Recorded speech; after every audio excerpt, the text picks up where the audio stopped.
What happened that night in Palm Springs was, in the moment, traumatic. But the trauma at 17 evaporated because nothing bad had really happened to me. Someone was simply wandering the yard with a flashlight. They didn't smash a glass door open and break in. They didn't assault or harm me. Nothing was damaged. Though later my aunt would call and tell me that the power as well as the phone lines were cut at the house on South Toledo by someone, and a terracotta bowl had shattered on the patio, which she blamed on the Santa Anas. And if I had called the police that night, what would I have told them? Only that there was someone in the backyard with a flashlight. That was all.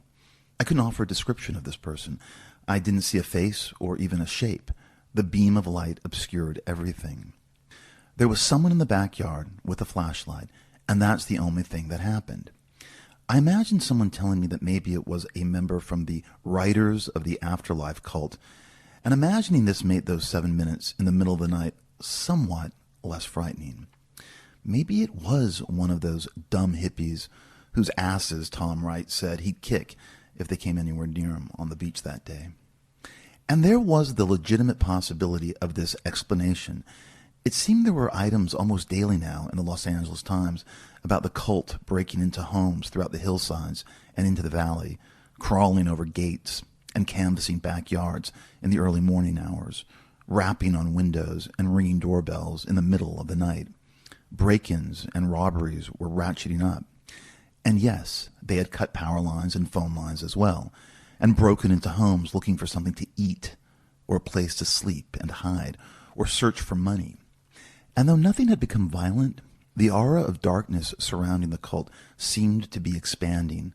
The girl scratched in the space on Melrose, and the dead seagull crushed in the stall at the Jonathan Club were just precursors to what they were eventually capable of.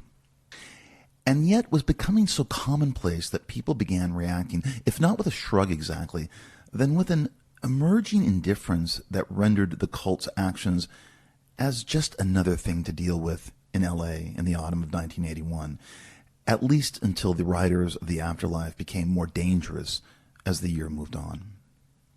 But that October night in Palm Springs, nothing had really happened to me. It was only later when I realized the significance of the beige-colored van, and that it had, in fact, been following me on that night. The writer was correct, but I hadn't believed him.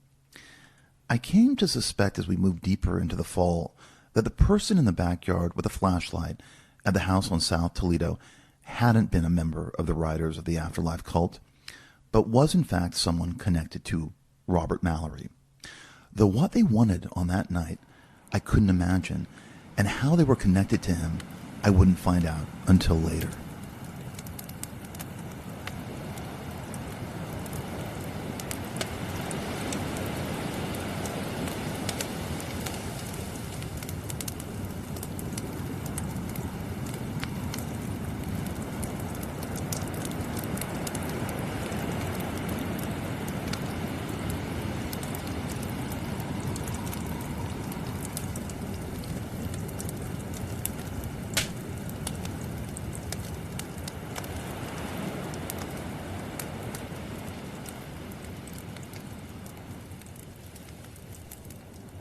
When I pulled up to the empty house on Mulholland early that Sunday morning, I immediately noticed that the mailbox at the bottom of the driveway was open, and there was something inside it, a Maxell cassette. I first thought it was left there by Debbie Schaefer, a mixtape filled with songs that she imagined meant something to me, music that commented on our relationship and what we had supposedly built together since June, the girlfriend-boyfriend thing. A pang of apprehension and guilt flowered within me as I pulled the cassette out of the mailbox and tossed it on the passenger seat, then continued up the driveway where I opened the garage and parked the Jaguar. I could already hear Shingy's excited barkings from within the house as I got out of the car and slumped against it, imagining the messages waiting for me on the answering machine from Debbie left on Saturday night, asking where I was and why I wasn't picking up, and I sighed. I wondered if by now she knew that I'd been in Palm Springs, if Susan had called her when she got back to the house in Silverado and told Debbie about the confrontation in Los Casuelas. But if Susan kept her promise not to tell Robert Mallory that I'd been there, then maybe, I hoped, she hadn't told Debbie either. I also, in that moment in the garage, truly didn't care. A movie about Debbie was playing in my head. I imagined her driving to the house on Mulholland after I hadn't answered any of her calls and pulling into the driveway on Saturday night with the mixtape. She walked up the steps to the front door. She rang the bell. She waited as she heard Shingy scampering around the foyer. No one answered. She turned away. And before she drove out onto Mulholland, left the mixtape in the mailbox as a reminder, as a warning, as a rebuke, as an attempt at reconciliation. I imagined her driving out to Malibu, thinking about me, wondering if she made the right decision, tearing up as she listened to one of the mixtapes I'd made her over the summer, and digging on the melancholy vibes. Why was I Debbie Schaefer's boyfriend anyway, I asked myself as I looked at the cassette. I remember Debbie telling me that from the age of 15, when she was first going out to nightclubs and concerts on her own, that it would never take more than a minute, standing in a room or sitting on a couch, for her to be approached or surrounded by various men who desired her. Guys had always been hitting on her. They just materialized, Debbie had told me. So what was she doing with me? I was her first real boyfriend, and I had never hit on her, and was never going to hit on her. These thoughts of Debbie left me lightly wounded until I realized that both her and Susan had, in fact, kept a secret about what had been going on with Robert for weeks now. And whatever sadness lifted and was replaced with an increasingly useless anger. So what if you're angry, I thought. No one cares. No one gives a shit. Stop being such a pussy. The Santa Anas rattled the garage door, and I realized I had zoned out and needed sleep. After letting Shingy out, I watched as the dog ran circles across the lawn in the morning light, seemingly delighted by the hot winds that gusted across it, leaping and barking at them, as much as he was by my return. I left the kitchen door open so he could come back inside, and then walked tiredly to my bedroom, where I placed the cassette on my desk and dropped the Gucci backpack by the bed, and almost immediately fell asleep. When I woke up, it was 2 p.m, and my thoughts were about Susan and Robert, as if I was still dreaming about them, fucking each other, naked, in one of the guest bedrooms of her grandparents' house, the winds howling, Susan's breasts, the nipples stiffened and wet with Robert's saliva, Robert's pale ass pumping into her, their mutual cries of ecstasy. My heart-on was throbbing, and I jerked off quickly to this image to get rid of it. I tried to push it out of my mind, but I couldn't. I was dreading Tom's return and frightened about the following day at Buckley without Tom being there. The endless pantomime of it all, pretending we were in someone else's dream where I hadn't seen Susan in Palm Springs with Robert that weekend.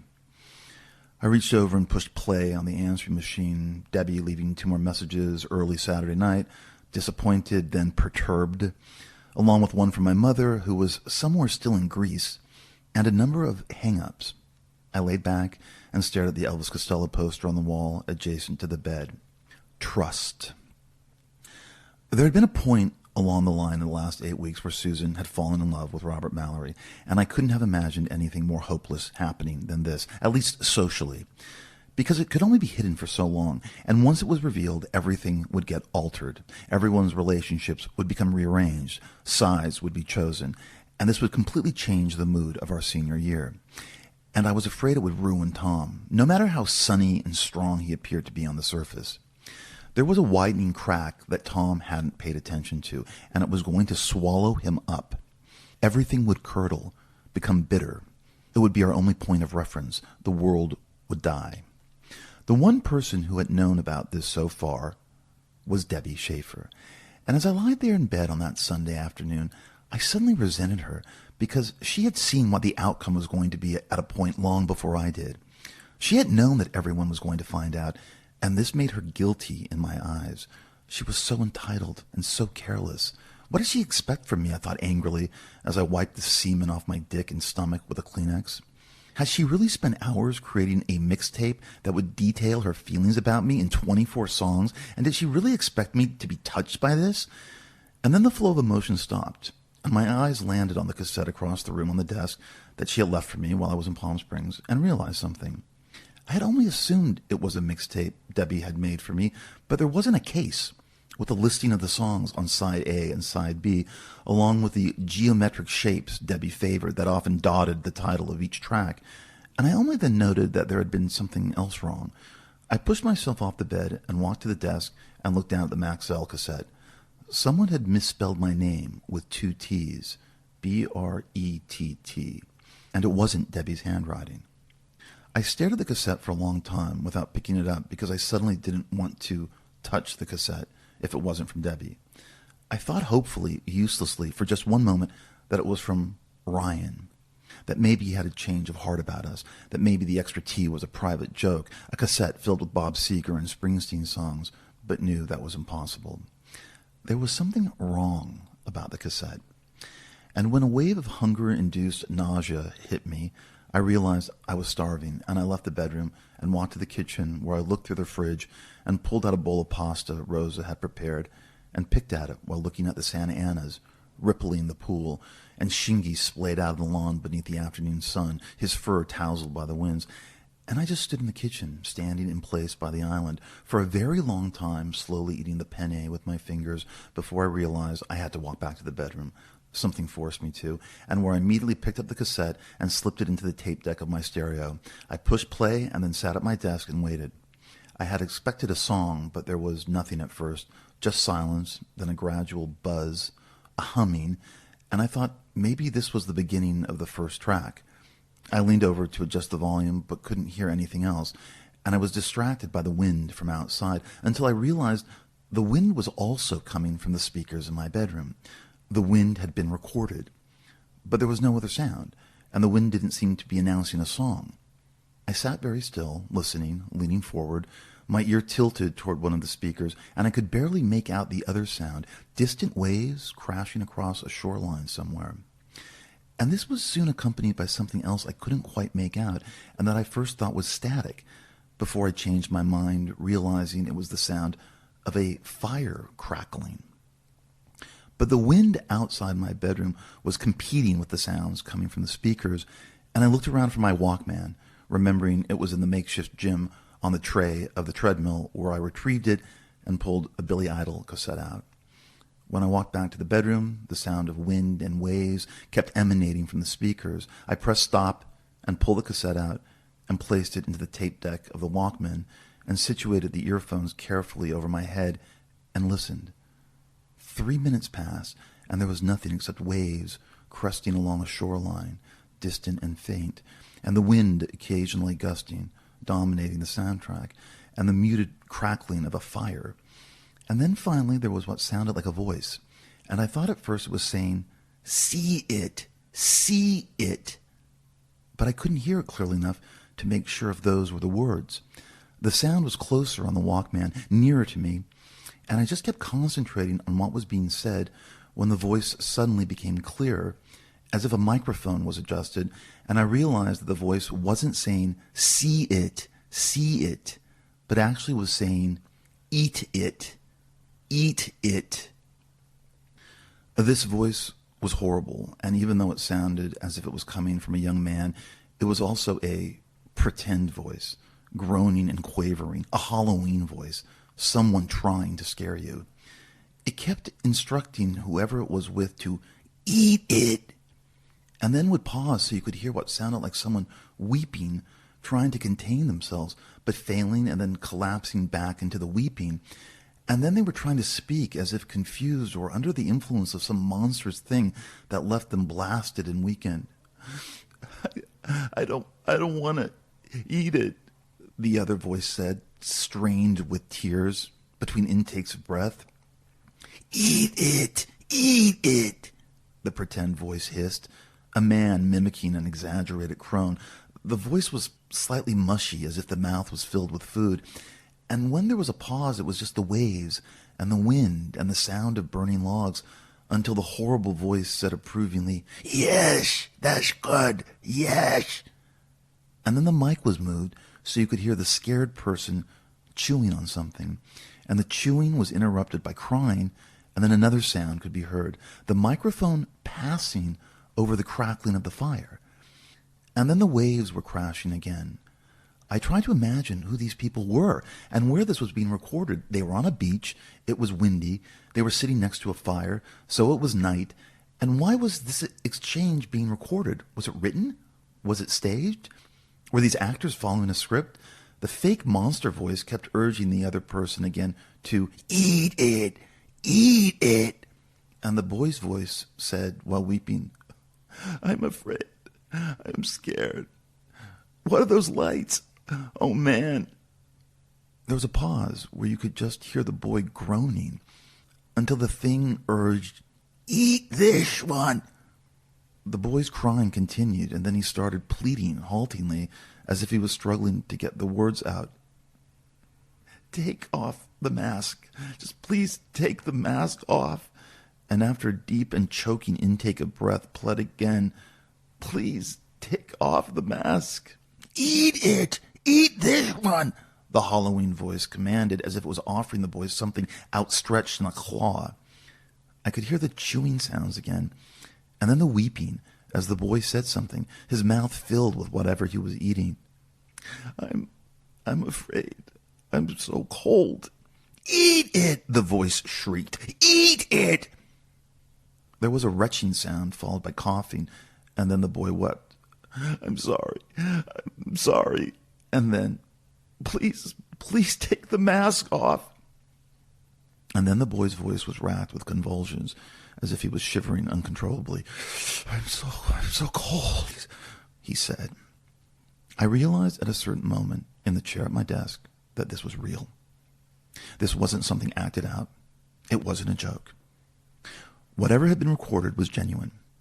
There was too much fear in the boy's voice. And I was suddenly afraid as well, more than I'd ever been, because I was placing images to what I was hearing, and the same person kept materializing. A long silence between the voices followed. Just the crackling of the fire, the waves in the ocean, the booming wind. And I realized that whatever was sitting across from the boy had handed him something that the boy was now eating and chewing on, and that was the moment I realized it was the fish from Matt Kellner's aquarium. I clutched myself, completely frozen, listening as Matt kept weeping, and the pretend voice kept telling him to eat it, eat it. This back and forth went on for 20 minutes, where Matt gradually got higher, like he was on the verge of tripping, and the intensity of it was frightening him, reducing him to a child.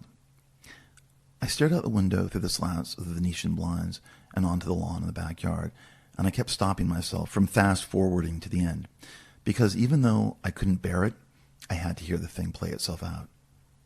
Take off the mask, Matt kept asking, sounding helpless, bewildered. Eat it, the voice insisted. Matt said something I couldn't hear, and I rewound the tape and pressed play again. Matt, sounding increasingly like a child, was saying, But it's still alive, please. Eat it, the voice commanded. The mic was adjusted so you could hear Matt chewing on the fish that the thing kept handing him. And then there was a click, and music started playing. An elaborate piano riff that was automatically familiar. I knew it, but couldn't place it at first. Sing the song! And Matt, weeping, tried to sing, encouraged by the awful voice. The wind died down, the waves paused, and only the crackling of the flames could be heard. And then I recognized Year of the Cat by Al Stewart. And the ghastly voice asked, Did you like the cock? Matt just kept weeping. It's so cold. Did you like inserting the cock in your anus? The voice wheezed. Matt kept crying. Sing the song. The voice gurgled. Matt started singing while crying in a light voice, and you could hear him trembling, and the shaking got worse, so it sounded like he was vibrating as he was singing along with the song, but he couldn't sing the lyrics coherently. He didn't know the lyrics. He was just making noises, trying to hum along with it. I'm afraid, he said again, and you could hear the tears. I'm scared. Did you like sucking the cock? The voice asked. Did you like the cock in your asshole? There was an interruption, and the mic was adjusted again, and then I heard the first slapping sound. But Matt wasn't protesting or crying out anymore because the massive amount of lysergic acid diethylamide finally swallowed him up, and he was lost in the fear of another world now, hypnotized by it. The Year of the Cat kept playing, interrupted by the slapping sounds. This was the noise of something striking Matt across his back and face and chest, along with his calm weeping. I realized Matt was naked, and that something flat and smooth was making contact with his flesh. These were where the bruises came from. The waves kept crashing in the background, rhythmic and timed with the slapping sounds. The water crusted along the shore, and then ebbed out, and there would be a silence. And in the pause where another wave would form, the slapping would sound out again. This was Matt, naked by a bonfire, on Crystal Cove Beach. The ghoul next to him, taping this. "The lights," Matt finally wept. "Oh God, the lights!" And then the tape abruptly ended. I was so mesmerized and frozen with horror that it took longer than it should have to realize I was going to be sick. I ripped the Walkman off my head and lurched away from the desk, knocking the chair away, stumbling to the bathroom, and where I barely made it to the toilet as vomit exploded from my mouth. I'm writing about the tape from memory almost 40 years later on a Wednesday morning in the early spring of 2021. I didn't need to listen to it again to remind myself what was on it. It had made such an immediate impression that it has been etched into my mind ever since that October afternoon when I first heard it. I carried the tape with me over the decades. I brought it with me to Bennington in the fall of 1982, and then to New York when I moved there in 1987. And I carried it back with me to Los Angeles when I relocated to the West Coast in the summer of 2006. It has been kept on the top shelf of the closet in my office in West Hollywood, in the condominium I reside in with Todd, buried behind a stack of old magazines and the yellowed foreign editions of my first novel, proof of my early fame as a writer. My initial thought on that afternoon when I first heard the tape, a recording made on the last night of Matt Kellner's life, was to burn it. But I couldn't bring myself to. At one point that afternoon, I actually drove to Haskell Avenue to slip the cassette into Ronald and Sheila Kellner's mailbox. But by the time I pulled up in front of the house, I'd changed my mind. Instead, I called Jeff Taylor from a phone booth on Ventura Boulevard and asked if he had any weed or Quaaludes. And he confirmed he had both and told me he'd bring them to Buckley the following day. But I told him I needed them now and that I'd drive out to Malibu to pick them up. And a little confused, Jeff said, "Sure." And so I made my way across Topanga Canyon until I hit Pacific Coast Highway and drove out to the Colony where Jeff met me in front of the gates and we made the exchange.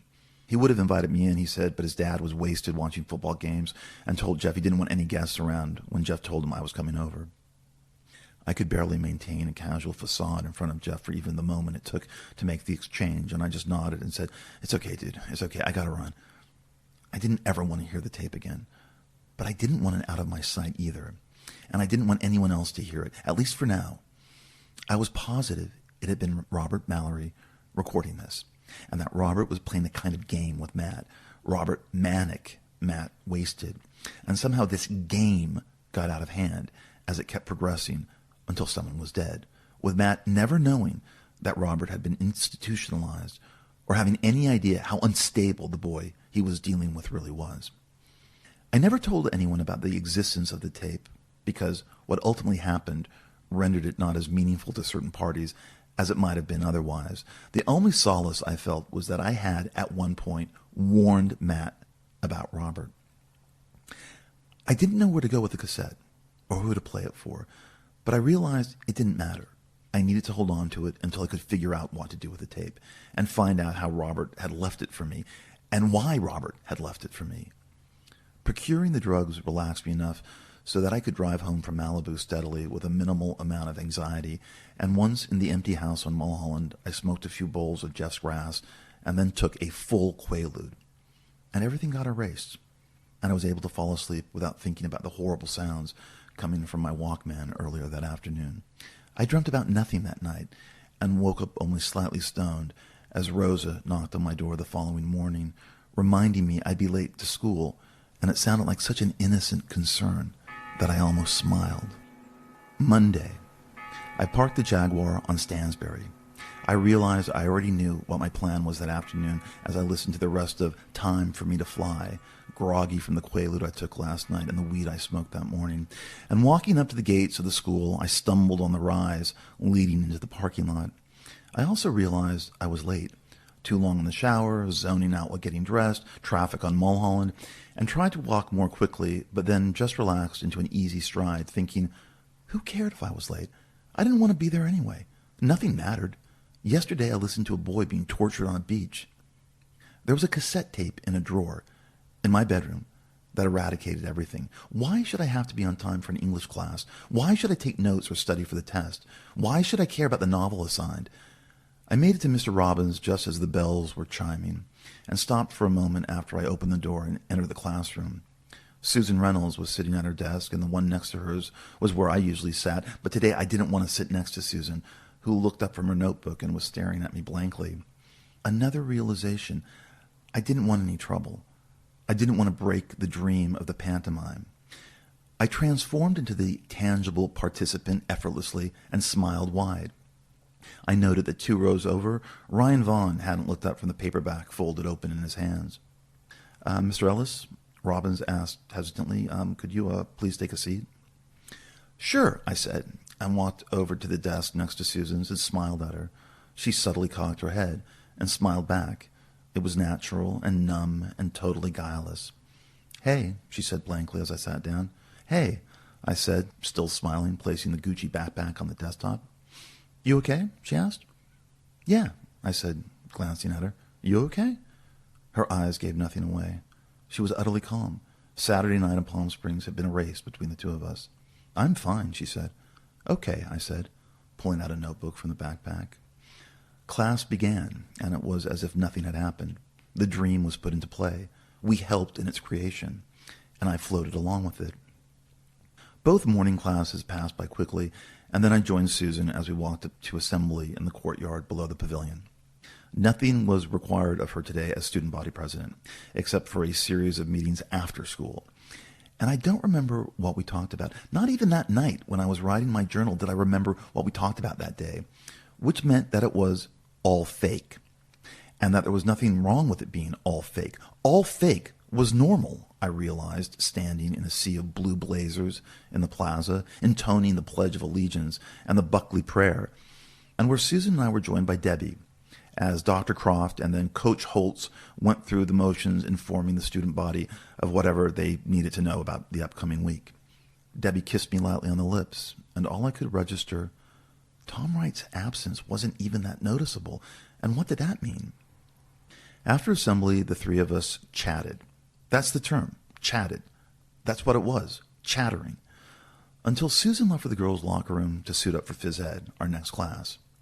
Debbie wanted to talk to me, and I patiently held back while noticing that Robert Mallory and Ryan Vaughn were walking toward the boys' locker room together, talking, laughing. Ryan gestured as if something was exploding, making a face. Robert laughed again. An acid pang flowered in my chest, but I didn't let it distract me from focusing intently on Debbie, who reminded me about her father's party on Saturday night at the mansion on Stone Canyon. And I assured her I would definitely be coming, and then she asked what I did over the weekend and why I hadn't answered any of her phone calls or called back. I stared at her before formulating an answer. She became impatient. This is a difficult question, I know, she said with a whisper of sarcasm, remembering what you did this weekend. I realized in that moment that maybe she didn't know I'd been to Palm Springs and that I'd seen Susan with Robert there. I realized Debbie would have confronted me with this if Susan had told her. We were lost in the maze of the pantomime. Well, if you want to know the truth, I started. No, I want the lie, Brett, she said, again sarcastically, and then, of course I want to know the truth. I worked on my book and got stoned, I said simply. That's all I did this weekend. She studied my face before she asked, Really? Yeah, I just got wasted all weekend long, I said. I bought a bag of weed and some lewd from Jeff and just got wasted and wrote. I shrugged. It was fun. I like having weekends like that sometimes. You can write wasted, she asked. I thought you couldn't. Well, I had a few moments where I wasn't so wasted, I said, vaguely, paused, then decided to ask, Did you stop by on Saturday? No, she said in a faraway voice, thinking something through. No, I didn't. Why? Come on, we're going to be late. I reached for her hand so we could end the conversation before it headed into specifics that I did not want to talk about. She took the hand hesitantly. Brett, she started. Yeah? I waited, my arm outstretched. Debbie forced a smile and said, It's nothing. I pulled her forward and we walked to the locker rooms together. After changing into the red shorts and a Buckley tee, I waited until I was sure Debbie had already walked up to Verdon Field because I wanted to be alone. I didn't want to interact with the script Susan and Debbie had devised, so I waited 10 minutes sitting on a bench in front of my locker. All the guys were already gone. But I was really staring at Tom Wright's locker, and I involuntarily reached out to touch the small silver padlock that hung there, and I understood that he would never grasp my tender feelings toward him.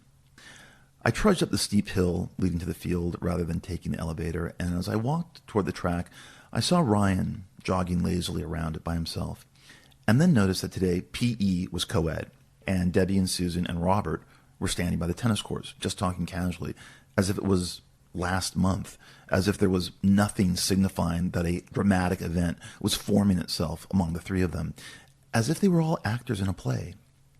Tom was gone, but they were still careful. I remember that Katie Harris and Tracy Goldman were playing tennis behind them, and I looked up at the bleachers where I was going to sit and read Joan Didion for the remainder of gym class, and spotted Michelle and Nancy and Rita laying on the first tier of benches, sunning themselves. I realized it would look strange if I didn't walk over and say hi to Debbie and Susan, even though the thought of getting close to Robert Mallory made me dizzy with apprehension, mixed with an awful desire.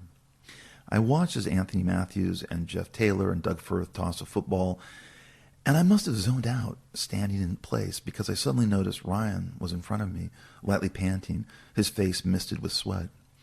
I remember a boombox was playing something off Pink Floyd's The Wall. "Hey," he said. "Hi," I said, and then realizing something, "I wanted to talk to you." Yeah," Ryan said apprehensively. "About what?" Yeah," I started. I just want to let you know that I'm totally fine with everything, and I really don't want to cause any drama, and I'm sorry if I have." I paused. I thought I was more cool than that, but I guess I'm not. "Oh, that's okay," Ryan interrupted quickly. "No, really, I don't want there to be any problems between us," I said. Ryan glanced around the field, but we were far away from everyone, and no one could hear us. "So, I get it. We're friends, and that's how it should be," I continued. "So, from now on, we're cool, right?" "Yeah," Ryan nodded. "Thanks. Do you want to see a movie or something?" I suddenly asked.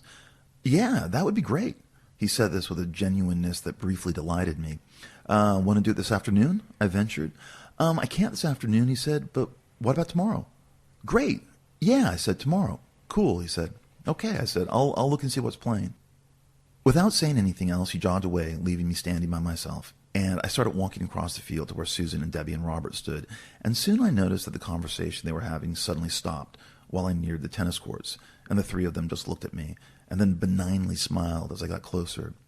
They were all wearing the red shorts and the Buckley tees, and Wayfarers, and they were so good-looking that they could have been the popular teen villains in a high school exploitation movie. "Hey, guys," I said, loose and hopefully engaged, joining them. "What's going on?" And then added, "Everyone's looking really hot today." This didn't land in the right way, and Robert took off his sunglasses and smiled at me quizzically. What were you talking about?" I asked, trying to appear both casual and like I was actually interested, but feeling neither. "Oh, just talking about Terry's party Saturday night," Susan said, pushing her sunglasses up into her forehead. "Who's going to be there, She stared blankly at me. "You coming?" she asked. "Oh, yeah, it's going to be cool," I said. Debbie had leaned into me, and I let her. "That is, if you're not too wasted to show up," Debbie teased, nudging my side. "What did you do this weekend, Brett?" Susan asked with a jokey knowingness that was supposed to have me confirm what I'm sure Debbie had already told them. "I had fun," I said, shrugging, and then staring at Susan. "It's a secret." "Apparently not," Susan said without a beat, smiling at me. "I worked on my book," I said, explaining this to Robert. "I took drugs, and I worked on my book." He looked at me confused. "I do that sometimes." "Oh," Robert said, not knowing what else to say, then hesitantly added, "Cool." I drifted away from the ensuing conversation. I was just studying faces. If I was required to say something, I did. If I was required to react to something, I did. I laughed when required. I agreed with something when I was supposed to. I offered an opinion about something that the three of them agreed on. I was able to look into Robert Mallory's beautiful face on that day, and there was no one hiding behind the eyes. And yet I was electrified, standing so close to the person who had essentially helped, I thought, kill Matt Kellner. And it took all the cool I possessed to not confront him about anything or let him know what I suspected. His nonchalance and his handsomeness were even more distinct when contrasted with his madness. This was the normal boy who made the horrible voice taunting Matt. This was the popular boy wearing some kind of mask that Matt wanted him to take off. This was the boy in love with Susan Reynolds, making Matt eat the fish that were ultimately found inside of him. This was the boy slapping Matt with some kind of object that left the bruises. I had tried picturing the scene that played out at Crystal Cove in front of the bonfire, and that was verified on the cassette, but I couldn't imagine visually what had happened. And what made it worse was that I had to guess, and the writer's imagination was usually more alarming than what reality offered, and I had to shut it out. You couldn't tell that Susan and Robert were a couple that morning on Verdon Field, because they had cast themselves in different and more innocent roles they were now performing. And yet, because of this, the fake rapport between the four of us eased into something that seemed as if it was almost genuine. This happened despite the fact that I secretly thought Debbie and Susan and Robert were liars. And it ignited my increasing disgust at Susan and Debbie for not only protecting a maniac, but also at Susan for having fallen in love with him. And the fact that this was going to cause her to break up with Tom simply silenced me. It was too big to fight. There was nothing to win. It was already happening. For about 5 minutes, the volume was lowered, and I only concentrated on their faces. And then I heard Debbie talking about Spirit and the equestrian event at the Wendover Stables, and then again who was slated to show up at Stone Canyon on Saturday night. And Robert was relaxed and mostly just nodding as the girls talked, his particular scent drifting toward me, sandalwood and cedar, and I imagined it licking his armpit. And when Susan admitted she'd been in Palm Springs for the weekend, staying at her grandparents', this seemed to be only for my benefit. And then I couldn't help myself. "You were in Palm Springs too, right?" I asked Robert casually. "How did you know?" Robert asked, trying to downplay his surprise. Not that I knew he'd been in Palm Springs, but that I actually asked this in front of Susan and Debbie. "I was going to see if you wanted to go to a movie, and your aunt told me you were in Rancho Mirage," I said. "Right," Robert said, nodding. "She told me you called." He said tonelessly, "I would have totally gone to a movie with you." Susan was just staring at me, not saying anything. Debbie knew that they had been in Palm Springs together, and yet seemingly didn't know that I had been there as well. And Robert was also unaware of this fact, or so I thought. Maybe it was better this way, I thought, at least for now. Play it dumb. Just keep the pantomime revolving. Admit nothing. Say your lines. Move off stage. Wait for another cue. But I still couldn't help myself. "You talked to Tom?" I asked Susan. "No," she said coolly without a pause. "I haven't." The dream continued throughout the rest of the day. It carried over into lunch. And there was something so much easier about following the rules of the dream rather than confronting the reality of the situation. And I just sat with both girls at the center table below the shadow of the pavilion and tried to eat the lunch that Rosa had prepared for me and that I kept trying to concentrate on: the tuna fish sandwich on wheat bread, the Lay's potato chips, a few famous Amos cookies, and orange. But there was another moment where I saw Robert and Ryan Vaughn conferring by the steps leading up to the courtyard, and the sight of them together completely unnerved me. And it was a reminder of all the times I saw Robert and Matt Kellner together, and I shuddered when I envisioned a similar fate for Ryan. Robert bounded up the steps to our table and sat innocently next to Susan, and again the four of us engaged in the kind of useless banter that I had thought we were all past. And it was then, during lunch, at the center table below the pavilion, overlooking the courtyard, that I felt Tom Wright's absence even more strongly, and I looked around at the other senior tables and realized maybe no one else felt this way except for me, that I was the only one who truly missed him, and that I was also the only one most concerned about his happiness, his outcome, his future. But then I found thinking about Tom too wrenching, and I decided to compartmentalize everything and place Tom elsewhere in my thoughts. I started to think about, instead, what movie Ryan Vaughn and I would see the following afternoon, and was mildly surprised that I could actually look forward to something else besides what I was going to be doing after school that day. When the bells rang at 3 o'clock, I was the first to leave class and went directly to Stansbury, where I got into the Jaguar and waited for Robert Mallory's Porsche to appear, though I wasn't positive it would. And then it cruised down the street roughly 20 minutes after school ended for the day, quickly enlarging itself in the side view mirror until I slid down as it passed by. I immediately sat up and started the car and followed him onto Valley Vista, realizing that there was no point for him to stay on campus if Susan was caught up in school meetings because of her role as student body president. They'd have to hang out later. Following Robert had become a kind of nervous pleasure because it was one of the only moments during that fall in 1981 where I felt increasingly in control, gliding 2 or 3 cars behind the black Porsche as it wound its way over the canyons to the flats of Century City, and the high-rise Robert lived in was satisfying. It imparted a kind of normalcy affixed to routine, nothing out of the ordinary, nothing chaotic, nothing weird.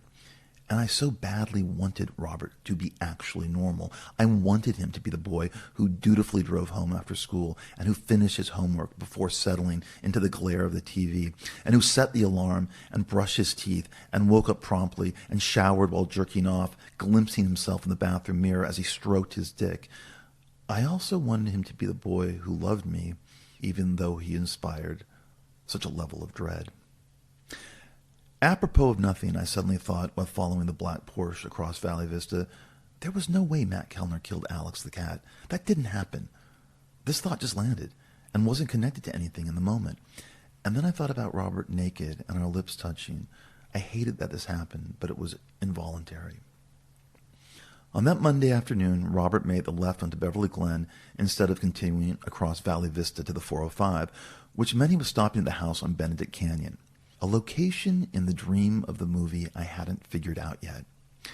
Again, I kept my distance as I followed 2 cars behind, and then pulled over and parked about 6 houses up from where the Porsche turned into the driveway. Robert got out and pushed open the gate with the warning no trespassing sign hanging lopsidedly from it, and stood still for a moment, looking around as if he thought he was being watched or followed. Along that particular stretch of Benedict Canyon, there were a few vehicles parked along the sides of the road, mostly the trucks of gardeners and pool cleaners, but none that caught Robert's interest. And then he got back in the car, and it disappeared from view. I waited. It took about 15 minutes for the Porsche to pull out of the driveway and back onto Benedict Canyon. I continued to wait until a car passed, and then I pulled away from the side of the road and followed Robert, where he stopped at a light on Sunset Boulevard and then drove into Beverly Hills. And I realized as he made a right onto Lomitas and then a left onto Camden Drive that he was going to be gliding past Susan Reynolds' house, even though her car wasn't in the driveway, and confirming, my heart beating fast, that she had definitely stayed at Buckley. So what was Robert doing parked in front of the house if he already knew this? The Porsche backed up and then moved forward as if the driver was angling to get a better look at something, trying to solve a problem that the house offered, hoping it would give him answers to the questions he was asking. I was parked at the end of the block, watching as the car idled in front of the Reynolds residence for about 5 minutes. And then I resumed following Robert as he pulled away from the house. I stayed at least 1,000 feet behind, but I wasn't worried about losing him because he never varied from his ultimate destination. Robert made a right onto Santa Monica Boulevard, and I trailed him until Century City loomed into view, and then he made a left onto Avenue of the Stars. I made the same left and followed him until he made another left into the driveway of the Century Towers, where he pulled up to the valet and hopped out the driver's side carrying a black duffel bag and hurriedly walked into the tower closest to Pico. Daylight saving time would happen in a week, and the afternoons were already darkening earlier, I noted, as I sat in the Jaguar that was now parked across the street from the towers. Following Robert was intense, and after he arrived home and disappeared into the high-rise, I always felt a distinct anticlimax because I was left with, now what? Nothing dramatic ever happened on those afternoons I followed him from Sherman Oaks to Century City, and when it was over, I realized I hadn't accomplished what I'd wanted to, catch Robert doing something illicit, connect him to Matt Kellner and the Trawler murders, but this hadn't happened yet, and the only option afterwards was driving back to the house in Mulholland, where I try not to fall into an easy depression. I always told myself afterwards I should head to the nearby mall, or maybe see a movie at the Plit, which I never did because I always felt slightly drained and spacey after I followed Robert, and I wouldn't have been able to concentrate on a film or even walk through an empty mall on a school day in the late afternoon without tripping over myself or bumping into walls. I couldn't even listen to music. I had to concentrate more than usual on the road home after I left Century City. On the Avenue of the Stars, I often just sat in the car, thinking about the next move, the next day, the next following, the trawler and his assemblages and remakings I read about in the Los Angeles Times, and that filled me with curiosity and dread because no one had clarified what these were yet. I would space out and simply Jones about the next time I'd follow Robert. It was becoming like a fix that I was never truly getting off on. 10 minutes would pass, then 15, maybe 30 at the most, and then I'd finally pull away and head toward Westwood in the silent car, and where I'd find myself in Beverly Glen and driving back through the canyons to Mulholland and the empty house there. On that Monday in October, I sat in the Jaguar longer than I usually did until I finally decided to go home.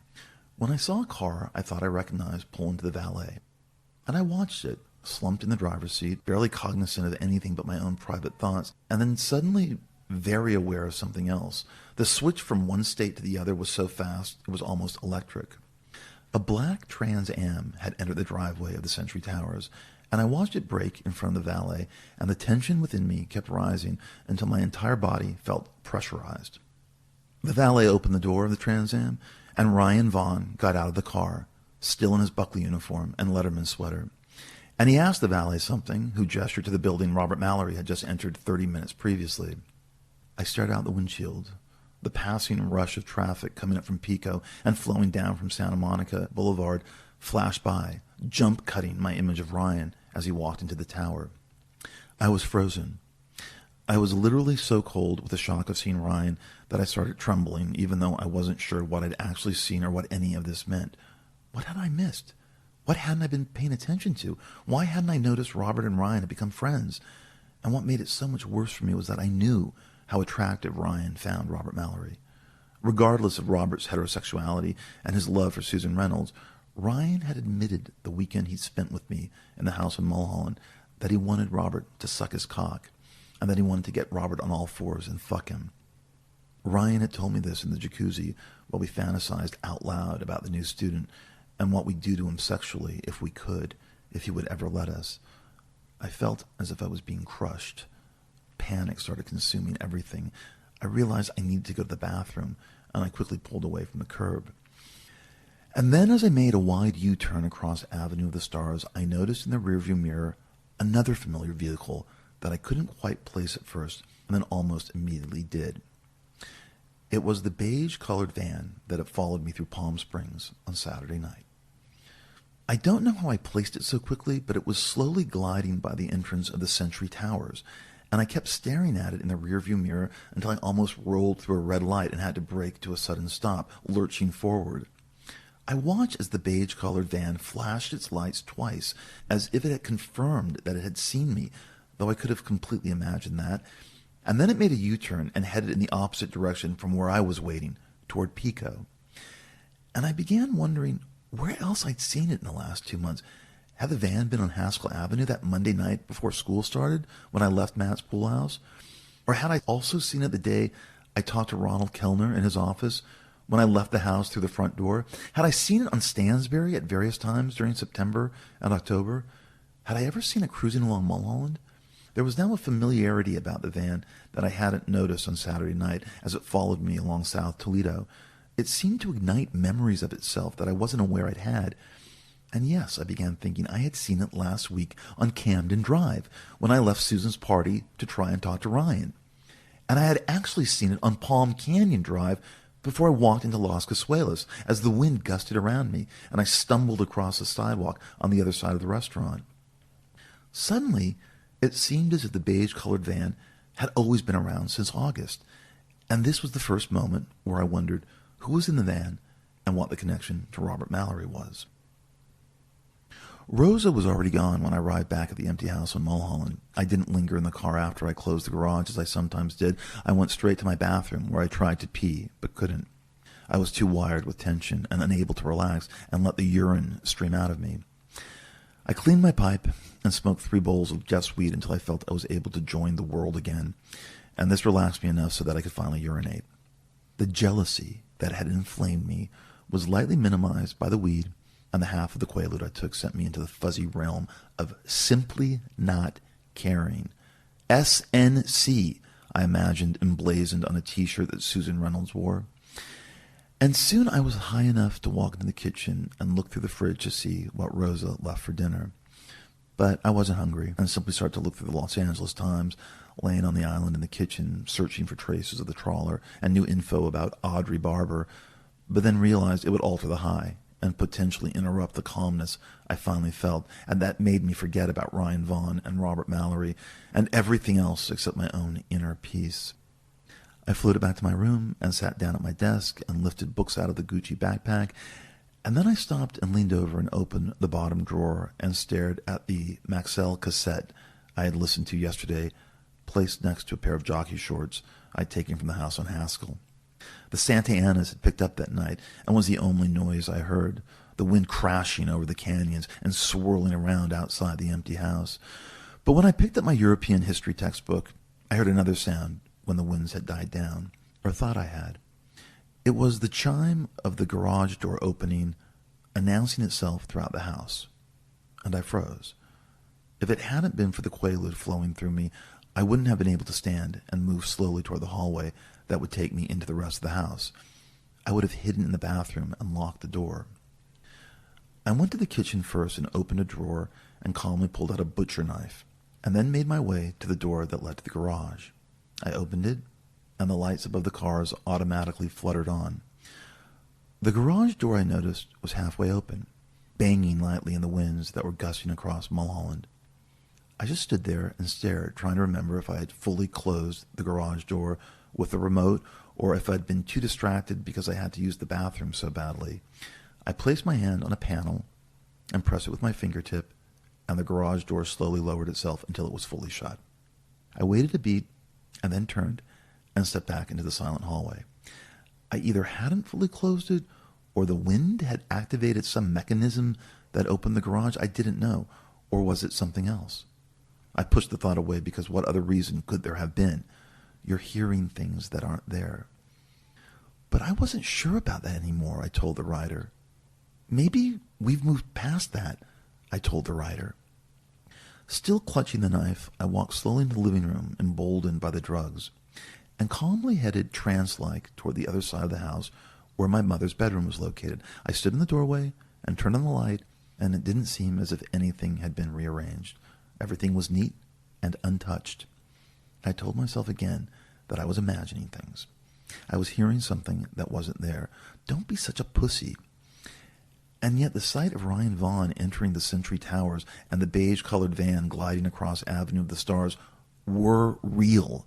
They materialized and had happened. I saw it. I was a witness. And then the colliding thought stopped because I realized something was missing. I moved back to the kitchen and slowly scanned the space. Shingy? I said, and waited. Shingy? I said it louder, and then waited again. There was nothing. No barking, no excited whimpering, no scrambling of paws clicking along the kitchen floor. Just silence. His food dish was full, as was the bowl of water next to it. I walked back to my bedroom, moving slowly down the hall, clutching the butcher knife. I scanned the space. Like my mother's room, it looked neat. Nothing was out of place. Nothing had been rearranged. It was clean, again, almost untouched. But Shingy wasn't under my desk or lying at the foot of the bed. I opened the door that led out to the deck from my room and tentatively walked across it as the wind blasted through the trees in the backyard. I was still wearing my Buckley uniform, I realized, as the red and gray striped tie blew into my face when I called Shingy's name again, straining my voice over the sound of the wind, and waited. I lowered the knife to my side and stood on the deck shivering. The backyard was brightly lit, and the lawn was a shiny dark green, and the pool was a glowing blue rectangle, its surface rippling in the wind, the sudden black drop onto the cliffside cutting a straight line between the light of the yard and the darkness of the canyon that lay beyond it. I called the dog's name again and moved closer to the edge of the cliff, the eucalyptus tree above me thrashing in the wind. There was a full moon hanging over the valley, which seemed 100 miles away that night, and reminded me how alone I really was and would always be. I called the dog's name again. I actually yelled it, my hands cupped around my mouth. Shingy! I waited, and in a break in the wind, I heard something rustling through the brush on the hillside, and the sound made me instinctively back away to the deck. But when Shingi emerged from the darkness of the canyon, he saw who had been calling his name and barked excitedly. Relief flooded through me as the dog attempted to race across the lawn to where I was standing, but Shingi was limping, and I saw that there was something wrong with his right front paw. I knelt down as he jumped around me, whimpering, and I tried to get him on his side so I could inspect the paw and the leg. It was lightly wet with blood. Something tried to claw him, the rider whispered. And when I tried to push the hair back to see what the wound actually was, Shingi suddenly growled and snapped at me, and then stood and limped to the kitchen door, where he waited. I walked across the lawn and opened the door, and he limped toward the food waiting for him Rosa had left. I watched as Shingi ate quickly, and then settled into his pillow and started licking the injured paw. I knelt down again and tried to move his mouth away from where his tongue stroked the wound, but he growled, warning me, baring his upper teeth. It didn't look so bad in the light of the kitchen. And so I stood up and placed the butcher knife back in the drawer and floated back to my room. Nothing else happened that night after I took the rest of the Quaalude. I finished my homework in a peaceful daze and kept the TV on for company. When the phone in my room rang at 11, and then at midnight, and then at 1 o'clock, I picked it up all 3 times, and no one said anything. I had decided on the 5 o'clock showing of Chariots of Fire at the Bruin in Westwood as the movie Ryan and I would see on that Tuesday in October. And when I suggested this, Ryan agreed and said, cool. We were by the lockers after Mr. Robbins' class, and he seemed completely open in the moment, his clear blue eyes alert and honing in on me, the smile natural, his whole vibe looser than usual, and I realized he was no longer uncomfortable in the way he had been. We were just friends now, and he didn't feel the pressure of my desire anymore. I didn't ask Ryan Vaughn where he went the previous afternoon, if he was hanging out with Robert Mallory, or mention that I had seen him in Century City. There was no way to ask about this without looking like a freak. If I told him I knew about this, I was certain it would ruin everything, and any hope of getting closer to Ryan would be lost. Ryan betrayed nothing, and just exhibited his usual low-key swagger, and mentioned something about it being a movie about runners, right? Yeah, I said, and stopped myself from adding, there are supposedly a few hot guys in it. The plan sounded fine to him, and he suggested maybe dinner after the movie at Hamburger Hamlet next to the Bruin. We'd have to meet in front of the theater at 4:45 since he'd be coming from school. There were no games scheduled that week because Tom Wright was away. But there was a practice that afternoon, only an hour, and Ryan could easily make it to Westwood by the time the movie started. I was looking at Susan Reynolds and Robert Mallory standing on a walkway beneath the eaves when Ryan said this. And then I was staring back at his face and noticed that he'd glanced at them as well. And in that moment I realized I didn't trust him anymore, if I ever really had, and that there was nothing to save. Things were already ruined. There was nothing to hope for. But I just smiled and said I was looking forward to the movie. I hadn't been to a film since I'd seen An American Werewolf in London for a second time a couple of weeks previously at the Galleria. As the mid-morning assembly began, Debbie came up to me and pretended I was real, even though I felt invisible, until the tangible participant appeared and kissed her on the lips. Soon Robert and Susan followed, and the 4 of us stood there, with Robert replacing Tom so easily that it took my breath away. But again, I didn't say anything. Susan looked over at me, and there was no hint between us of what had happened in Palm Springs on Saturday night, because in the official narrative, it had never happened. I was never there. A scene in my actual life erased by the dream. The days sped forward, and I hid in the library during phys ed and lunch because I couldn't bear to see Susan and Robert together along with Debbie, their cohort. And I knew they couldn't be open and honest with each other if I was there, among them. I actually didn't think I could be at school any longer without getting sick from anxiety, but I also knew I had to figure out a way to manage it. I'd stopped taking Valium, The supply my mother left me was running low, and the Quaaludes I was replacing the Valium with were leaving their own unique hangover and making me tired. I simply left school early and drove back to the house in Mulholland, where I smoked a bowl of Jeff's weed to relax, changed clothes, and then headed to Westwood to meet Ryan. I waited under the giant curved blue neon deco marquee of the Bruin as the chilly sky over Westwood darkened, constantly checking my watch, nervous for some vague reason. And it wasn't Ryan specifically. It was some distant omen slowly formulating in space that I couldn't define. Or it was simply everything. I paced across the terrazzo floor leading into the lobby, which was quiet at 5 o'clock, and watched as a few people bought tickets. A line never formed, and only 2 guys in UCLA sweatshirts were at the concession stand until they weren't. I looked at the posters encased in glass for upcoming movies. Ragtime, Venom, Absence of Malice were all opening later that fall, and kept checking my watch. I avoided looking across the street at the Village Theater and the Fox Tower lit up directly parallel to the Bruin, because I didn't want to be reminded of that day in May when I first saw Robert Mallory. But I inevitably was, and this took me to the previous afternoon where I saw Ryan's Trans Am pull into the Century Towers where Robert Mallory lived, and my mind blossomed with erotic fantasies about the two of them. Ryan was walking down Broxton in the fading light and smiled when he saw me standing beneath the marquee. "Hey," he said at the ticket booth, reaching for his wallet and quickly making the "what's up" face at me. "Hey," I said, nodding, smiling, my hands in my pockets. He had showered and his hair was brushed back, and he was wearing jeans and a blue Lacoste to match his eyes and a members-only jacket, and he smiled at me once again as we walked up to the lobby, handed our tickets to an usher, and then headed to the concession stand. You getting anything?" he asked. "I'm okay," I said, and watched as he bought a small carton of Milk Duds.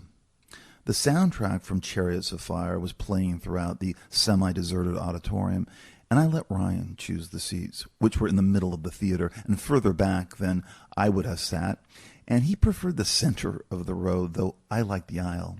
The lights dimmed and the curtain lifted, and a number of trailers began. I don't remember the previews. I couldn't really see the screen. I realized I wasn't going to be able to concentrate on the movie, at least not sitting this close to Ryan, our knees touching. The seats of the Bruin were small, and we were somewhat squeezed together, and I realized too late we should have done what Tom and I sometimes did, leave a seat between us. But I wasn't even sure if Ryan noticed. I looked down at his thigh when he offered me a Milk Dud and shook my head. There was something frustrating and sad about the moment. Ryan seemed relaxed and happy with me in ways that I hadn't felt coming from him in weeks. And then the already famous Vangelis score began, and I was vaguely paying attention to young guys running along the water's edge of a cloudy beach in slow motion. The music was supposed to stir us, and I suppose it did, but I immediately located a sadness in it that was quickly killing me. And I could have started tearing up, but clenched myself so tightly that the moment passed. I thought Ryan might have snickered at this opening sequence, lean in and say something dirty, comment on the runners, but he didn't. He was quiet and kept concentrating on the screen as the story unfolded, every so often lifting a Milk Dud to his mouth and chewing contemplatively. I knew who the cinematographer David Watkin was, and I thought the movie looked good, but I didn't find any of the British guys attractive, even though they were young college athletes, because I suppose I was distracted by sitting so closely to Ryan, and I became self-conscious about any movement I might make. I wanted to touch him, rub my fingers along the edge of his zipper, pull his cock out, and jack him off, just so I could watch his face during orgasm, and then smell his semen. And I grew instantly hard thinking about this.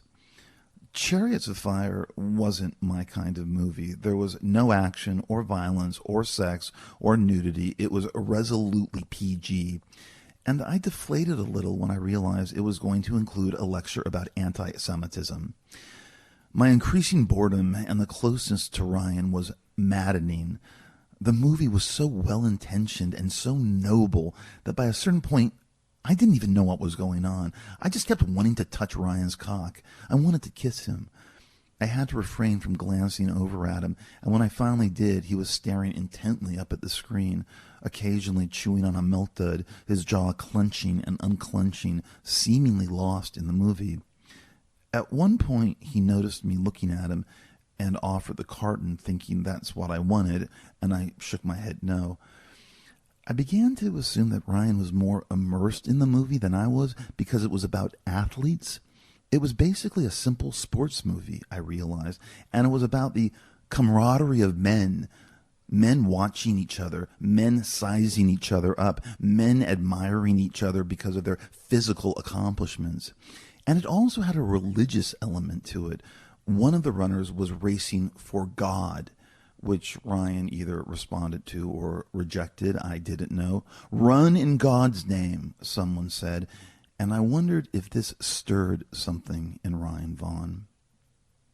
Suddenly Ryan got up without saying anything and walked away from me down the row to the aisle on the other side of the theater. I turned my head and watched as he walked out of the auditorium. He was gone for only a few minutes, and then he came back and took his seat. What did I miss? He asked, leaning in. I could smell that he had washed his hands. He had used the restroom, I realized. He can't run on the Sabbath, I explained. Ryan nodded and looked back at the screen. The movie ended with an anticlimactic race in slow motion I wasn't prepared for, and then it was over. Ryan stood up as the credits played and stretched exaggeratedly to loosen up, and then I followed him to the lobby. I had to use the restroom, and Ryan told me he'd be outside. I walked up the stairs to where the men's room was and stood at the urinal thinking about how to approach the rest of the night. If everything was lost, then why not throw in a grenade? Tell him that you loved him and just let everything blow up. What difference did it make if nothing was going to happen? I zipped my jeans and washed my hands and proceeded back to the lobby, where I noticed that Ryan was outside, standing on the terrazzo floor beneath the marquee, staring at the poster for Venom, the word in bright yellow letters and shaped like fangs, next to a drawing of a snake slithering out of a vent. He turned to look at me. You like the movie, he asked. We started walking next door to Hamburger Hamlet. Yeah, it was okay, I said. He nodded, a simple affirmation. We were walking along Weyburn when he casually said, do you care if Robert joins us?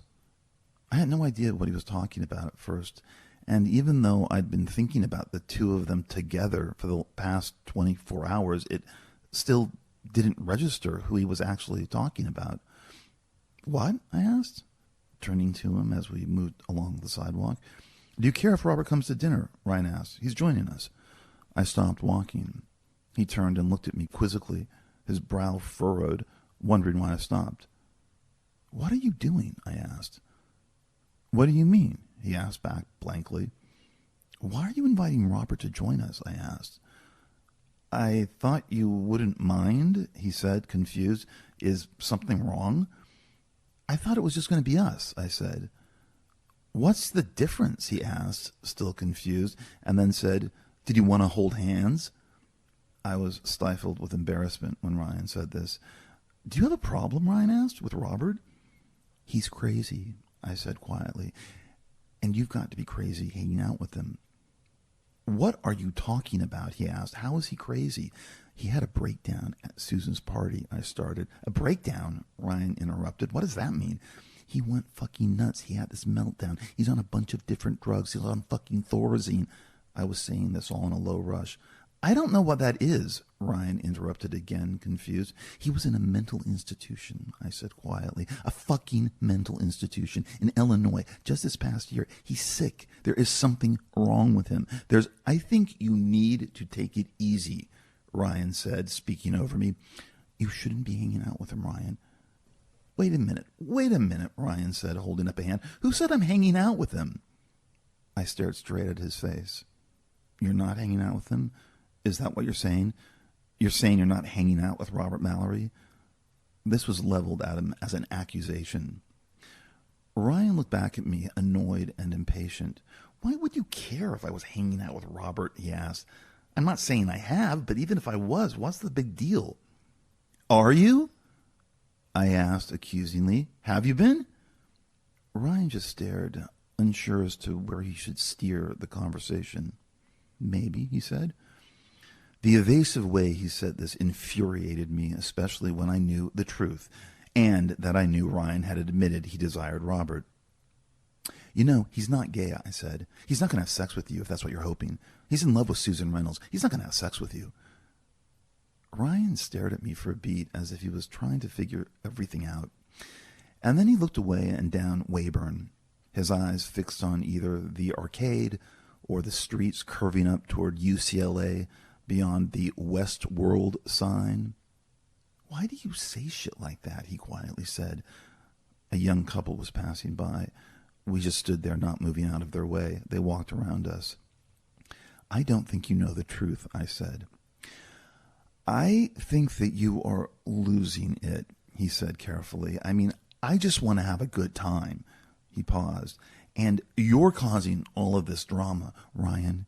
He had something to do with Matt Kellner, I said, my voice low and controlled. He had something to do with Matt's death. He was with Matt. He contributed.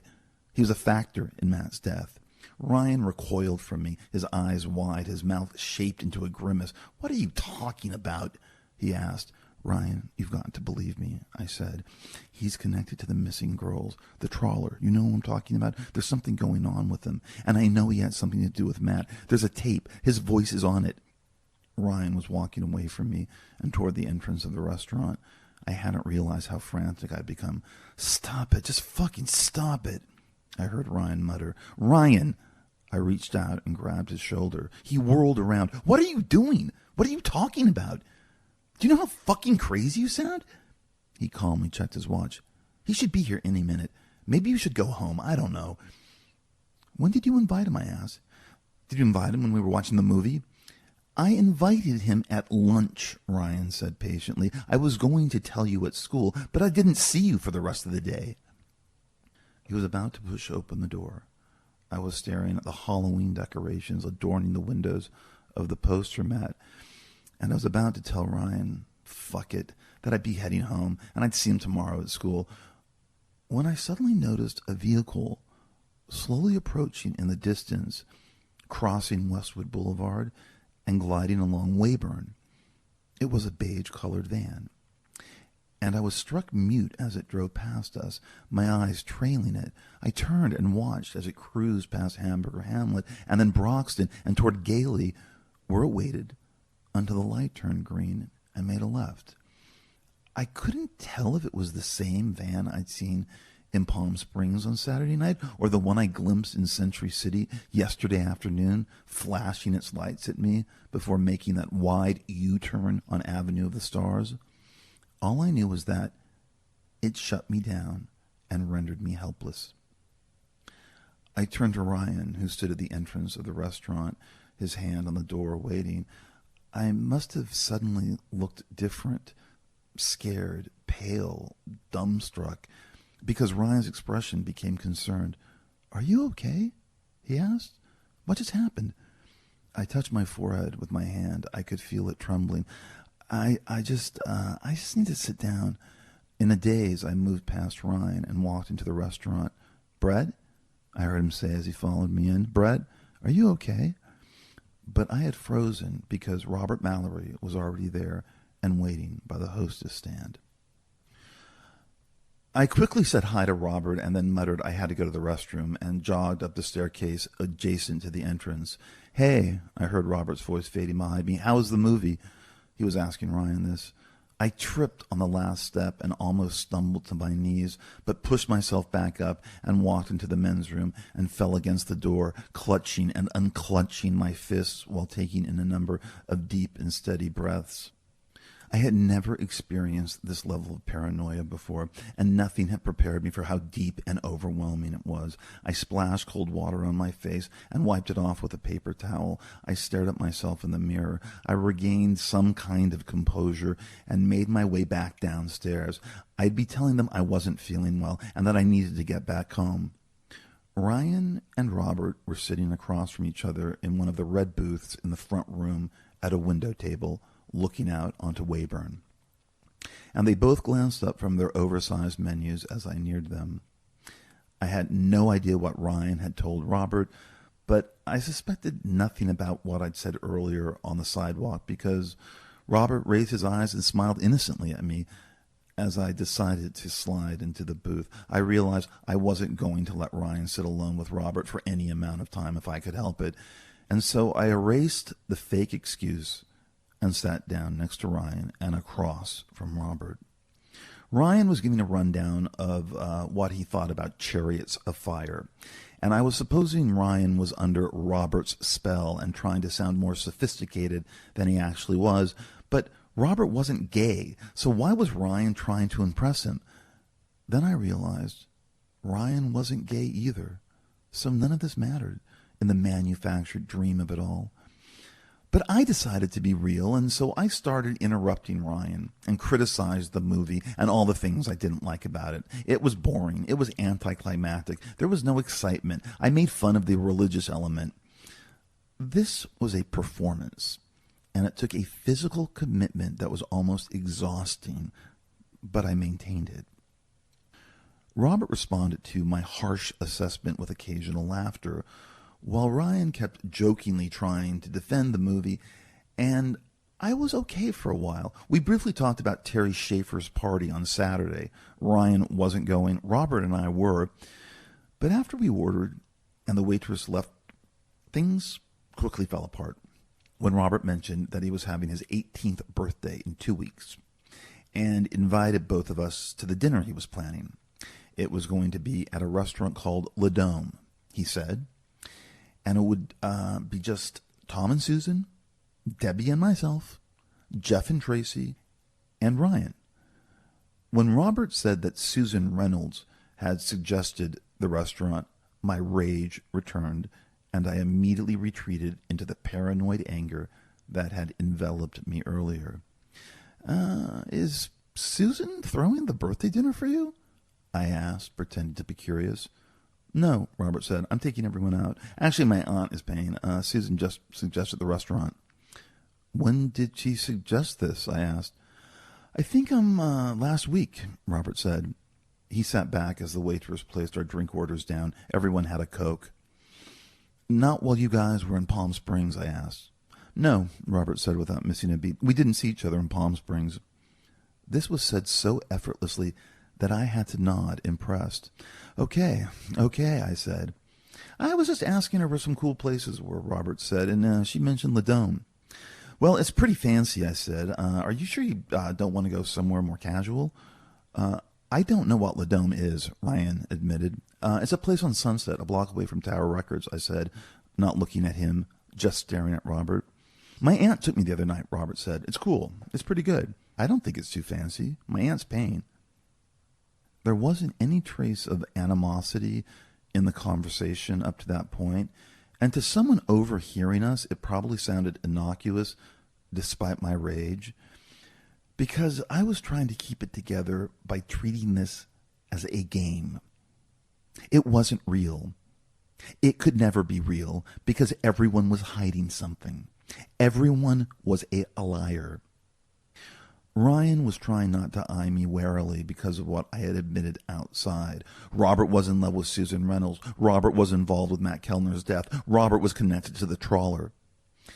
And he kept steering the conversation back to Chariots of Fire, and then asked what movies Robert had seen recently, an attempt to steer the conversation into legitimately innocuous territory, because I knew Ryan Vaughn didn't care and wasn't particularly invested in movies.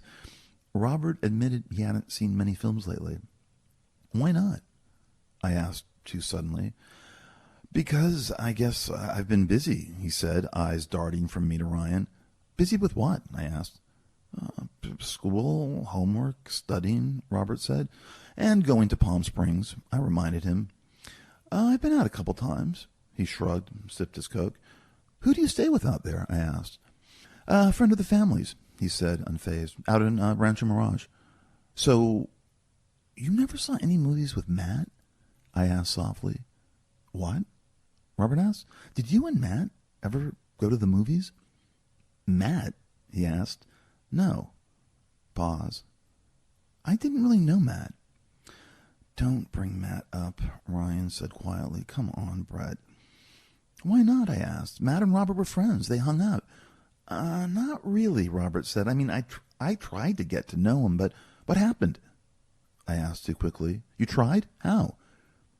Well, you knew him, Robert said hesitantly. I mean, you know how hard it could be to reach him. Reach him, I murmured, nodding. Yeah, I guess. I paused. How hard did you try? I paused again. I mean, to reach him. Well, we'd eat lunch together sometimes, Robert said. I mean, we talked at school. Did you ever go over to his house? I asked. On Haskell Avenue? No, Robert said. Did he ever come over to yours? I asked. No. So you didn't really try that hard to reach him. Robert stared at me.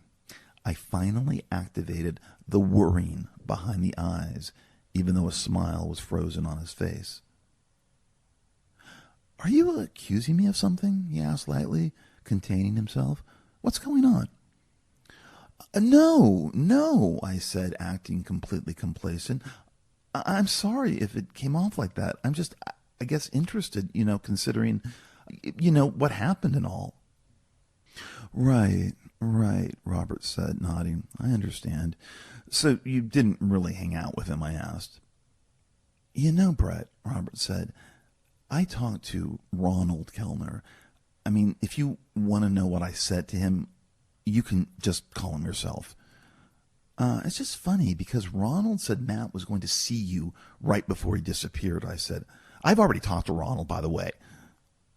Ryan glanced at me and then over to Robert, utterly confused. Yeah, supposedly Matt said this, Robert confirmed, and we had vague plans. I mean, I'd given Matt my number, and he was supposed to call me. Which number? I interrupted. My number, Robert said. Not the one on the roster, a beat. It's private. So, you never saw Matt Kellner the week he disappeared, I asked. Brett, Ryan said. I ignored him. What do you mean? Robert squinted at me, confused. See him? I mean, did he ever stop by your place? I asked. Did you guys talk? Did he ever call you the week he was missing or make any kind of contact? No, we hadn't talked, and no, he didn't make any kind of contact with me. Robert was sitting very still in the booth, his eyes worrying, trying to figure out how to play this game and combat me. You guys didn't drive out to Crystal Cove together? I asked gently. You guys didn't, record some tapes together? What are you talking about? Robert asked back. Tapes? I've never been to Crystal Cove. I'm just asking, I said soothingly. Robert's gaze hardened. Whatever was going on between you and Matt is none of my business. He paused. I understand, he said, that it was hard for you. He paused again, considering, the nature of your friendship. He realized how this sounded and then clarified, whatever that was. I was too shocked to say anything after he said this, but since Ryan already knew about Matt and me, it didn't really matter. But I didn't know Matt, Robert said, so I don't know what you're asking me. How do you know what was going on between Matt and me? I asked in defensive mode. Did Matt tell you? Did he actually tell you? No, Robert said. He just told me you had a falling out and that the two of you weren't hanging anymore. He paused. I asked what the falling out was about, but he was kind of vague. He paused again, offered a little shrug. I assumed it was something that was none of my business. Why would you assume that? I asked. Why would it be none of your business? Susan mentioned something, Robert said, that you guys were close. I wanted to scream. I wanted to leap out of the booth. Instead, I just stared at Robert, paralyzed. But I was also on the verge of collapsing and crawling away from the table to find a corner to cover my face with my hands and cower in. And you thought what? I asked. You believed her? Yeah, sure, Robert said. Why shouldn't I believe her? And then I couldn't stop myself. It rushed out of me. Well, Susan mentioned to me that you'd been institutionalized part of your junior year before you came to Buckley. I paused. Should I believe that? Robert flinched, then turned away and sighed. Ryan was looking back and forth between the two of us, again utterly confused at the direction we had taken the conversation. Robert didn't prolong the moment and turned back to me with a wary expression. Yeah, I was dealing with some stuff, Robert admitted. Yeah, I was in a place outside of Jacksonville for a couple months. He paused, and I was figuring things out. He stopped. My father placed me there. I didn't think I needed to go, but my dad forced me to. But you told us you were in Roycemore, I said quietly. When you first came to Buckley, you said you were in Roycemore. You never mentioned anything about a mental institution. It wasn't a mental institution, Robert said. It was a facility. He made a gesture with his hand. And what? I mean, come on. I'm just supposed to blurt this out? My first day of school? When I just met you guys? I don't know, I said, shaking my head. I just don't know. You don't know what? He asked. I don't know if you're just fucking crazy or not, I said. Silence landed on the table. The three of us just stared at each other. And then I started laughing, trying to pass the whole thing off as a joke. And it worked. Because Ryan took my cue and started to laugh as well, whether he wanted to or not, which caused Robert to uneasily smile and nod. Hey, I'm sorry. I'm just fucking around, I said. Are you cool? Are you cool with it? Ryan and Robert realized that we had all been unwittingly playing some kind of game I'd created that teetered on the edge of cruelty, and where Brett, the writer, had decided to push certain topics to the limit, and which activated something in Robert to push back at me. That was all. Nothing more. He didn't have anything to do with what happened to Matt. Of course he didn't. And then dinner arrived. And within the returning pantomime, everything was smooth and easygoing. Part of the tension had broken, and everyone was relieved that the conversation about Matt was over.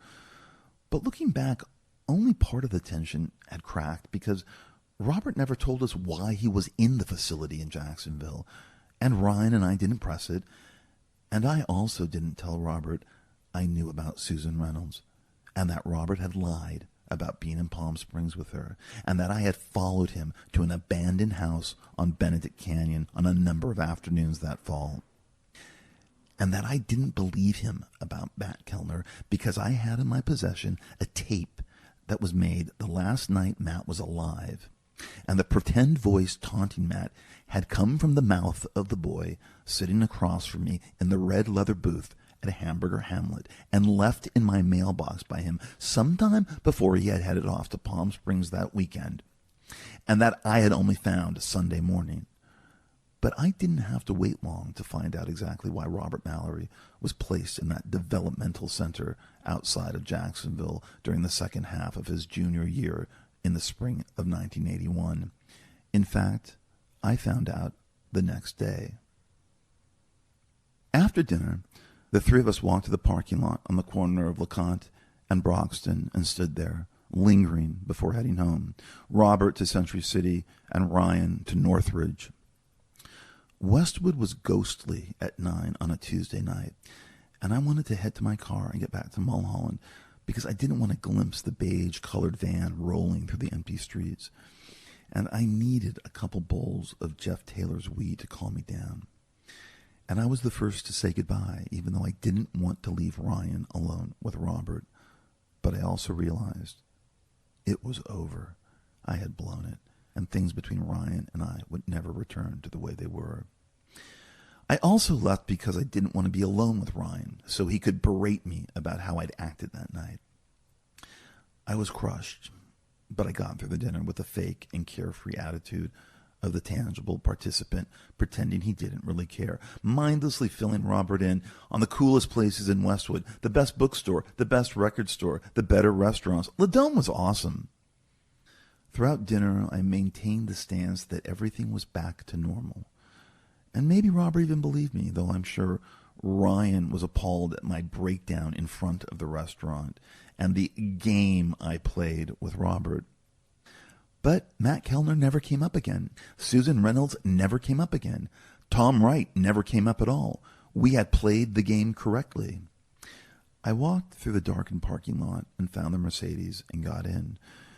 When I started the car, REO Speedwagon blasted out, and my chest started tightening, and tears filled my eyes, and I choked back a sob as I drove away from Westwood toward the empty house on Mulholland, rewinding the song and playing it over and over. A song that at once filled me with optimism about escape was now, I thought, really about the emptiness of my future. On Wednesday morning, Rosa told me that there was a message on my mother's answering machine that had been left not for my mother, but for me. It was 8:40, and I had just walked into the kitchen in my school uniform and tossed the Gucci backpack on the island while I opened the refrigerator and swigged from a bottle of orange juice.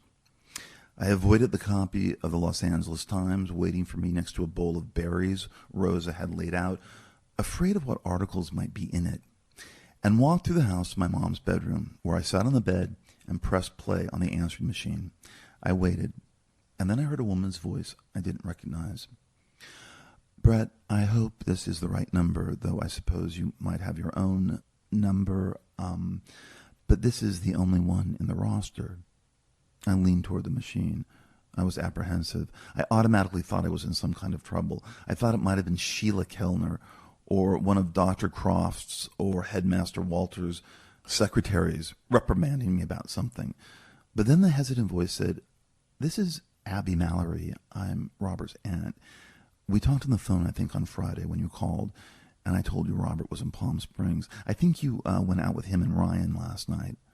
She asked this as a question, even though it wasn't. She knew this, and she also apparently knew Ryan Vaughn well enough to refer to him by his first name only.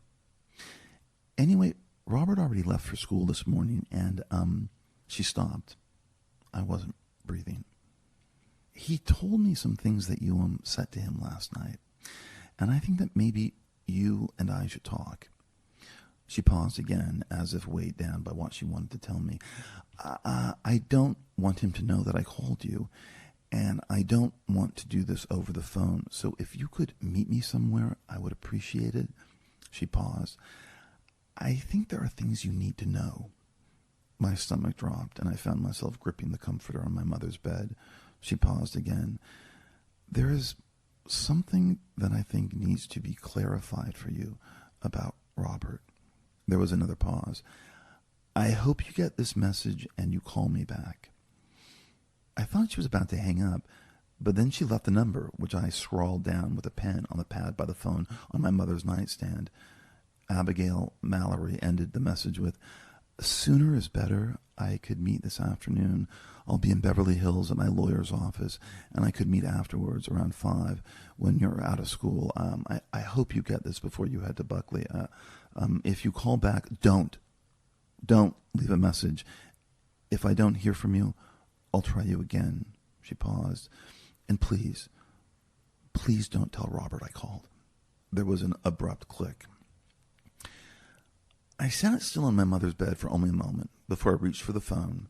Abigail answered almost immediately, and after a brief conversation, she asked me to meet her at La Scala Boutique at 5 o'clock.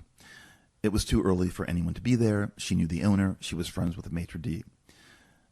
"Why are you calling me now?" I asked before hanging up. "Because I think you're the only one who might know what's going on," Abigail said without explaining herself. And then in the same breath, "I don't want to talk about this over the phone." There was a quick pause. "I'll see you at 5. And Brett," I hadn't realized I was standing up and my legs were trembling and that I was cold inside until I did. "Please don't tell Robert you talked to me or that we're meeting." And then she hung up without waiting for me to verify that I wouldn't. On that Wednesday at 5 o'clock, I pulled the 450 SL into the half-filled parking lot adjacent to La Scala Boutique and easily found a space.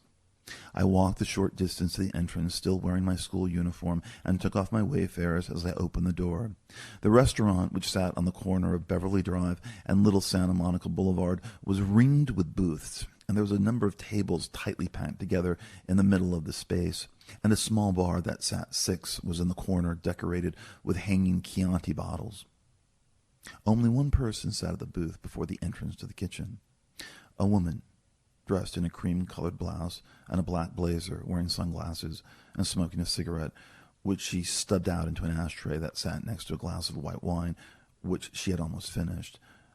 There were no waiters or a bartender or the host. She was the only person in the restaurant. "I didn't know if you were coming or not," Abigail said as she took off her sunglasses, and I neared the table. She was younger than I expected, probably early 30s, and then I remembered she wasn't Robert's mother. She was the younger sister of his father, and she was striking in ways similar to Robert, and I was suddenly curious as to what his father looked like, if he was as handsome and as sexually alluring as his son. I couldn't stop these thoughts from distracting me, no matter what situation I found myself in at 17.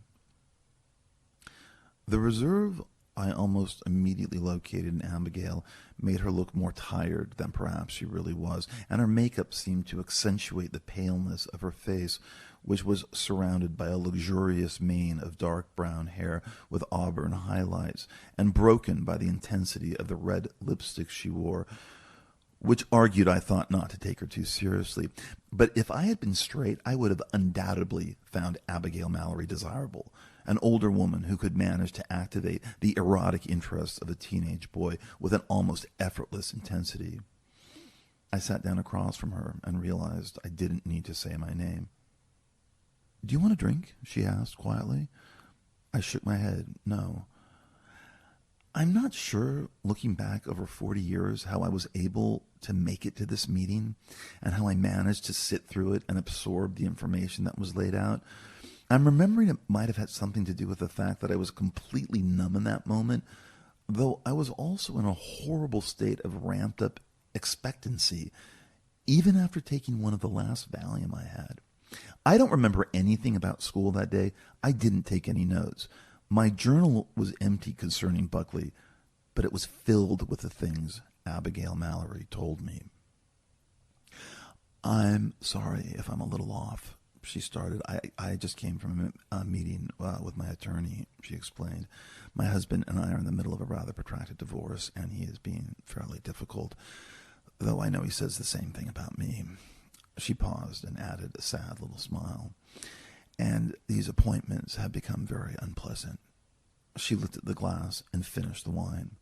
"I should have probably rescheduled this. I'm sorry." She was so reserved, it was like sitting with an actress straining to play a part in a scene she hadn't remembered the lines to. I didn't know what I was supposed to say as a 17-year-old costumed in a private school uniform, so I just stared at her and quietly nodded as if I understood. I didn't have anything to say because I didn't know where to begin, and I also realized, sitting in the booth at La Scala, that perhaps I didn't want to know anything, and that maybe I should just leave and let everything play out without knowing why Robert's aunt thought it was so important to meet, especially with the added caveat that I'd been warned Robert should never know about this meeting or the phone call that set it up. She was studying me without expression, as if trying to neutrally figure out who this boy was she had summoned to meet her, and if she could trust him. I finally looked away and down at the table and waited until she said something. The maitre d', who I recognized from my frequent visits to the restaurant with my parents, had walked out of the kitchen wearing slacks and a polo shirt, and asked her if she'd like another glass of wine, and Abby nodded without saying anything. I watched as he went to the bar and came back with a half-empty bottle of chilled Pinot Grigio and poured it until her glass was filled almost to the brim. Abby nodded thanks, and the maitre d' asked me if I'd like a drink. I just shook my head and murmured no. "Robert told me he saw you last night," she finally said. Yeah, Ryan invited him to dinner after he went to the movies," I said. "In Westwood," I uselessly added. "Robert told me you were upset, it seemed." She paused and waited for me to say something. "No, not really," I lied. I wasn't upset. We were, I was kind of joking around. I said I was joking around. I was, whatever I said wasn't meant to be taken so seriously. Robert said that you said that, but that's not what Robert thought. She took a sip of the wine. It seemed to relax her. He didn't believe you when you said you were just joking. I didn't say anything at first. A vague annoyance was rising within me that I tried to tamp down. Well, I can't help it if he couldn't take a joke. She considered this and took another sip of wine. I realized she was going to finish the glass fast. He said that you, went after him last night. He said that you seemed to be accusing him of something that he said he has nothing to do with and knows nothing about. I felt a chill when I heard this, but Abigail said it in a calm voice. She wasn't accosting me. She was just relating the facts that Robert had supplied her with. The Valium, as usual, was steadying me, and I was able to stare at her without breaking down over Matt Kellner and what terrible things I imagined Robert had done to him. But I said I was joking, I said it was a game. It was a guy thing, just screwing around, testing limits, being a dick. Everything seemed fine afterward. I paused. I was lying, and I didn't care. And I flashed on how I had sobbed on the drive back to the empty house in Mulholland, and now in La Scala became emboldened. What did Robert take so seriously that he had to tell you about it? This was a dare on my part, and the first moment in the conversation where I felt like an adult, that I had risen to the occasion and was defending myself from whatever her fucked-up nephew had accused me of. Abigail was still studying me and didn't answer my question. Instead, she went in a different direction. She wasn't evasive, but genuinely curious. Robert has mentioned you a lot, she said. In fact, since the first day of school. She was staring at me, but there was no anger. She wasn't admonishing me. She was just telling me things. He said you saw him somewhere, at a movie, over a year ago. She paused.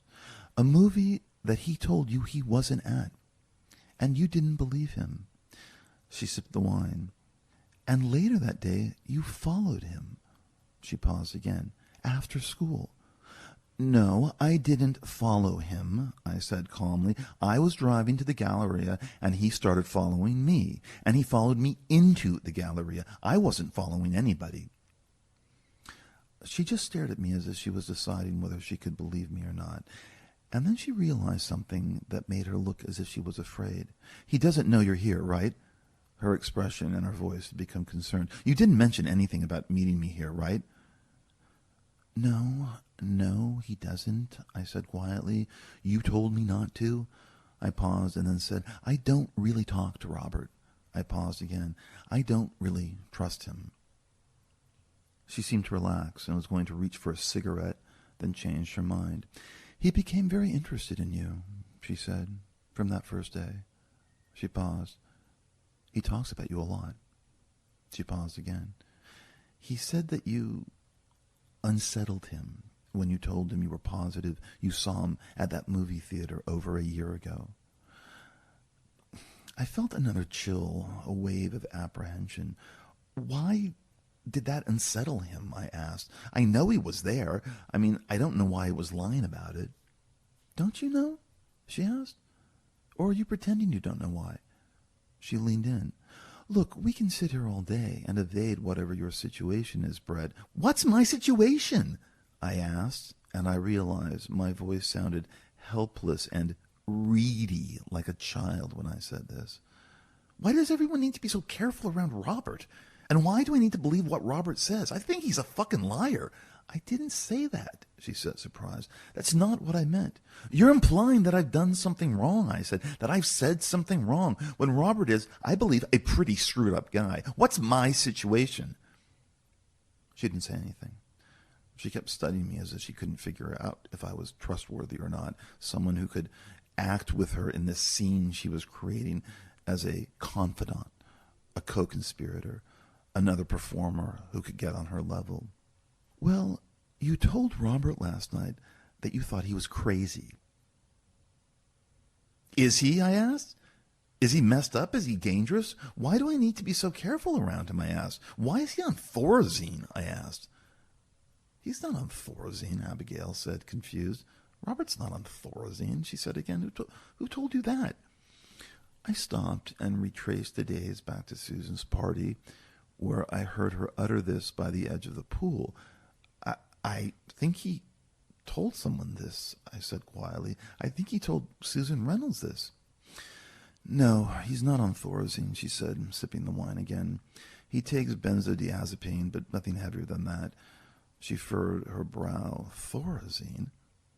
Look, I'm not sure what Robert is exactly capable of, I said, trying to formulate how I carefully wanted to relay this. I think he is, or I have come to believe, that he is a somewhat troubled individual who is responsible for a number of things. I said this somewhat without emotion, and it sounded hollow, devoid of reason or fact, something bland and bureaucratic. It didn't convey what I was really feeling. And I hadn't mentioned Matt Kellner's name yet, or the desecration of the Buckley Griffin, or whatever had happened to Catherine Latchford and Audrey Barber, to Julie and Sarah, or the filthy way Robert had talked about what he wanted to do to Susan Reynolds' asshole when we were laying next to each other in the space on Melrose. Abigail was silent. I looked around the empty room. The restaurant had a panoramic view of Santa Monica Boulevard and Beverly Drive, as well as Little Santa Monica Boulevard. The streets backed up with rush hour traffic now. The sky was darkening, and it would soon be night. And I'd be heading back up to the empty house in Mulholland, where I'd medicate myself with weed so I'd be able to calm down and finish whatever homework assignment needed to be concentrated on and completed. I couldn't just let everything go to hell, even though I had canceled retaking the SATs and had put yet another meeting with Mrs. Thompson, my college placement advisor, on hold. I had to maintain some semblance of control, and the weed helped. Suddenly, I realized I was scanning the streets for the glimpse of a beige-colored van. In the ensuing silence, I asked, why was Robert in that facility, the one outside of Jacksonville? I paused. What happened? How did you find out about that? She asked, unsurprised but curious. Susan Reynolds told me, I said. Susan, she said, smiling to herself. Do you know that I've never met her? Why would you have met her? I asked. As soon as the question came out of my mouth, I knew exactly why and regretted it. Because Robert is quite taken with her, Abigail said. That's why. She has a boyfriend, I automatically said, and Tom's my best friend. I know, I understand that, she said. It's a delicate situation for everyone, isn't it? I didn't want to talk about that. This was already playing out between Robert and Susan. I knew what was going on and what would eventually happen, and I wanted to postpone it for as long as I possibly could. Tom would be back in 4 days. Why was Robert in that facility? I asked again. His father put him there, she said simply. What did he do? I asked. What did Robert do so he had to be put in whatever the fuck it is, a mental institution? I wasn't there, Abigail said vaguely. I only heard things. She paused. Robert disputed them, but a few things happened that alarmed his father, supposedly. She paused again. As well as his stepmother. She sipped her wine. And there was something that happened with his stepsister that was, I am supposing, the final straw for them. Though Robert denied it ever happened. Okay, so he was only there once, I asked. He hadn't been institutionalized any times before that. No, she said, and then carefully explained. His mother's death seemed to be the catalyst for Robert going off the rails a bit, which is to be expected. But I think he was hit exceptionally hard by it. And it just exacerbated whatever was going on with Robert before her death. She didn't know how much more she should offer and abruptly stopped. It was all tinged with vagueness, and in that moment I thought I preferred it that way, but I realized I didn't. I needed specifics. So his father put him in there, I said, coaxing her, and it was only once. It was about 4.5 months, Abigail said. It was January until May. Can you tell me what happened? I asked gently. Well, I don't know what exactly happened, she said. And then, what did Robert tell you? He told us his mother died and that he didn't get along with his father or his stepmother and that he wanted to move to Los Angeles and live with you and that his dad ultimately agreed. I paused and then asked, as delicately as possible, what happened to his mother? We don't really know, Abigail said matter-of-factly. I didn't know my sister-in-law very well at all, but supposedly this was an accident. She had fallen from the upstairs landing in her home, tripped over the banister, and landed in such a way where she was killed instantly. Abigail paused, sipped the wine. The glass was now almost empty. She was completely unemotional when she said this, though the wine had caused her face to flush. She looked around for the maitre d' and then at the boy sitting across from her. But there were always questions. Questions, I interrupted her. Discrepancies, she clarified, momentarily distracted. There were always questions on William's part. It didn't quite add up for him. She would have had to have been in a certain position by the banister, the railing on the second floor. William said, whatever. She paused, debating if she should go on. But look, it had been a contentious divorce, and William, that's Robert's father, hated Carol. He really hated her by then. And the case, which was never not referred to as an accident, despite the suggestive nature of William's inquiries, was simply closed, and that was it. And then Robert moved in with William and Diane, his stepmother, and Ashley, his younger stepsister, from Diane's previous marriage, even though William wanted to send Robert away to a boarding school. But it was already May, and the plan was to enroll Robert somewhere in September. Abigail paused and then decided to take another path. Look, I wasn't entirely correct about Carol's death being the only thing impacting Robert. Something was happening before. There were things happening to Robert that were affecting him in strange ways before her death. And this was according to both Carol and William. And I have to reiterate, Brett, I wasn't there. I was living out here. And I really only know what either William or Robert or Carol told me. She suddenly waved a hand through the air as if this signified something. The specifics aren't important. It's just differing versions of events. But there was definitely a part of Robert that I became worried about. That concerned me. There were drugs. There was acting out. He had threatened a classmate. She paused again and then realized something. I guess I'm telling you this so you would be more careful around him, because he's very sensitive. I realized that Abigail was buzzed, and this was causing her to ramble. And that I'm not quite sure what you think he is capable of. I'm saying he's not exactly the dangerous individual you seem to say he is. Yes, you are, I interrupted. You're afraid of him. She paused. Well, I think you need to define what you mean by dangerous. Jesus Christ, what are you saying? Why am I fucking here? I don't want to know any of this shit. I don't want you to tell me anything. You're basically telling me that Robert's dad thinks Robert might have had something to do with his mother's death. Is that what I was supposed to take away from that? But you need to know these things, she said quietly, because you need to stop this feeling you have about Robert. I changed my mind. I said, I'm afraid of this. I'm really afraid of this. I don't want to know anything more about any of this. I don't want to know anything else about any of this. But that's a good thing, she said, grasping. Being afraid, keeping alert. I'm sick of being afraid, I said. And you're afraid too. That's why you're here. That's why you called me. You're scared. She shrugged. You can get used to it.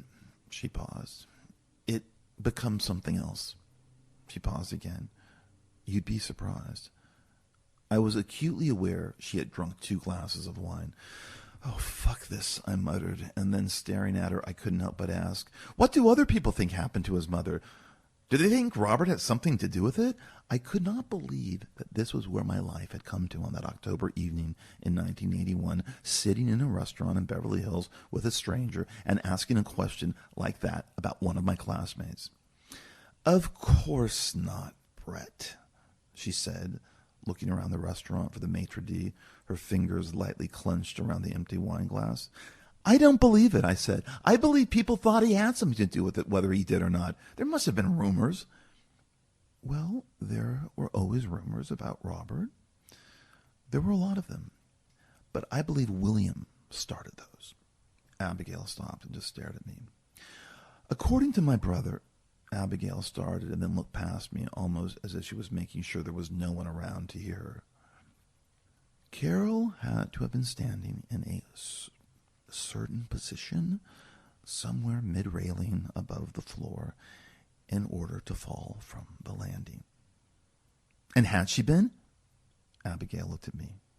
No one knows, she answered quietly. Well, had she been pushed? I mean, had she been thrown off? Is that what people thought? What are you trying to say? Did Robert do it? She shrugged and released her grip on the wine glass and folded her hands on the table. It was an accident, she repeated. There were irregularities, but the cause of death was listed as an accident. No one knew why she was in a position to fall the way she did, but it was an accident. Abby suddenly became impatient. This isn't what I wanted to talk to you about. I don't have anything to say about what happened to Carol. What did Robert say, I asked, about what happened to his mother? He wasn't home, she said, but he was the one who found her. Did he have an alibi?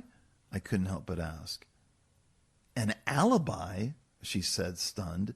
She asked it again, as if in disbelief. Alibi? Her expression shifted as if she was suddenly seeing me in a new light, and it confirmed something about the boy sitting across from her and the word he used, alibi.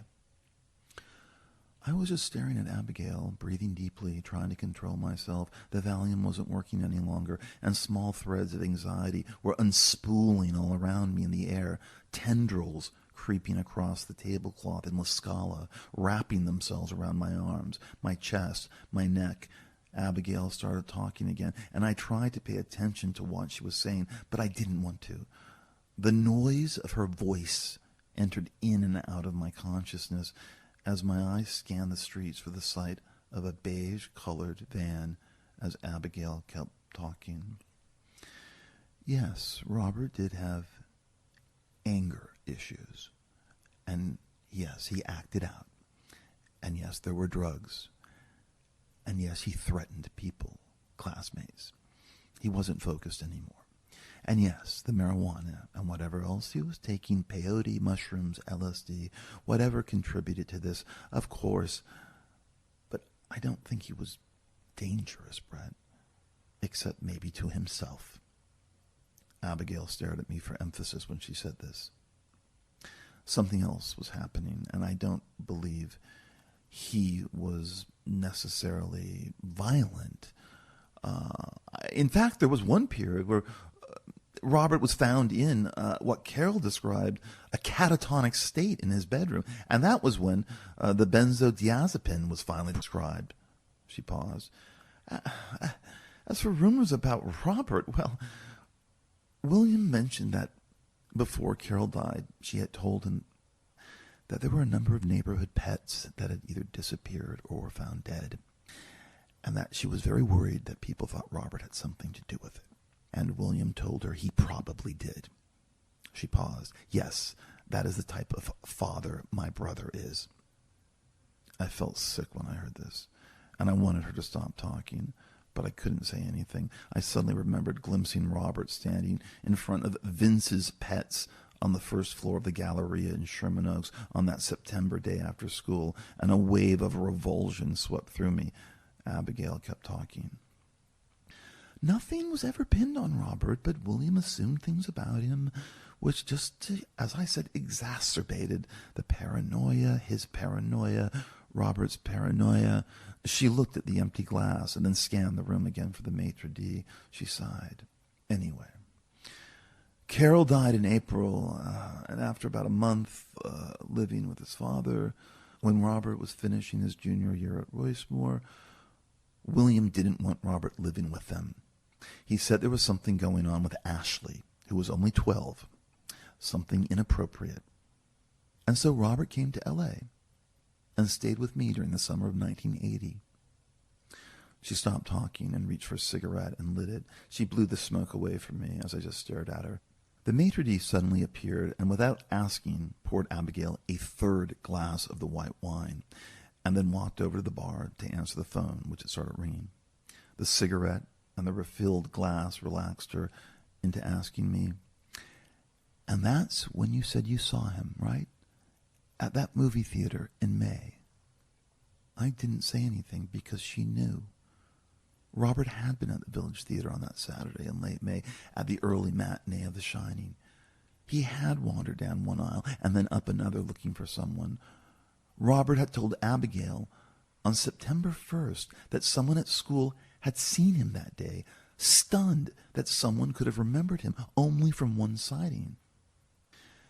And the way Abigail looked at me now in La Scala, I realized that she knew why Robert had made such an impression on me and why he had stayed with me for so long, why I had still remembered this boy 15 months after I had first seen him. She knew I thought he was beautiful, desirable, someone I had wanted, and this answered a number of questions about me that she didn't need to ask anymore. She had figured me out.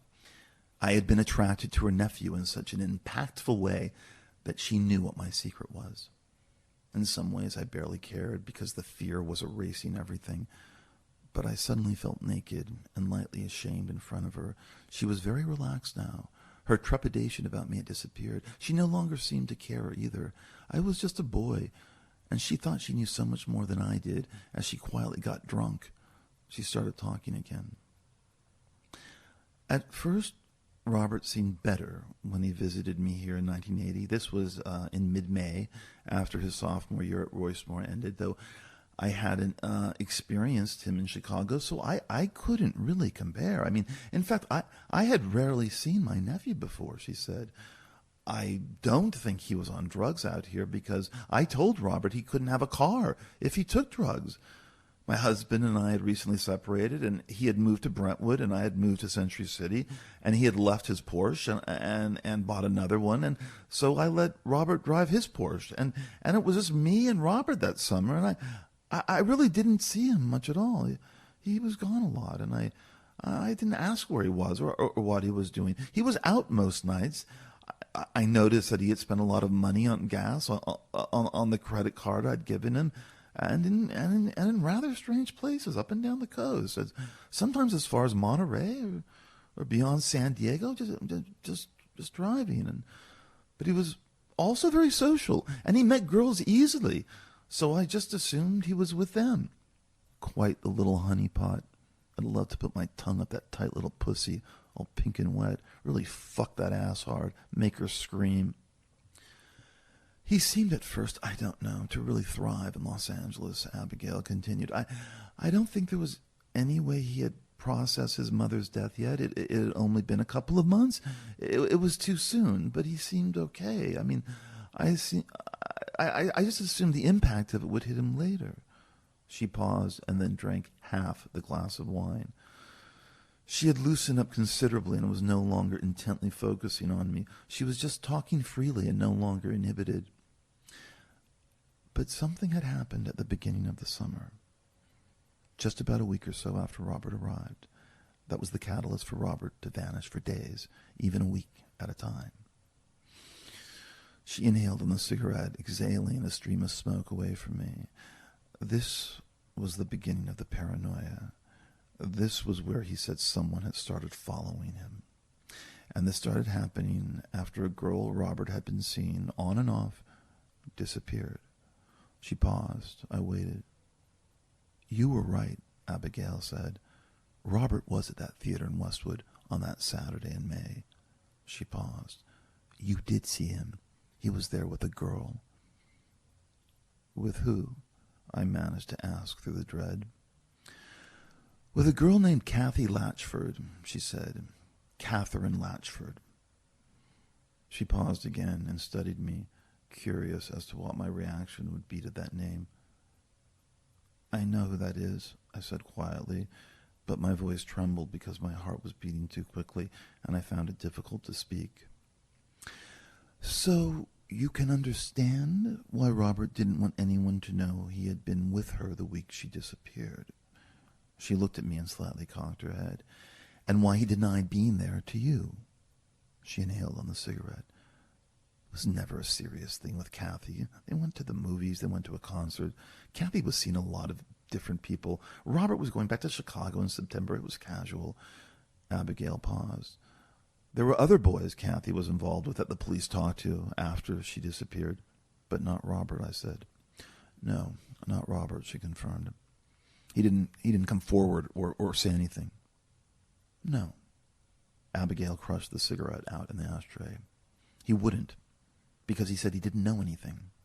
She paused and looked around the room. And I believed him. She looked back at me. And both his father and myself agreed that considering Robert's recent problems, well, he should just leave himself out of it.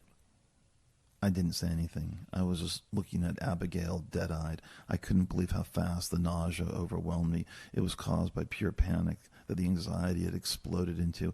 I just sat very still to let the sickness pass, and then it slowly started dimming. After the second wave crested, I wanted to get out of La Scala and go home and smoke weed and take another Quaalude until I was stoned enough to annihilate myself and crawl under the blankets on my bed and fall into a deep and dreamless sleep. So you know about Catherine Latchford and what happened to her, Abigail was saying. I nodded slowly. Yes, I swallowed.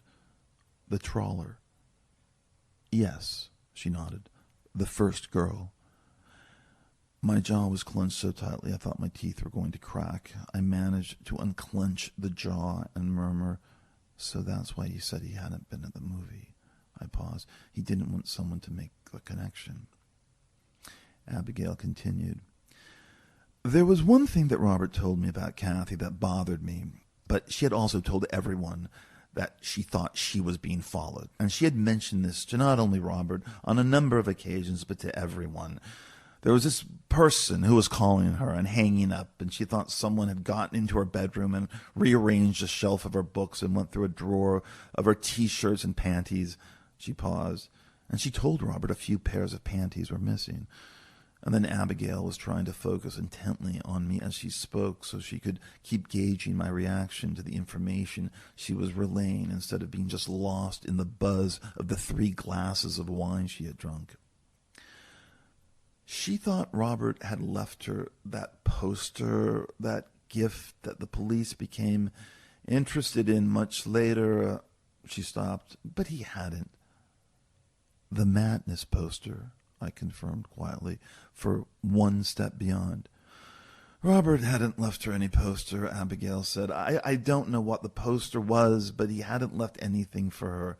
She paused. Someone else had.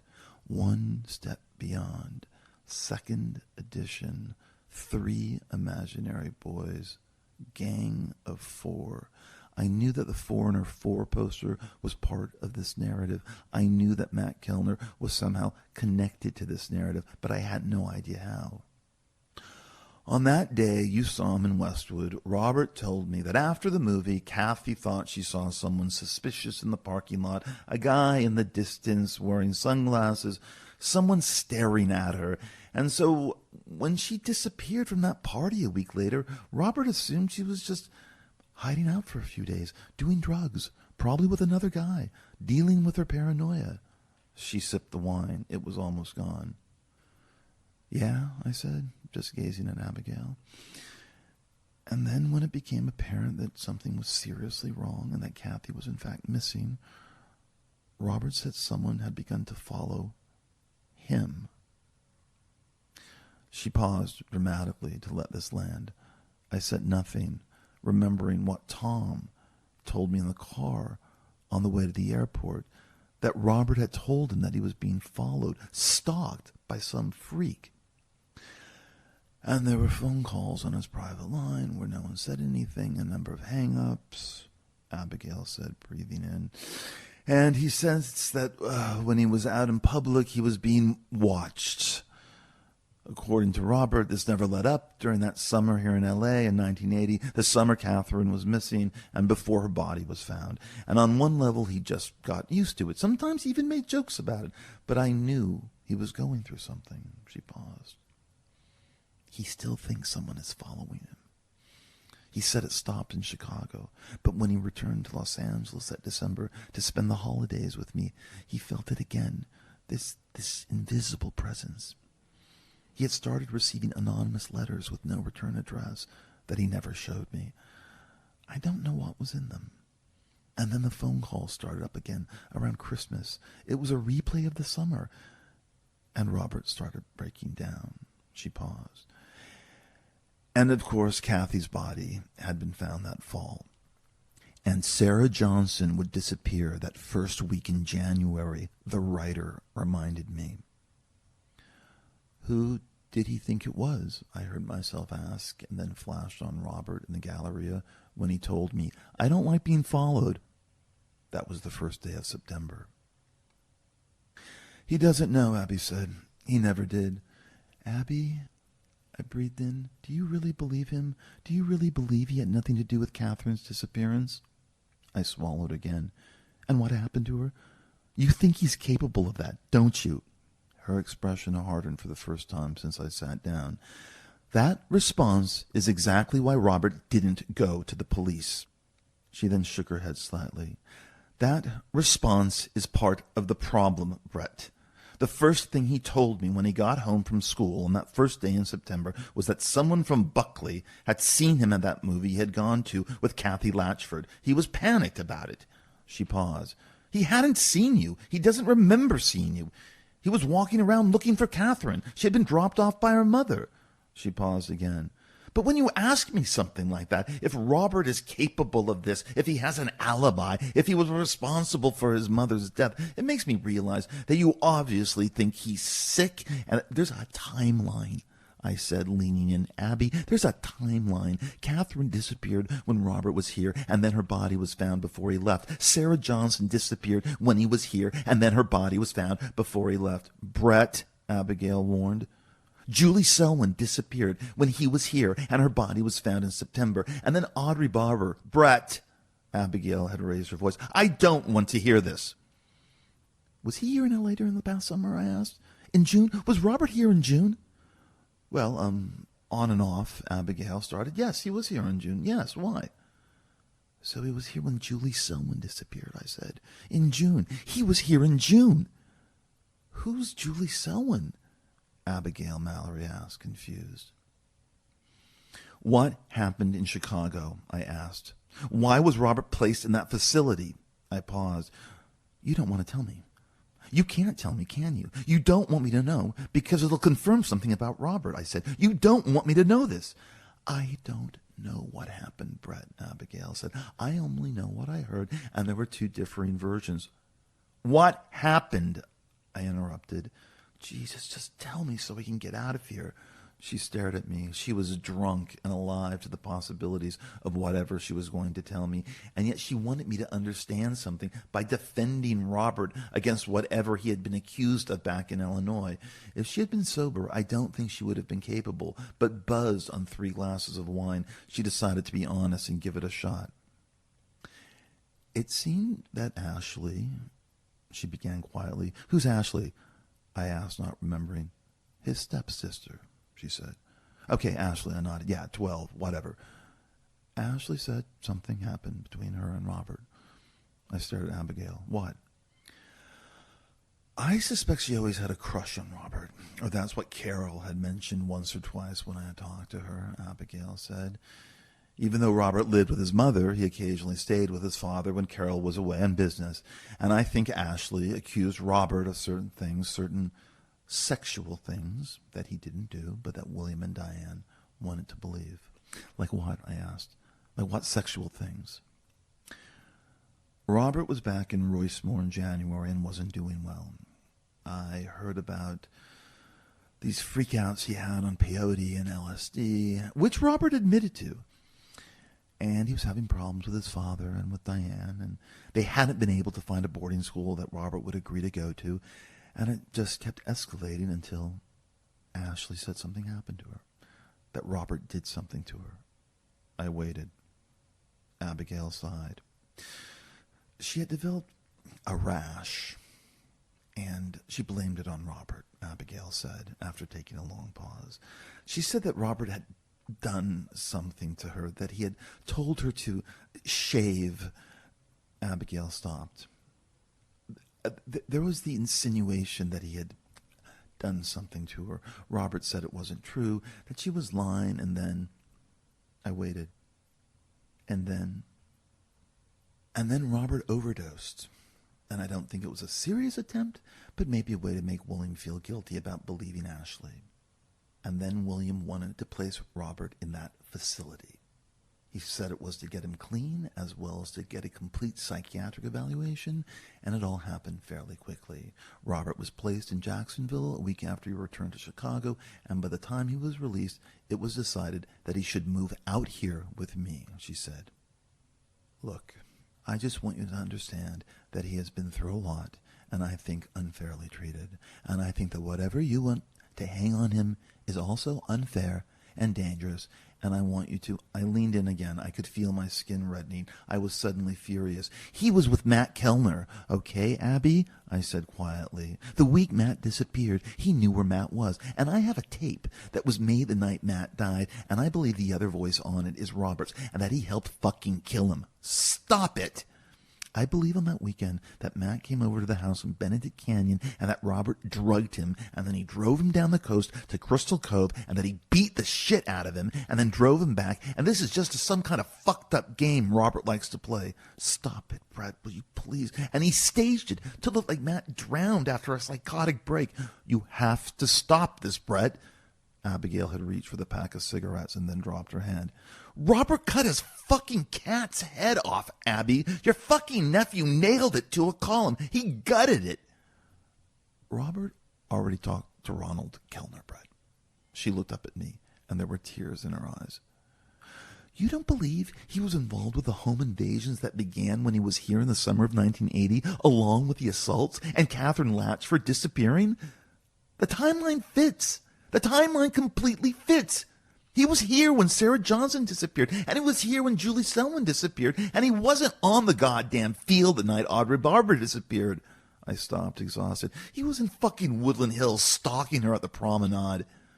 I don't really know who those other girls are. I guess I haven't been following this as closely as you have, Brett, Abigail said softly. I'm not sure I know who those girls are exactly. So it's just bad luck that Robert dated the girl who was the first victim of the trawler, I said. And bad luck that his 12-year-old stepsister said he raped her. You have to stop accusing him of things, she said. He has no one. He has no one but me. Oh, stop it, I said. Just stop it. But a sudden pang expanded in my chest when she said this, because I felt the same way about myself. You have no one either. She leaned across the table. The desperation was palpable. You should get to know him, Brett, she said quietly. I think if you knew him, you'd realize it wouldn't be possible for him to do what you're suggesting. She stopped and then sat back. She reached for the pack of cigarettes, picked one out, and then refrained from lighting it. And then she suddenly looked slightly confused. How did you know about the house on Benedict Canyon? I don't remember. I automatically lied. I think Robert mentioned it to a group of us at lunch or something. I muttered. There was some house on Benedict. He mentioned. I didn't tell Abby that I followed Robert there many times, and that once I roamed the backyard. It's where my husband and I first lived. He's now in Scottsdale. He hasn't put the house on the market because he has to give me half of it. He's being a prick. She was having trouble focusing on me again. I realized she was trying to light the cigarette and for some reason couldn't. Robert keeps some things there, I guess, upstairs. He has a key. I was overwhelmed. I was about to collapse. I simply stood up. I looked at her blankly. In that moment, I saw Abigail Mallory as a clueless drunk, and I had no idea how many times she censored herself during our conversation. Even though she seemed afraid and vulnerable, she made me feel pitiless, as if I was capable of anything. You want me to hang out with him? I asked quietly. You want me to hang out with Robert? She looked up at me but didn't nod. I'll hang out with him, whatever. I realized my back was completely damp with sweat and fused with my polo shirt. You want me to be nice to him? Fine. Whatever. I said this numbly, with no emotion. Her face relaxed, and she seemed surprised. That easily? She asked softly. You've changed your mind that easily? I haven't changed my mind about anything, I said. She stared at me confused. I'm worried about what's going to happen to Susan Reynolds, I said. I'm worried about what he's going to do to Susan.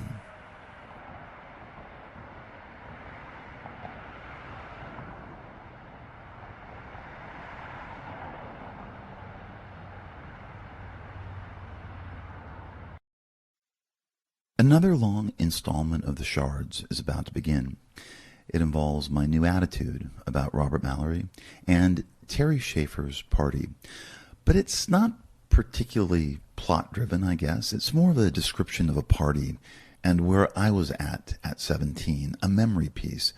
I don't know how many more episodes exactly that we have left, but I need to finish this book and get it over with. Hence the longer episodes lately, though I don't think there will be any as long as these last two installments. I've got to finish it because it has become increasingly upsetting to relive these memories and write them down. And yet I have to tell you what happened to me in the fall of 1981. I just can't stop, even though there are times I might want to, or certain listeners might want me to. Todd is also increasingly disturbed by the fact that I'm telling the story. And he has sometimes blamed the severe mood swings he has suffered on the Shards itself and how it makes him feel when he sometimes listens to it. I know some of you are delighted by these episodes, and others think they are too long and that this should have been conceived as a weekly event rather than a bi-weekly event. And I know from close friends, some of them checked out long ago because they want to read it and not have to listen to it. And as I've said, I get it. I'm not an audio guy either. I look at the Shards as sometimes a finished thing and other times something I'm trying out in Chicago or Boston before opening it in New York, just testing things out, seeing what fits, what works, encouraged by the enthusiasm some of you have received it with. You are a fairly select and small crowd, by the way. But this is ultimately a dark story, and I'm obsessed and tormented by it, and at times pleased with it as well, and maybe pleased is the wrong word. I don't know. Maybe it's just relief. A book, as you're writing it, becomes your best friend, your lover, the one you confide all your secrets to. And though I'll feel that particular and specific emptiness I always feel when I finish the Shards, I will also be somewhat elated, as if I survived an awful experience, even though this all ended up defining who I became, at least as a writer, and I think as a person too. I have been filled with an impossible dread that is almost painfully physical when I realize where this story is going. And yet my only point of reference is to write about what happened to us that fall. And that's all I'm going to say for now. It is the end of October 1981, and we're about to go to Terry Schaefer's party at the house in Bel Air on Stone Canyon Drive.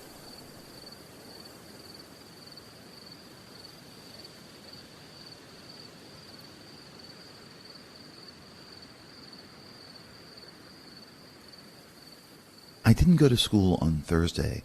I couldn't handle the notion of it and stayed in bed with the comforter bunched around me.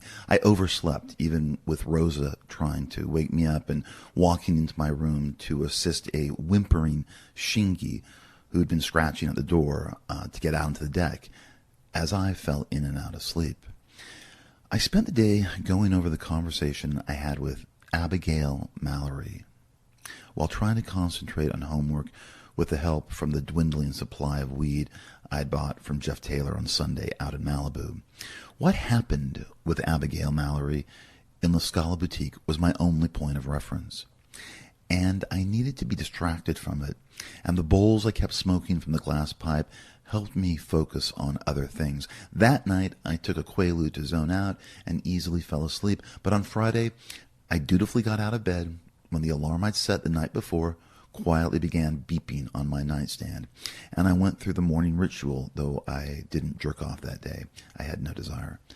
I swam, took a shower, got dressed in the Buckley uniform, glanced over the homework I completed the night before, and then stared at myself in the mirror and realized, you looked good. You looked normal. You looked friendly. You looked calm.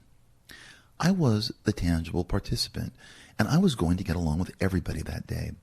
And I was going to become Robert Mallory's friend, because there wasn't any choice. If I wanted to hang out with Susan Reynolds and Debbie, my girlfriend, then I was going to have to hang out with Robert Mallory, despite everything I now knew about him. Even though very little got clarified with Abigail Mallory. Everything was even somehow more shrouded in a mystery that I couldn't find a way out of. But it didn't matter. I was going to focus on another Robert Mallory, the pretend one, the fake one, the one who had been unfairly treated by his loathsome father, and the stepsister who made a false accusation that sent Robert into a developmental center for 5 months. A boy who perhaps hadn't thrown his mother off the landing in a townhouse in Chicago in a rage. The boy who my best friend was in love with, and yet wasn't targeting her as another victim. I was going to reach out to the pretend Robert, offer a truce, get him to trust me, and I'd watch over him. There was no need in the subterfuge of my mother's Jaguar, and for the first time in what seemed like weeks, I drove the 450 SL to Buckley instead, and found a space in the senior parking lot rather than hide along Stansbury Avenue, because I wasn't going to follow Robert anymore, since I was becoming his friend. This was the plan that had begun forming itself when I walked out onto the darkness of Beverly Drive and Santa Monica Boulevard on Wednesday night, leaving a flushed and drunken Abigail Mallory alone in a booth at La Scala Boutique. Becoming that friend was what I thought about the entirety of Thursday. As I walked toward the bell tower with a Gucci backpack slung over my shoulder, I took notice of everyone's car in the parking lot. There was Susan and Debbie's respective BMWs. There was Ryan's black Trans Am and Robert's Porsche. Everyone was there but me. Then I remembered Tom Wright's Corvette wasn't there either. It was almost 9 o'clock, and American Fiction was about to begin.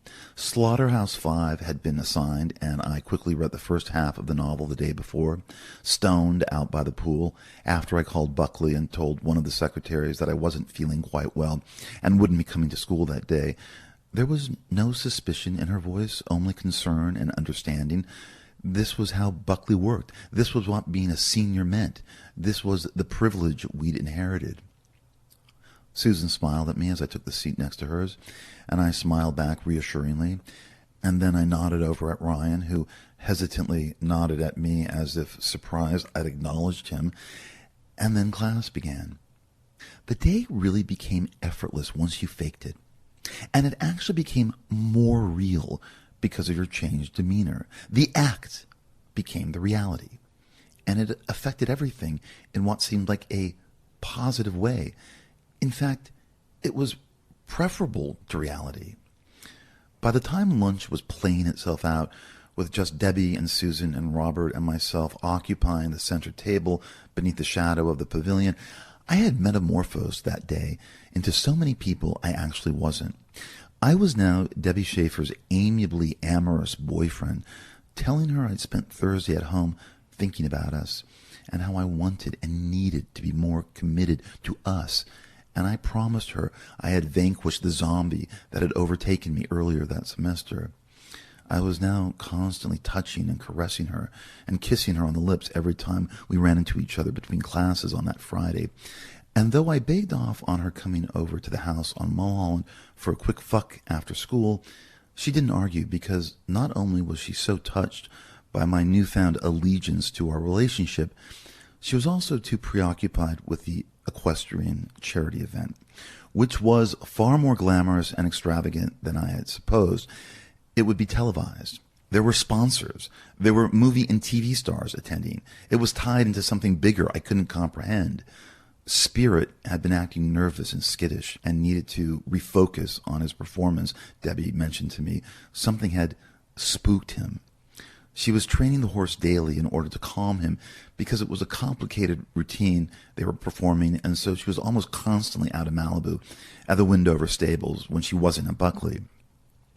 I acted concerned and asked the appropriate questions, even though I was completely bored and didn't care. And she, in turn, was giddy and relieved that I was so attentive to her, and at one point suspiciously asked me if I was high on something, and I assured her I wasn't. Only you, I added. What was happening was real, I insisted. And then Debbie told me she was disappointed with herself, and that it was her fault that we hadn't been able to spend more time together. And I reassured her that we'd completely reconnect when the charity event was over, and that I was looking forward to being in the stands to support her. When I said this, she was so surprised on that Friday in October. She looked happier than I'd ever seen her. And I wondered why I hadn't accepted this way of being in June, when we fell on that Chase Lounge by the lit pool at Anthony Matthews' house, and I let the relationship take us to the unsteady place we were now at. I hoped it wasn't too late. I was also the best friend of Susan Reynolds. I had even stopped her in the pathway under the eaves after our first class and held her hand as I sincerely told her how sorry I was about Palm Springs and that it's her life, and I loved her no matter what she decided, and I'd never tell Tom, and please forgive me. And though Susan was too exquisitely numb to break down with relief, her eyes teared up, and she hugged me tightly as Ryan Vaughn passed by with a blank expression, heading to his next class, ignoring me. But even that was okay, because I now understood that it was never going to happen with us anyway. That had always been the painful reality. Thank you, Susan said. I'm really going to try. I'm really there for you, I said. And I'm going to try and be friends with Robert, I said. Matt's death messed me up. I've gotten everything so wrong, I told her. I'm glad, Brett, she said, and then, that makes me happy. As if I needed more reassurance, she added, everything will work out, okay? And then we walked to our next class. It was so much easier to play the dream.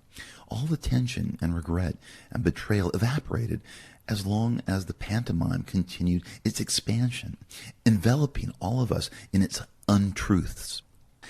And then I became the emerging best bud to Robert Mallory, and approached him at assembly where he was standing with Debbie, and where he smiled at me, raising his eyes as I kissed Debbie on the lips and clapped him on the shoulder, giving it a squeeze, something I had never done before.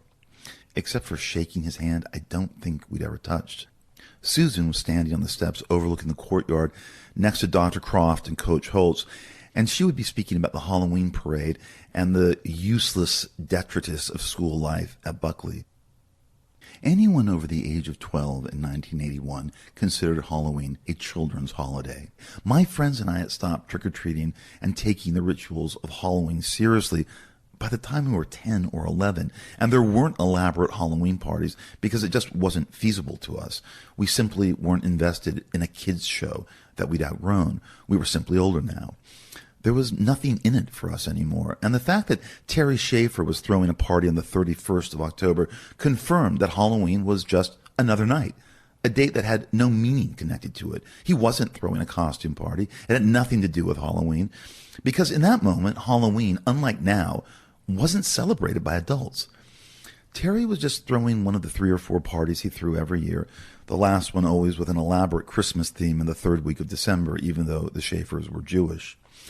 On that Friday before Halloween, the lower grades arrived in costumes, and there was a parade before lunch that began along the elementary field on the other side of campus and proceeded up the lane that divided K through 6 from 7 through 12, and where we could watch the parade if we wanted. Just a few of the junior high kids were interested, but no one older was. Anybody above 9th grade usually wasn't into it. I was trying not to zone out during assembly when there was a brief and painful moment that unexpectedly broke through the haze. I noticed Tom's absence. It was suddenly undeniable and everywhere. A huge part of Buckley was missing without him. I couldn't believe how much I craved his presence, and in a panic immediately willed the tangible participant back into being, and turned this desire about Tom onto Robert. And while the sea of blue blazers intoned the Pledge of Allegiance and the Buckley Prayer, I leaned into him and apologized for what had happened at Hamburger Hamlet on Tuesday night in Westwood. It was all a joke. It was all a misunderstanding, and I was really, really sorry. Robert acted totally unfazed hearing this and just shrugged it off. He leaned in and said in a low voice, "It's cool, dude." This kindness continued at lunch when I, along with Debbie and Susan, tried explaining to Robert my quote-unquote weird sense of humor and how perverse Brett could get and push things into uncomfortable realms or just embellish stuff, and warned him not to take it too personally. And I apologize for any discomfort I might have caused. It was unfair, I was just a writer. We had issues. We had problems. We were all a little nuts. The girls had apparently been filled in about what happened at Hamburger Hamlet in Westwood the other night, and though Debbie accepted it as just another facet of myself as a writer, Susan seemed more hesitant because she had actually heard firsthand from me what I'd been thinking about Robert and his connection to Matt Kellner. But on that Friday, she seemed grateful I was making an effort, and she appreciated the fact that I was preparing myself for whatever was going to happen between her and Robert Mallory. I made a point at lunch to remind Robert that I was still up for seeing a movie with him and hanging out this weekend, if he'd like to. Maybe we could all do something together, I said innocently. And then the girls reminded me that it was Terry's party, Saturday night, and somehow it was suddenly decided that the tangible participant should go with Robert to Stone Canyon. Just the two of them, together. Susan was already going to be there with Debbie, getting their hair done by Jose Ibert and their makeup done by Rick Gillette, something that Liz Schaefer arranged, and who was always professionally made up before any kind of public appearance. And she had booked Jose and Rich for her and the girls Saturday afternoon before the party. "Yeah," Debbie said brightly. "Why don't the two of you come together?" Robert and I looked at each other surprised because this was admittedly a little too fast to process for Robert and myself. We had been so weary of each other and were just getting used to the idea of a tentative friendship when this was brought up that the girls noted our subtle hesitancy when we didn't jump at the chance to go to Terry Schaefer's party together, just the two of us arriving together as a duo. But as this suggestion became more pronounced, both Susan and Debbie really liked this idea. I agreed and glanced at Robert, who just shrugged like the dude he was, and I sensed the kind of relief emanating from him about this decision that had been made by the girls and not us. I didn't see the mad, worrying eyes trying to figure Brett out any longer. Instead, I saw only the gorgeous teenage boy quickly thinking things through, with Susan pressing the notion that we should get to know each other, because he was going to replace Tom, I thought, enraged, until I extinguished the anger. And Robert acquiesced, and not because he was particularly interested in hanging out with Brett quite yet, but because he'd be doing it for Susan Reynolds, who I became convinced, in some nightmarish scenario, was going to be the trawler's next victim. In the end, it was the girls who made the decision, as they usually did, that Robert and I would go to the party on Stone Canyon together. It would happen. Case closed. Perfect. And it was the tangible participant who suggested he would drive over to Century City and pick Robert up the following night. And Robert shrugged, yeah. And it was settled. And because of this simple suggestion that became an actual plan, Robert and I were more relaxed around each other on that Friday. A kind of tension had broken between us. I had no idea if Abigail Mallory talked to Robert about me, or if Robert knew about the meeting at La Scala. Even though I doubted it, I also didn't care. But judging from how easily he accepted me as a potential new friend, and no longer an adversary, it didn't seem to matter either way. I was being nice to him. That's all he wanted. That's all Susan wanted.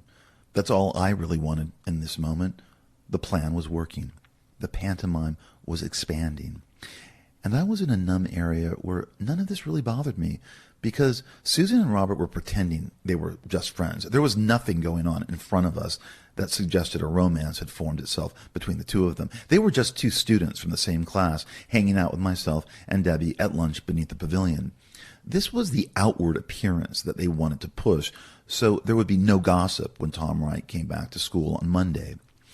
Someone seemed to have replaced me on the Thursday I hadn't gone to school while I formulated my plans in the empty house on Mulholland. The new Brett had an even sunnier disposition than the tangible participant, and it didn't seem as if Susan or Debbie or Robert was suspicious of this persona.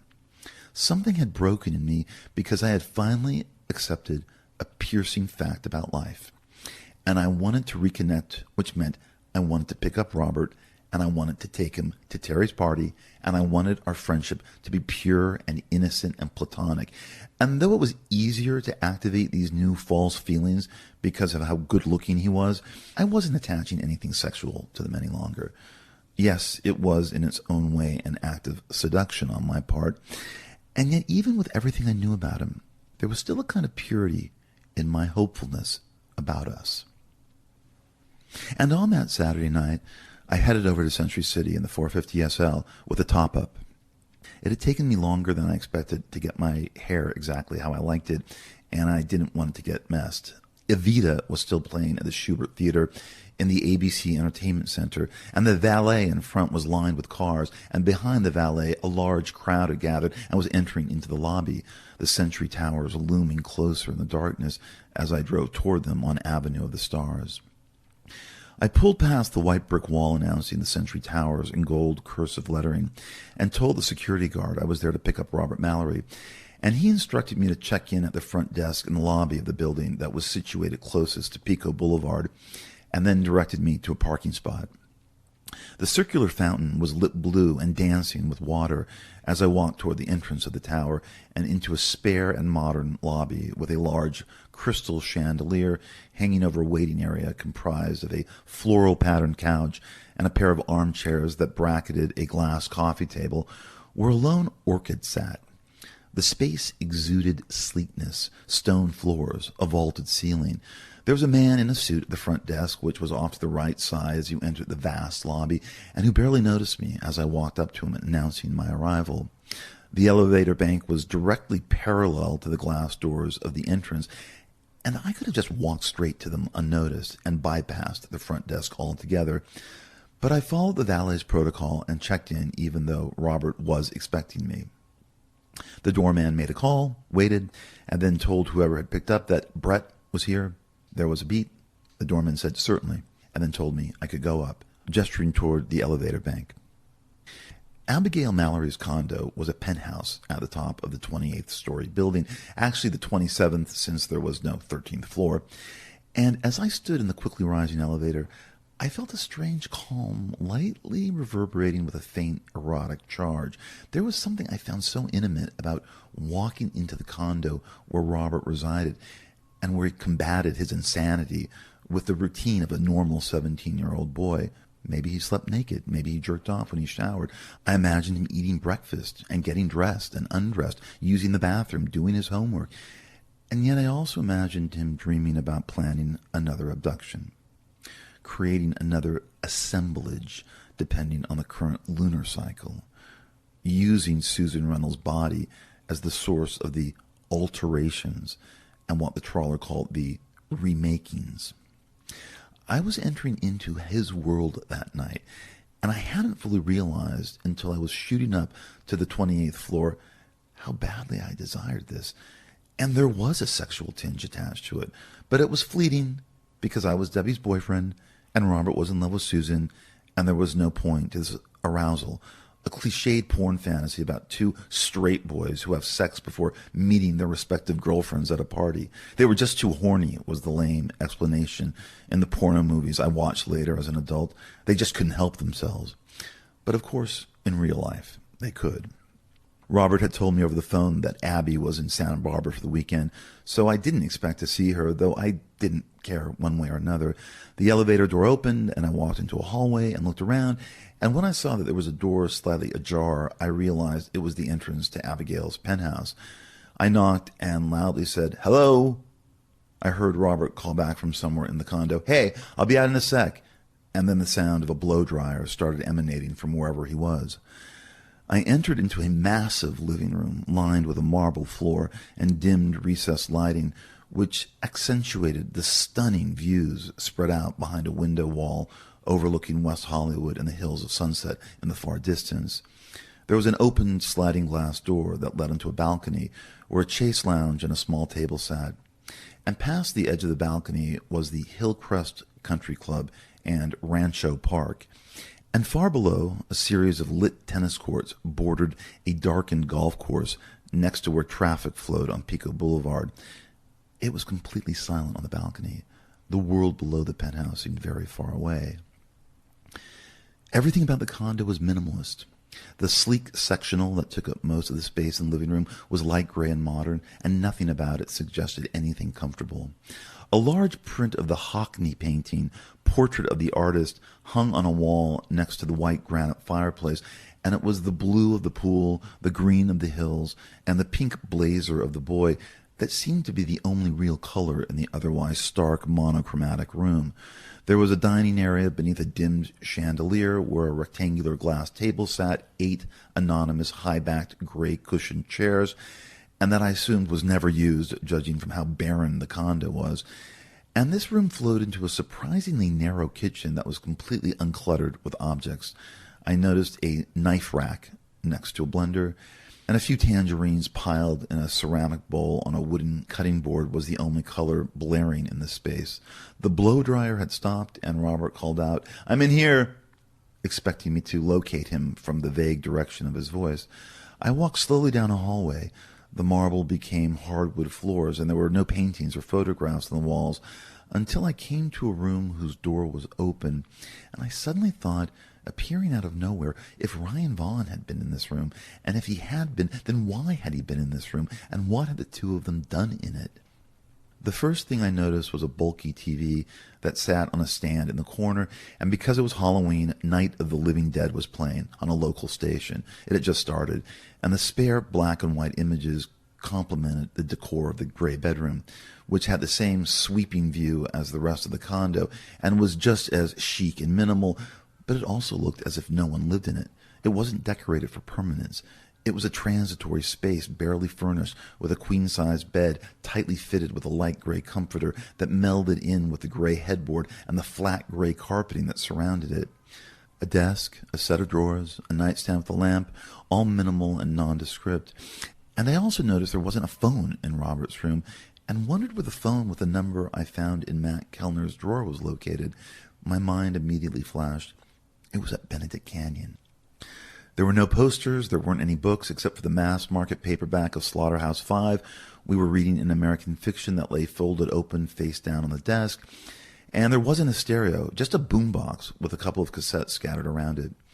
Robert was standing in a walk-in closet, knotting a crimson tie in front of a full-length mirror.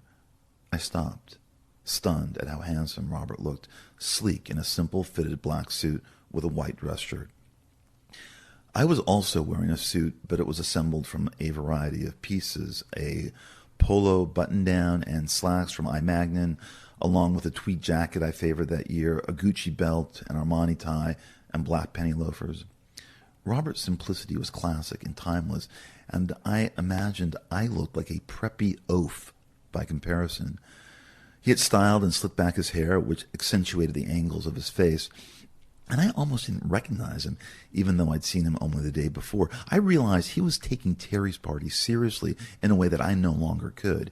He badly wanted to make an impression, it seemed, and I didn't care anymore. That had been zapped out of me weeks ago.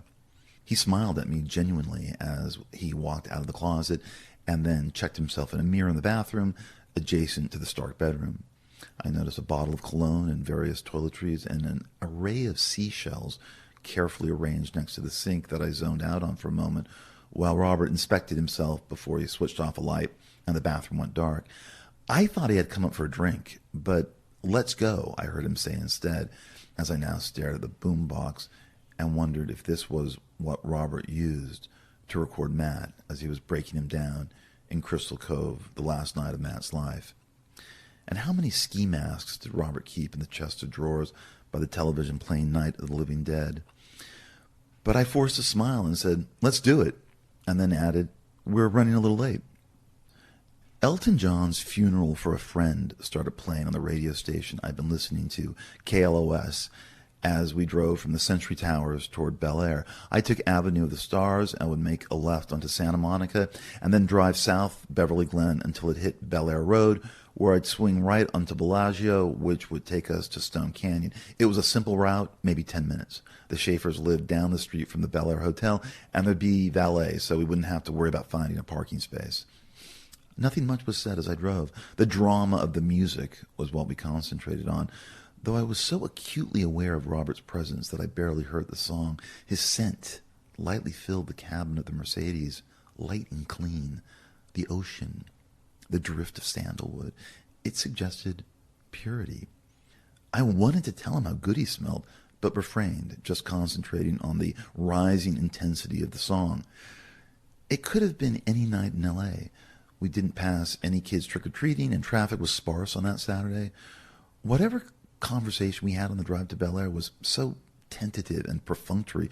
We didn't mention the girls. Neither of us mentioned Tom Wright. Robert never said anything about his aunt meeting me on Wednesday in Beverly Hills, and not a whisper about last weekend in Palm Springs. But there wasn't anything awkward about the situation either. He seemed silenced by the anticipation of the party, and we were both really into the song. And I was relaxed, just focusing on the upcoming light at Beverly Glen and Sunset, when Funeral for a Friend became Love Lies Bleeding. And I noticed something in the rearview mirror as I waited at the light. As if on cue, a beige-colored van had pulled up behind me and began following us as I drove through the light on Beverly Glen and toward Bel Air's East Gate. But when I glanced again at the rearview mirror, I watched as it veered left onto Sunset and sped away toward Westwood. This happened so fast that I almost didn't have time to process the van or connect any meaning to it, and yet felt a sharp panic. But why did I feel any fear? It was just a van, right? It wasn't necessarily the one I'd seen in Palm Springs, or the one I glimpsed in Century City on Monday, or the one that glided across Weyburn and Westwood. I was attaching something to it that hadn't even announced itself yet. It was just a beige-colored van, whose license plates I'd never bothered to notice. It was just a flash. It was just an image. Maybe it was nothing. Maybe I was imagining it. And the force of Robert's presence and the expectation of Terry's party overrode any ominous thoughts that might have lingered. Love Lies Bleeding kept playing as we climbed the streets to Stone Canyon and toward the Schaefer's mansion. And I didn't say anything to Robert about the van, but I'd begun wondering, was the van following me, or was the van following Robert? I pulled up to a valet stand set up in the circular driveway, where a surfer in white jeans and a white polo shirt jogged around the hood of the car to open the driver's side door as another surfer opened the passenger side. I got out and the surfer handed me a ticket. There seemed to be a small army of surfer valets tonight, opening doors and escorting women from passenger seats while quickly moving the line of cars out of the driveway. The surfers were a Terry Schaefer touch. Terry's parties always had an all-male staff comprised of young, good-looking dudes who acted as valets, bartenders, servers, waiters, because supposedly the women who attended the parties didn't want their spouses and boyfriends distracted by hot young chicks offering them canapes and pouring champagne. It was just another piece of etiquette in the social world of Terry Schaefer. I joined Robert, and as we walked up the steps toward the open door of the house, where Paul, the butler in uniform, warmly greeted the guests, ushering them in, Robert leaned into me and asked, "Is that Jacqueline Bisset?"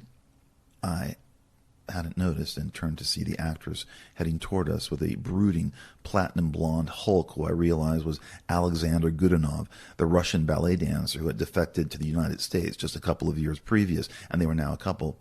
"Yeah," I said in a low voice.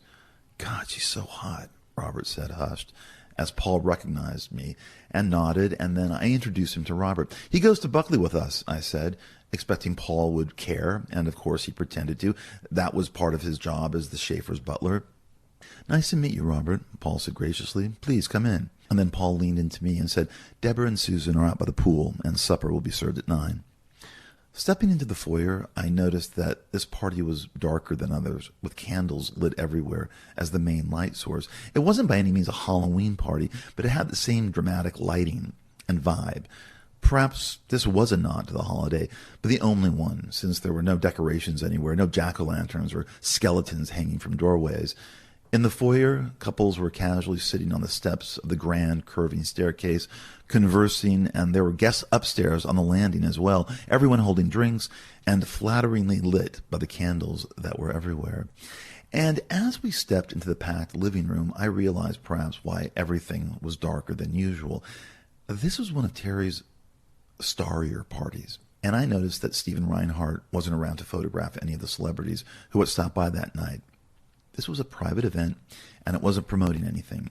Terry's parties weren't particularly lavish. They were cool, somewhat understated affairs, and there was a somewhat tossed-off attitude about them that made the movie stars in attendance seem all the more startling. There were usually no reasons for the party. It was just Terry Schaefer hosting on a Saturday night, and everyone simply came. The living room was flickering with candlelight and loud with voices that drowned out the music, mostly 70s rock and recent disco hits, pop standards. You Make Loving Fun by Fleetwood Mac was playing now. As I led Robert to the bar that had been set up in the corner, manned by two surfer bartenders, Robert wasn't drinking, but I asked for a beer and was handed an ice-cold Corona with a wedge of lime that I pushed through the bottle's neck. I'd been attending Terry's parties for about a year and a half now, since I turned 16, and invited by Debbie because we were friends, and for some reason 16 was the age Terry started allowing us in. And I was surprised how quickly jaded I'd become. I liked movies and movie stars, but I also liked secrets, and seeing them in the flesh diminished their power for me. But this was Robert's first Terry Schaefer party, and he slowly looked around the living room as if stunned. Paul Newman was talking to Dudley Moore with Susan Anton towering over him. Jane Fonda was talking to Terry. It had been announced in the trades that she was going to star in a movie that he was producing, and that never happened. I hadn't seen Terry since that afternoon at the Beverly Hills Hotel, and I suddenly felt both emboldened and ashamed, and looked away from him after he noticed Robert and then me and lifted his drink my way. A director I was enamored with, Walter Hill, was holding a tumbler and talking to Mel Gibson, whom I'd excitedly seen at the last party Terry threw, and on that Halloween night he just didn't have the same sexual impact anymore. I was, however, still intrigued by the filmmakers I noticed in the crowd, and knew that Robert wouldn't recognize Tony Richardson, Franco Zeffirelli, Herbert Ross, John Schlesinger, and James Bridges, who was talking to John Travolta. I looked back at Terry, who was listening to something Jane Fonda was telling him, but he was staring over at Robert too intently, and I became completely unnerved. I told Robert we should go outside and find the girls. The living room was too crowded to maneuver toward the French doors that opened to the backyard, and so I took Robert down the hallway that passed the kitchen, which had been closed off, and which we walked through anyway, and where I said hey to Maria, who was working with the staff, prepping food the caterers had brought, and then we slipped outside, where a large group was gathered by the glowing rectangle of the pool, next to another bar manned by surfers. And Robert and I stood still for a moment and took in the vast yard, dotted with lit tiki torches, music coming from speakers hidden in the trees, brandy by looking glass. A white tent was set up and filled with 30 circular candlelit dining tables with 10 fold-out chairs at each, and a buffet being laid out by a group of uniformed servers. Robert breathed in and then actually looked at me as we took in the grounds and said, "This is amazing." The smokers were usually outside, even though cigarettes were allowed in the house, and Robert nudged me as we walked down the flagstone path to the pool. He had already spotted Jack Nicholson puffing on a Marlboro and standing with Angelica Houston, with Diane Keaton and Warren Beatty, who had taken a break from busily editing Reds in New York, and Barry Diller, who was running Paramount at the time. The studio would be releasing Beatty's film in December. "This is crazy," Robert muttered as we moved closer toward the crowd by the pool, where Liz Schaefer was smoking a cigarette in one hand and holding a near-empty glass in the other, stunningly put together in Halston, looking far younger than 38, and she was talking to Steve Martin and Carrie Fisher. Liz noticed me, but only smiled tightly and turned away without any other acknowledgement, which I found oddly startling, and then she laughed at something one of her guests said. I assumed her reticence was due to the embarrassment she felt because of the last time I'd seen her drunk and naked beneath an opened robe in the living room back at the Labor Day barbecue. But I was already distracted by the inordinate amount of unusually hot young guys in their 20s that were everywhere, standing in groups, blonde, tan, blue-eyed, preppy, wannabe actors, Terry's type, everyone's type. And I always had fantasies of what they were doing there and who they were available for. They were part of the secret world of adults that I wanted to enter, and there was a group of them talking too loudly and laughing as Robert and I passed them, and I knew that they were all going to glance over at Robert, and then they stopped laughing and did. I first noticed this subtle gawking in the living room, and as we made our way through the crowd by the pool, I noticed it again. Everyone glanced at Robert. They couldn't help themselves. It was just natural. It was humans noticing beauty and youth. It was biological. You couldn't place morality or judgment on it, though this is what the unbeautiful usually did. Robert didn't seem to notice any of the stares his presence caused because he was too bowled over by the scope of the party and the movie stars who were in attendance. It was as if he had become stoned by it. I had finished the first Corona and ordered another one when we arrived at the pool bar. Billy, the golden retriever, had wandered out from wherever he'd been placed for the night and was padding around searching for affection, and I petted him, but Robert didn't. He just stared at the animal disinterestedly, then looked away. Robert followed me as we walked around the crowd gathered by the pool and onto the lawn, the candle-lit house looming above us, the windows flickering, though the fully staffed kitchen remained brightly lit. And the two of us headed toward the stairs that led up to Debbie's room, because I assumed that's where the girls were. And then we stopped because Susan and Debbie were already carefully stepping down the stairs as we stood on the lawn rising up to the house, and where we waited silently as they neared us. They were both wearing strapless vintage taffeta dresses. Debbie's was pink, Susan's was black. And the first thing I noticed was how the dresses accentuated their cleavage, as well as being shocked that Debbie had colored her hair. It was no longer platinum, but an ashier blonde, more natural looking, and it was a different cut, less harsh and more girlish. And their makeup from where we stood seemed simple, just mascara and pink lipstick, and I couldn't understand what the makeup artist had accomplished, though as they got closer, it became apparent. There was a flawless yet understated radiance to their complexions. Susan was wearing a simple strand of pearls, and Debbie wore a pair of black jade earrings and a matching black bangle on her wrist, a cool new wave contrast with the elegant pink dress and the sophisticated makeup. They were holding empty champagne flutes as they moved toward us across the lawn, and I wondered if they'd been sharing coke in Debbie's bedroom. I also wondered if Tom's name ever came up anymore while the two of them talked. I'm not going to drink too much, so I can drive you home whenever you'd like, I suddenly told Robert before the girls walked over to us. Oh, he looked at me. You're not staying with Debbie tonight? I took a swig from the Corona bottle and looked back at him. No, I said. I hadn't planned on it. Why? I realized my voice had a slightly confused tone. Oh, well, don't worry about it, Robert said. I'm good. I'll be fine. Okay, I said tentatively, and then, how are you getting back home? Susan's driving me, he said, as the girls got closer. I immediately asked, where? Camden? Her house? No, not her parents' place, Robert said calmly. Century City. Oh, okay, I nodded quickly. Wait, I don't understand, I said like a fool. Well, there was a reason I asked my aunt if she'd like to head up to Santa Barbara for the weekend, Robert said in a low voice. Oh, so you could have the condo to yourself, I said, nodding. I thought I was going to be sick. Something cracked open within me. Okay, yeah, I get it, I said. Why don't you just take her to Benedict Canyon, the writer wanted me to ask. Because Robert didn't know that I knew about the house on Benedict Canyon, I reiterated to the writer. And Susan might be staying over, Robert confirmed. I don't know. It's an option. Oh, okay, I said. I didn't know that. Cool. But that's just between you and me, Robert said, right? Oh, yeah. Yeah, of course, right, I said, having no idea what that meant exactly. I won't say anything. The girls were suddenly in front of us, and Debbie said, "Hey, gorgeous," and kissed me lingeringly on the lips, and I watched as Robert kissed Susan, who turned slightly away, glancing over at Debbie and myself, because, of course, this wasn't supposed to happen in front of me, and I guess Robert understood this too, and instead of continuing the kiss, they only hugged in a friendly and non-committal way. There was no heat or romance to it, which was faintly ridiculous since Susan and Robert were the two hottest people in the entire party. I quickly realized I had to say something about Debbie's transformation. "Your hair looks amazing, babe," I said. "I'm glad you like it," she said, pleased. Jose told me to trust him, and I did. I was in a daze. She trusted a hairdresser. This was good. I nodded, happy for her. At least she trusted somebody. But I was looking at Susan, staring at Robert Mallory in such a way that broke through her numbness, and I realized in that stare there was no way Tom Wright could ever compete. It was already over. It had already been over that first day at Buckley in September when Robert ambled to the center table below the shadow of the pavilion and introduced himself to us.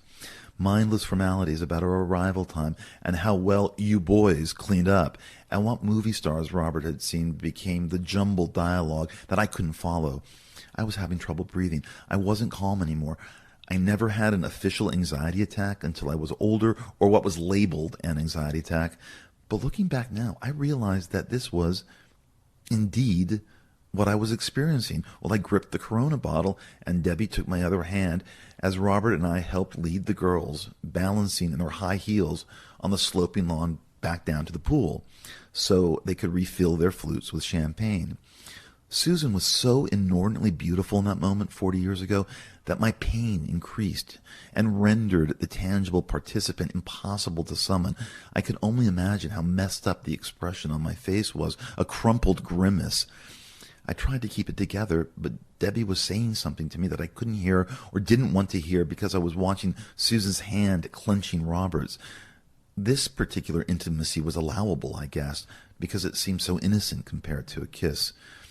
Maybe Susan wouldn't be spending the night in Century City, but just the simple idea that this had become an option Robert had actually orchestrated made me so fearful for Susan's safety, since I also knew that Robert wanted to hurt her in some way, because that was part of his narrative, the obsession that always led to something awful. I was blindly moving with the group toward the pool when I suddenly told Debbie I needed to go back into the house and use the restroom. "Use mine," she said, gesturing to the stairs leading up to her room. "No, it's okay," I said. "I'll be right back." Debbie held on to my arm and stared at me. Maybe it was a warning. Maybe she was trying to figure something specific out. She wanted to know if the restroom was why I was really pulling away. There was always suspicion. And when she let go of my arm, she said, "Okay, but hurry back." She pouted and added this teasingly to reassure me that she wasn't confused or pissed. Susan and Robert hadn't even noticed that I was walking away from them and up the flagstone path back to the house. My heart was beating furiously with the notion of Susan and Robert spending the night together, and I couldn't bear to process why I cared so much. But I felt left out of something and rejected, tossed aside by Susan, and replaced by a love object I also desired and feared. And maybe the fear is what made the lust so intense, and the intensity is what made the overall loss so painful. And Robert had finally admitted it to me. And he seemed to have absolutely no problem with this admission. And I realized with an awful certainty Susan Reynolds had told him that she'd seen me in Palm Springs at Las Casuelas, even though I promised her that I wouldn't tell Tom Wright anything if she said nothing to Robert. But as I stood at the bar in the darkened living room, I realized she had told Robert. And this was why Robert felt that he could admit to me maybe Susan would be spending the night with him in Century City. It was all becoming revealed. The shadow story was emerging into the light. I was barely aware that I had floated through the open French doors and into the candle-lit living room, which seemed even more packed and louder than before. One of these nights by the Eagles was playing, I wrote down in my journal later that night. I was now asking the bartender for another beer and then changed my mind and ordered a vodka on the rocks. I needed something stronger, or maybe I would cool down if I simply drank nothing, maybe just a Perrier or a Coke, and then I felt a hand clasp mine as I took the tumbler of vodka. It was Terry's. "I was looking for you," he said, grinning, buzzed. "Come with me. I want to show you something." "Terry," I said, "I've got to go back outside. Debbie's waiting for me." He had already turned away and started pulling me through the crowd by my wrist until we had walked up the steps out of the living room and across the foyer where Terry passed by, all the guests hanging there. And then I followed him down the hallway toward Terry's office and a bathroom no one was using, and I let him drag me in, and then he shut the door behind us and locked it. He immediately pushed me against the counter and roughly kissed my mouth. Both of us were holding drinks, and I had to be careful finding a place near the sink I could set the glass down, while Terry continued devouring my lips and tongue until I started pushing him away. I realized he was on the cusp of totally wasted, and this enforced his horniness.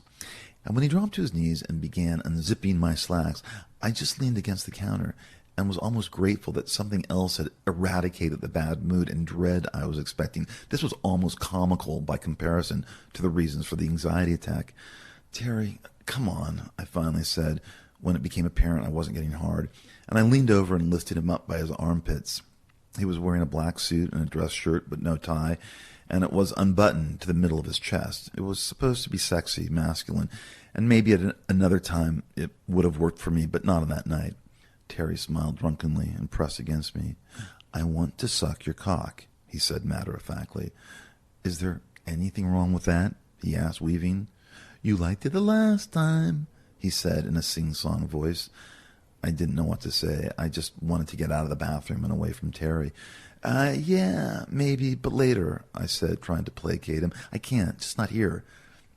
He kissed me again, his mouth tasting like vodka and weed, and I was calm about it. In fact, I was kissing him back, but I hoped this was enough because I felt no excitement even as he continued to grope me, massaging my crotch.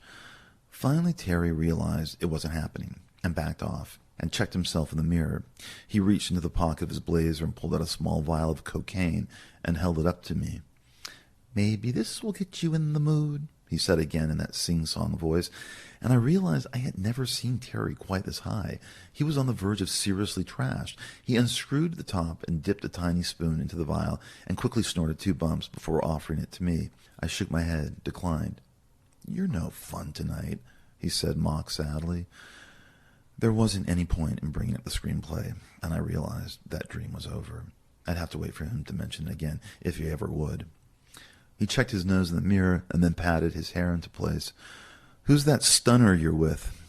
He sniffed and looked away from the mirror at me, waiting for an answer. "His name is Robert," I said quietly. "He's the new kid at Buckley." Terry whistled and then said, "Woof." And the way he said this made me reach for the tumbler of vodka, and I downed it in one gulp. That woof is something I remember so clearly 40 years later, and the way it made me cringe is something I'll never forget. "He's straight," I said wearily. Terry smiled at me and said, "We'll see about that." It was supposed to be a joke, but the way Terry said it, drunk and high, made it sound like something menacing, a threat. "Ready to roll?" Terry asked, opening the bathroom door. I actually need to use I gestured at the toilet.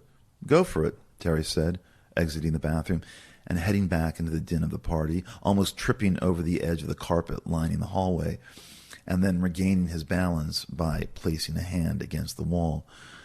I just stood there and then turned and looked at myself in the mirror without closing the door. There was no one in this part of the house. I used a hand towel to wipe Terry's saliva off my penis and then tossed it in the hamper and zipped up my slacks. I washed my hands and then lowered my head toward the faucet and drank from it, cleansing my mouth. And then I left the bathroom and wandered toward the foyer because I was going to head up the staircase to Debbie's room where I decompressed before I went back outside to rejoin the party. But I got interrupted and briefly found myself in a conversation with the director, John Schlesinger, who remembered me because at the last party I had told him I liked The Day of the Locust, his 1975 adaptation of the Nathaniel West novel, and this had intrigued him, and he ended up mildly flirting with me, especially when I started asking him questions about the movie he made that helped me fall in love with Richard Gere, the World War II drama Yanks, though I never told him about my crush on the actor. On that Saturday night in October, we briefly talked about how maybe I could stay with him and Michael in Palm Springs now that the season was beginning and the weather was cooler. And then Anthony Perkins joined us, and I said I had to excuse myself and get something for Debbie, and then stepped over the couples lounging on the staircase and walked the darkened hallway to Debbie's bedroom, where I pushed open the door, closed it, and then headed for the bed, where I laid down, shutting my eyes. The vodka, along with the 2 beers, had stabilized me, but I needed something else if I wanted to go back to the party. I sat up and looked around the room at the wall of shelves lined with ribbons and trophies and a bookcase where 2 hardcover Judith Krantz novels were prominently displayed, and the rows of cassette tapes and the expensive stereo, and the posters overlapping each other on one wall of the room. They were always being replaced depending on Debbie's whim. I opened the drawer of the nightstand by the bed and rummaged through it. The Buckley roster, a tin of Jarm closed cigarettes, bracelets and rings, ticket stubs, Polaroids of Debbie and me at the Seven Seas from over the summer, various photos of Debbie and Susan goofing off, another Polaroid of Tom Wright in just a swimsuit standing at the edge of the Schaefer's pool. Why? And then in the second drawer, there were a few small packets of Coke I wasn't interested in, a large square hand mirror dusted with it, a white phallic-shaped vibrator, a small pad with 2 phone numbers next to the names D. Henley and B. Squire, along with a paperback copy of Sidney Omar's 1981 Leo forecast. And then I found what I was looking for, a canister of pills in multicolored capsules. I opened the canister and poured the contents into my palm and sorted through them to find the Valium, which I located easily and swallowed one, and then placed 3 in the pocket of the tweed blazer along with an extra Quaalude.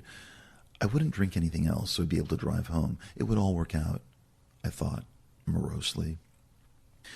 On the edge of the bed, I waited for the Valium to take effect. I stared at the pink rotary phone and the copy of the Beverly Hills Diet that had sat next to it all summer long, and then thought about leaving the party without telling anyone. Just float downstairs and outside to one of the surfer valets and hand him the ticket for the car and just drive around, listening to Nowhere Girl as I traversed back and forth across Sunset and into the valley until I was relaxed enough to head back to the empty house in Mulholland and take another one of Debbie's Valiums and drift off into a hopefully deep and dreamless sleep. But this would never fly with Debbie. And though I badly wanted to make the escape, I also knew that it would cause too much drama if I went through with it. I was essentially trapped by the party and what I had let myself so passively drift into with Debbie Schaefer. I had tricked her and was paying the price, I thought, as I stared over at the wall of posters, deflated. The burning X of the Los Angeles poster, Pink Floyd's The Wall, the Go-Go's wearing only towels and face cream, the Talking Heads Remain in Light, Prince, a poster of the Police, Oingo Boingo, and a poster I hadn't remembered seeing before. It was retro and plain, something from what looked like the early 1970s, and not as up-to-date as Debbie liked to consider herself. It was a quintet of black faces floating in space and smiling, the 3 men lightly bearded, the 2 women with smooth flat hair, and it reminded me of something my parents owned, a relic from another time, and it brought a memory back to me from childhood that I was about to locate and define when I was startled by the sudden ringing of the pink rotary phone on the nightstand.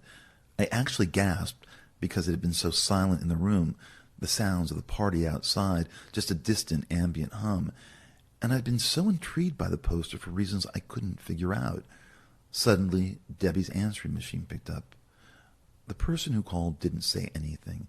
It was silent for about 5 seconds, and then they hung up, deciding not to leave a message. I left the room through the doorway that took me to the stairs outside.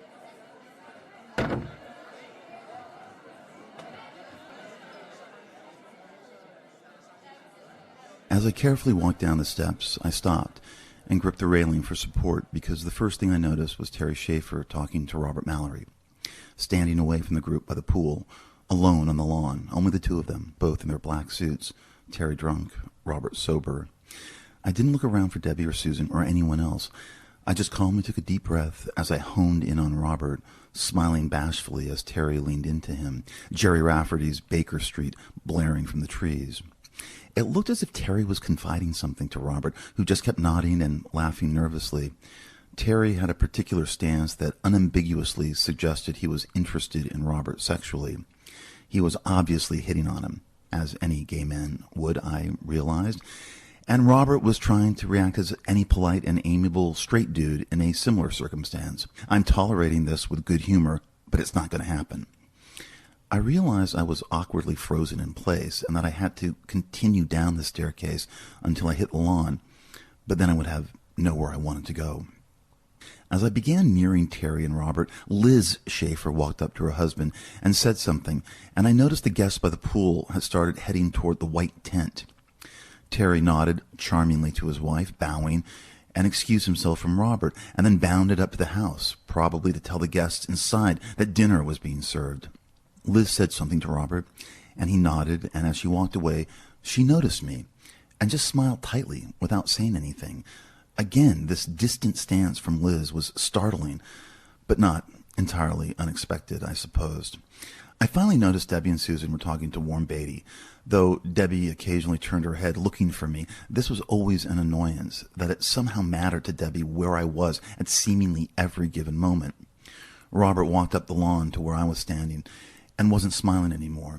In fact, he seemed mildly shaken by the conversation he just had with Terry Schaefer. I experienced a brief flash of satisfaction, and maybe it was the initial flowering of the Valium as well, when I asked Robert, "What were you and Terry talking about?" Robert looked around as if he was nervous about something. He suddenly seemed vulnerable for maybe the first time since I'd met him. "Oh, he just wanted to know if I ever modeled," Robert said, tossing it off casually, unsure of what he should admit to me, or if I wanted to act. "And what did he tell him?" I asked. "Brett, come on," Robert said, as if we had an understanding about something secret. "What?" I shrugged, pretending to be innocent. "I didn't know he was Debbie's dad. I never met him. I thought he was just some random dude." Robert said this and then leaned in conspiratorially. "He wanted to meet me for a drink at the Beverly Hills Hotel tomorrow." "And are you going to?" I asked casually, but a light dread was returning. "No, I had to pass on that," Robert said, looking at me strangely. "I'm not really interested." "Not interested in what?" I pressed. Robert stared at me. A wary expression on his face became laced with a knowingness that suggested I knew exactly what he wasn't interested in, and that I, the writer, was playing a game, testing him about Terry Schaefer, pushing the conversation into a mildly confrontational place. Weird stuff, gay shit, the transactional nature of everything. "I'm not interested in having a drink at the Polo Lounge with Terry Schaefer," Robert said, amused. "For many reasons, Brett." "Well, it wouldn't be in the Polo Lounge anyway," I murmured. "Whatever," he said, looking around for Susan. "It doesn't matter. I'm not interested." "Why not?" I asked curiously. "He's an important guy. He can make you a star." "Are you fucking with me?" Robert asked, his almond eyes tinged with alertness and worry. "What are you asking me?" "I'm just curious why you won't meet Terry Schaefer for a drink at the Beverly Hills Hotel." The Valium was beginning to create a barrier where I didn't care anymore.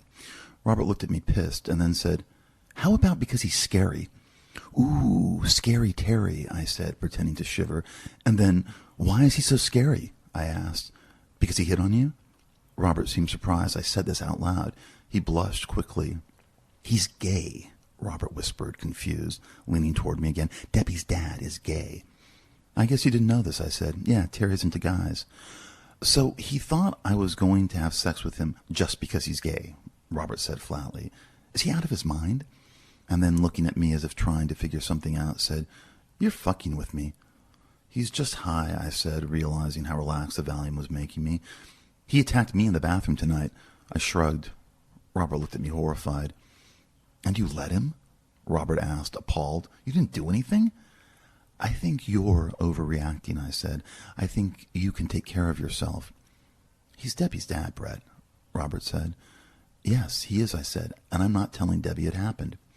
"He touched me," Robert said, staring. "He touched me right here on the lawn." "Yeah, Terry does things like that," I said coolly.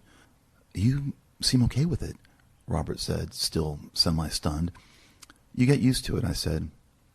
"He's a freak," Robert said, spitting this out. "It's not acceptable. You don't just grope your daughter's friends at a fucking party." I wanted to scream at him about all the unacceptable things Robert had done since he'd come into our lives, and the accusations made against him, and his reaction about Terry was disgusting, especially compared with the horror I imagined he had created and was causing, but the Valium wouldn't let me. I also found what I saw was Robert's overreaction to Terry's advances faintly homophobic, but then I thought I wasn't a straight guy, and I suddenly remembered how offended I'd been by the idea of Liz Schaefer hitting on me drunkenly last year, and momentarily connected to Robert's supposed outrage. I saw Susan and Debbie walking up the lawn to where we were standing. "Welcome to L.A., is all I said. "You think it's okay?" Robert said quietly. "Or are you playing your little game now? Let's see how many buttons I can push until someone reacts." "I think you'll survive," I said in a low voice. "I think you're a big boy." "It's fucked up," Robert said. "It's just really fucked up." "Fucked up is relative," is all I said, turning to him. "What's fucked up?" Susan asked as she leaned into Robert suggestively, buzzed enough to not care how it looked in front of me. He had been staring at me hard, as if he was being challenged, and didn't like it, but Susan's presence had a calming effect on him, and when Debbie wrapped her arm around my waist, he smiled at Susan and said, "This party is so crazy it's fucked up," as if this was what Robert and I had been talking about, and not Terry Schaefer hitting on him and groping his dick. Behind us, guests were slowly walking down from the house and toward the white tent, which lightly billowed in the warm wind. The girls admitted they weren't hungry and suggested we go inside instead. I shrugged why not, and Robert seemed confused at first as to why we were climbing the stairs up to Debbie's room instead of joining the guests for dinner in the tent, and then realized as Debbie locked the door behind us and sat on the bed and opened the second drawer of the nightstand. Susan sat next to Debbie as she started pouring one of the packets of cocaine on the hand mirror. I slumped in a pink armchair across the room and studied Robert as he watched Debbie cutting the pile of cocaine into lines. Robert shifted uncomfortably from where he stood, his hands in his pockets, as if he was waiting impatiently for the girls to quickly complete this task so we could get to the tent for dinner. But it also seemed that the appearance of the cocaine was activating something in him that he didn't want to confront. And then he seemed overly startled by a sudden scratching on the door that led outside, and Billy started barking. "Babe, can you let him in?" Susan asked. I just smiled at the way Susan called him Babe. The Valium had fully kicked in. Everything was really so ridiculous. The party, Matt's death, the cocaine, Terry groping Robert, Terry on his knees in the bathroom downstairs, the trawler's madness, the disappearing girls. The casual use of Babe was another confirmation about what was happening, a beam of light in a darkened cave where other beams of light were suddenly appearing, illuminating the truth. Robert turned and opened the door, and the golden retriever immediately padded over to Debbie, who ignored the dog as she kept cutting lines. Susan absently petted Billy and then noted Robert's shifting stance. He seemed uncomfortable around the dog, and he made no move to interact with it and pet the perpetually smiling head. In fact, it seemed as if he was looking at the animal with a vague disdain. The dog seemed to distract and even repel him. Debbie had to remind Robert to reclose the door and then lock it, which he did. I noticed there was an expression on his face as he watched Debbie cutting the lines that indicated he was making a decision about something. He didn't want to be in the room anymore. "Are you okay?" Susan asked him, noticing. I'm just doing a line. Nothing major," she reassured him. "Yeah, I know," Robert said, but he made a gesture with his hand toward the door he had just closed and locked. "I'm going to get something to eat, I guess." "Okay," Susan said. "We'll be down soon." I was mildly surprised she hadn't asked him to stay and wait, or tell him that they were only doing a line and we'd join him in a sec. Robert nodded, and then Susan said, "You're not mad, are you?" "No, babe, no," he said. "Being around it just makes me a little uncomfortable, that's all," he admitted, and then paused. "I'm just hungry, that's all. I want you to have a good time." Could you go out the other way?" Debbie asked, pointing to the door that led to the second-story landing and the staircase that would take Robert to the foyer and through the house. If he had left through the door that led to the outside staircase, Debbie and Susan could be clearly visible to any of the guests walking along the lawn toward the tent if they happened to glance up into the room where Debbie was toying with a pile of cocaine. "Oh, yeah, sure," Robert said, crossing the room. And I watched as he carefully opened the door and then entered the darkened hallway, giving me a quick smile before closing it behind him. And I wondered what the smile meant. So many things, I imagined, floating.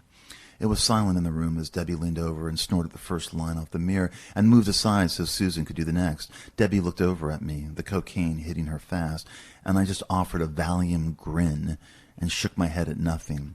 She gestured at the mirror lined with coke. "I'm okay," I said.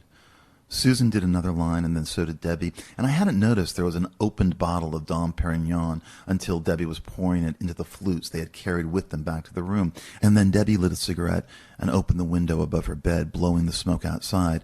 Susan wanted a drag and inhaled deeply on the clove Debbie handed her. I looked over the posters again, at the black faces smiling at us as Susan walked over to the stereo and lifted the needle and placed it on the album that was already on the turntable. And it was something I remembered from my childhood, something my parents used to play, an up-tempo ballad on an 8-track. Last night I didn't get to sleep at all. And then I shifted in the armchair and looked at Susan, who had stood up and was swaying to the song while lifting the champagne flute to her lips, and then stepping over Billy, who was lying on the floor at the head of the bed. I looked at the wall of posters and then back at Susan, who was mouthing the words to the song. I was comfortably numb, I realized. "Tom gets back tomorrow," I said. "What are you going to do?" "Actually, Tom gets back Monday night," Susan said dreamily. He's staying an extra day. She paused, swayed. Lionel got tickets to a football game. She paused again and kept swaying to the music. At Giants Stadium, she enunciated. The Giants are playing the Jets, she said in a lightly sardonic tone, as if the sport was a joke and the names of the teams were punchlines. She was making fun of something Tom took seriously enough to stay an extra day so he could go to the game. And this was something I had never heard from her before, and it was another step away from Tom and their past. But I was remarkably relaxed as I watched Susan take the cigarette from Debbie, who walked past me to look through her records as the song continued playing. The sleeping pill I took was just a waste of time, the singer sang. Susan moved back to the window and exhaled smoke through it. So Tom gets back to school on Tuesday, I said. What are you going to do? What are you going to do? She asked back lightly. You told him, I said. You told Robert. Told him what? Susan asked, waving another stream of smoke into the night air. She looked over at me as if locating my presence in a haze. You're staying with him in Century City, I said quietly. He let me know that. I might, Susan said, unfazed, but I might not. But it's an option, I said, or that's what Robert told me. Oh, did he? She asked, now mildly amused. The numbness activated by the cocaine she just snorted was Susan at her most distant. None of what I said seemed to bother her at all, and suggested that she had a plan in terms of dealing with Tom she wasn't telling anyone. It would have been awful to be in her presence if I hadn't been lightly stoned on the vodka and Valium. But since I was numb as well, none of this particularly bothered me in that moment. He told me this was just between him and me, I said. You going to Century City tonight? I paused. So you told him, and I asked you not to. I didn't tell him anything, she said. I don't know what you're talking about. You didn't keep your promise, I said. The promise I asked you to make in Palm Springs. That's not true, she sighed. I don't know what you're talking about, she said again. I didn't say anything. I was just listening to the music. I couldn't close my eyes because you were on my mind. And I realized, embarrassingly, the song was in that moment about my feelings for Tom, and that Susan didn't hear it that way at all. In fact, she wasn't even thinking about Tom right anymore. She said something in the break between when the song ended and a new one began. I hadn't heard her and asked her to repeat what she just said. Do you really care? She asked. Brett. Susan, I said, and then I said her name again. Susan. Susan traced her finger over the mirror and rubbed the residue of coke along her gums, and then took another drag off the cigarette, lost in the drug and champagne and the promise of romance, a night with Robert Mallory at the penthouse in Century City. One song had ended and a new one began. It was the same group, another single from my childhood, Up, Up and Away. And I was wondering why Debbie was playing this retro music and hadn't entered into our conversation, steering it away from the druggy evasions, just allowing it, instead, to play out between me and Susan. My eyes glanced at the poster of the Black Faces again, and I sat up a little, suddenly interested in the name of the band, in yellow at the top of the poster's edge. It was hard to see from where I was sitting. I couldn't remember the name of the group, and when I peered at it closely, they were who I thought they were. The Fifth Dimension, their greatest hits. But why was the poster up in Debbie's room now, and why was she listening to them? I was on the verge of asking her about the poster when we were jolted by the screaming, actually the screams, that were suddenly coming from outside Debbie's bedroom door. This is probably one of the last installments of the Shards as we head toward the conclusion of this particular story. I'd say there might be 2, maybe 3 installments left after this one. I was surprised looking over the rest of the outline and my files that this thing is coming to an end, and also realizing it might not have happened at all if the pandemic hadn't struck and lockdown wasn't ordered. If that hadn't happened, I don't know if I would have had the time to start the Shards, let alone finish it within a year and a half. And I never thought I'd be using a podcast as a way of getting this unedited version of it out there. It poured out of me in a way no book ever has. There was an urgency to it that I hadn't experienced before as a writer, and which probably has to do with the personal nature of it all. Anyway, I'll sum up the experience at a later date when the book is finished. These last installments coming up will be a bit shorter, and the last one will probably be as long as the one that opened the Shards almost a year ago. I'm aiming to finish the book the week before Labor Day.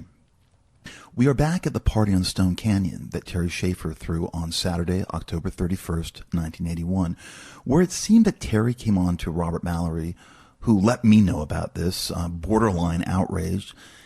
And when Susan and Debbie and I went up to a room so the girls could do coke, Robert left Debbie's room to head out to the backyard where dinner was being served. I confronted Susan about telling Robert that she'd seen me in Palm Springs when she had promised she wouldn't, and where I realized Debbie had hung up a poster of the 70s pop group The Fifth Dimension, and where we were interrupted by screaming coming from somewhere in the house outside Debbie's bedroom. The screams weren't celebratory or joyous, but shocked and anguished, and loud enough to burst through the walls of Debbie's room, and over the music we were listening to. The first thing I looked at was Billy, who started barking furiously, and it dashed across the room to the door, pawing at it, whimpering, desperately looking over at Debbie, who had been kneeling by her record collection and then stood up, frozen, confused, looking at the door of her bedroom behind which the screams were coming from. And Susan's coy numbness was immediately replaced with a newfound concern, and she crushed the cigarette out and was the first of us to walk over and open the door, with Billy scrambling past her and down the darkened hallway. There was only one screaming now.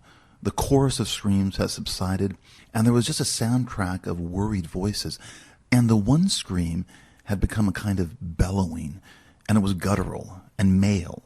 And I remember Jigsaw singing Sky High suddenly being turned off as Susan, Debbie, and I quickly walked to the landing on the second floor, which was flickering with candlelight, and where guests were gathered around the railing looking down onto the foyer. A frantic murmuring was rising toward us from below where the screaming was coming from, and then suddenly the crystal chandelier blasted light across the landing, revealing the grand curving staircase and the white-tiled foyer. And that's when Debbie pushed between where Susan and I were standing and looked down at Terry Schaefer, lying in the middle of the foyer, on his back, red-faced and screaming, the veins bulging in his neck. Terry's right leg was bent up beside him so that his foot touched his torso. It was such an unnatural angle that it looked almost cartoonish, unreal. And then I noticed the blood quickly pooling beside the bent leg, and I realized that Stephen Reinhardt was kneeling next to Terry below the bright light. And there were two surfer valets trying to calm Terry down, an array of horrified guests standing in the background. Stephen had carefully pulled up the right leg of Terry's slacks, which revealed a large bone. It was the snapped mid-tibia piercing through the skin of his right calf. And this was where the blood was both spraying and then simply gushing out across the floor of the foyer. And Debbie started crying and put her hands over her ears and fell to her knees, suddenly wailing with horror. Susan just stood at the railing, stunned, and I kept staring at the bone. And then Terry stopped screaming, his face crimson, and the veins in his neck still bulging absurdly. And suddenly he looked surprised as he vomited onto the foyer. It just shot out of his mouth. And then he vomited again and fainted. I was realizing that Terry had fallen from the second-story landing and crashed onto the tiled floor at such an angle that rendered this wound possible. Billy was frantically sniffing around Terry and then started nervously lapping up the vomit until the two surfers pushed the dog away and someone let it outside. I looked up across to the other side of the landing, and there wasn't anyone standing at the railing looking down at where Terry had fallen. The landing was empty. Liz Schaefer had pushed through the crowd gathered in the hallway that divided the foyer from the living room, and it took a moment for her to realize what had happened. Her husband was laying unconscious, a widening pool of blood spreading from his leg, the glass from a tumbler that Terry was holding when he fell shattered next to him. Liz was drunk, and instead of instinctively kneeling down with Stephen and the surfers to aid her husband, just started yelling at Terry's prone body on the floor, his head next to a pool of vomit. "What did you do?" she yelled. "This is just great. What in the fuck did you do, you stupid fucking bastard? Why do you ruin everything, you fucking stupid bastard? You fucking stupid fag bastard." And then she gasped and started weeping when she saw the extent of the wound and the bone sticking out of the calf, and then she dramatically collapsed as guests cried out, surprised. Two men carried Liz into the living room, where we heard her quickly regain consciousness and started yelling angrily again while weeping about why Terry was such a mess. "He thinks I have a problem. He's a fucking cokehead. He's a cocksucker," she screamed. Debbie had started walking slowly down the curving staircase, and for some reason she kept her ears covered with her hands as she wept, and made it a few feet before stopping from where Stephen and two of the surfers were now trying to tie a tourniquet made from Terry's belt around the bleeding wound. And then Stephen searched Terry's pockets and found the vial of coke and slipped it into his jeans. Stephen had already made a number of fast emergency phone calls, and suddenly so many sirens pierced the night air coming up Stone Canyon. Bel Air Security and the Los Angeles Police Department and an ambulance dispatched from the UCLA Medical Center arrived almost simultaneously, all within minutes after Terry had fallen, and their vehicles crowded the circular driveway. The sirens abruptly stopped, and the red and blue lights of the police cars swirled through the diamond-patterned windows on the second-story landing where Susan and I still stood. Terry was lifted onto a stretcher and quickly loaded into the waiting ambulance, and then Stephen Reinhardt drove Liz and Debbie to Westwood. No one really knew what to do in the minutes after they left. The music had stopped, the lights had been turned on all over the house. There was a stunned and confused silence hanging everywhere. People started leaving, and the valets began pulling their cars forward after the ambulance, and the LAPD and the host and the hostess had all left. There was no one to get any instructions from about where to go or what to do. Paul was mopping up the blood and the vomit, and Maria was helping out. Susan and I realized there were still people down by the tent, and that's where Robert probably was. But in fact, he was already walking up to the house looking worried and anxious, and he asked us what happened. And Susan told him that Terry had drunkenly fallen from the upstairs landing and broken his leg and was just taken to the hospital, and Robert seemed confused and didn't understand what we were talking about. "Terry fell? He broke his leg? It was an accident? Is he okay?" And then Susan, who had been so calm, suddenly burst into tears and hugged Robert, and he hugged her back, his face over her shoulder, averting his eyes from mine. I stared for a moment at Susan convulsing against Robert, and then looked away at the guests who had heard the sirens and were murmuring to each other as they streamed out of the tent. Susan quickly composed herself and pulled back from Robert, wiping her face with the back of her hand. She muttered she just wanted to get out of there. The party was over. It was time to leave. "Brett," she said, as if she needed me to confirm this. "Yeah, you're right," I said. "Let's just go home." And then the three of us were walking back to the house and through the foyer, which had been now completely cleaned. And a few guests were still standing around, stunned, sobering up. Susan and Robert waited with me until the valet brought my car. Susan had parked her BMW in one of the spaces in the garage when she arrived earlier that afternoon, and the keys were in it. When the 450 SL pulled up, I hugged Susan, and then, surprisingly, Robert and I hugged. But it was loose, two dudes, nothing tight. And I was thankful that they had waited with me, because there was no way I could bear to watch Robert get into Susan's BMW, which he would probably be driving because he was sober and she was upset and coked up, back to the condo in Century City, where he'd spend the night comforting her. I drove back to the empty house on Mulholland and took one of Debbie's Valiums and watched Saturday Night Live alone in my bedroom. Donald Pleasance, who played Dr. Loomis in Halloween, was hosting, and the musical guest was Fear. But I couldn't concentrate on any of the skits because I kept calmly thinking about a woman falling to her death from the second-story landing in a townhouse in Chicago, and the meaning of a poster in Debbie Schaefer's bedroom in the house on Stone Canyon. I was in bed, and the image that kept flashing through my mind was the snapped tibia bone sticking through Terry's tanned calf.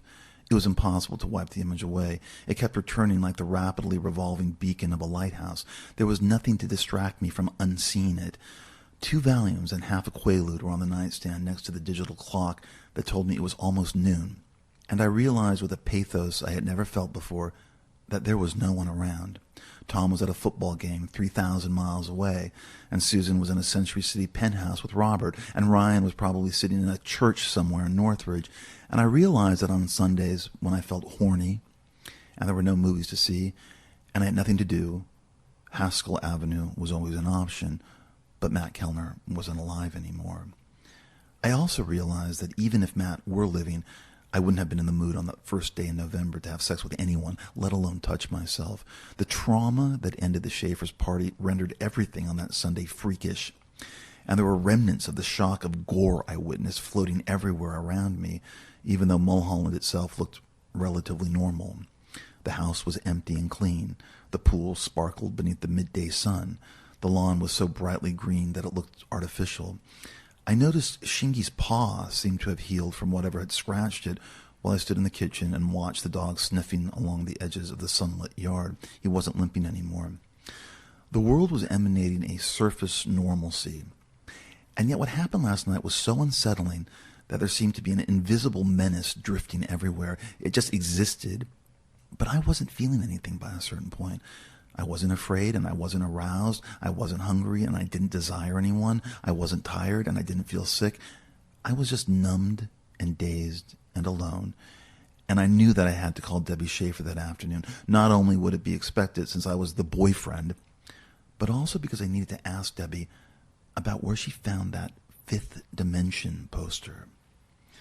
This was one of the three things that preoccupied me on that Sunday, along with the image of Terry's shattered leg and Carol Mallory falling off a similar landing when she crashed to the floor to her death in a Chicago townhouse in the spring of 1980.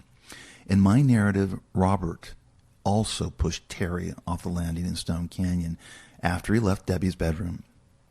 And I imagine Terry was in the house telling everyone dinner was being served, and maybe he ran into Robert on the landing and hit on him, groped his dick again, tried to kiss him, the two of them just silhouettes in the darkness on the landing, and no one had seen what happened. And Robert escaped through the hallway on the other side of the landing, parallel to the one that led to Debbie's bedroom, and which took Robert to the back of the house and down a stairwell that led to the maid's room, and then through the kitchen and outside of the tent, perhaps completely unnoticed.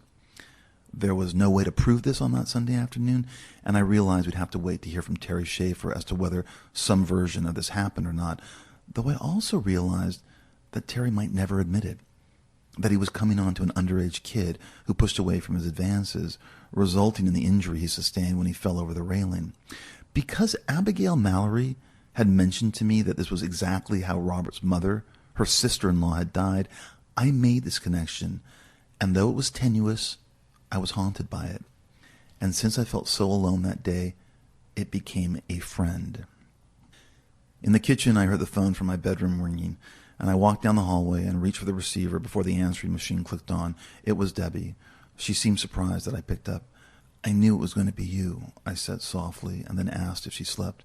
"Yeah, a little," she said, and then proceeded to tell me what happened at the hospital after her and Liz and Stephen Reinhardt arrived at UCLA Medical Center, where her father had already disappeared into the ER's operating room, and how Debbie and Liz became entangled in a screaming match in the fluorescent-lit waiting area, each blaming each other for Terry's fuck-ups.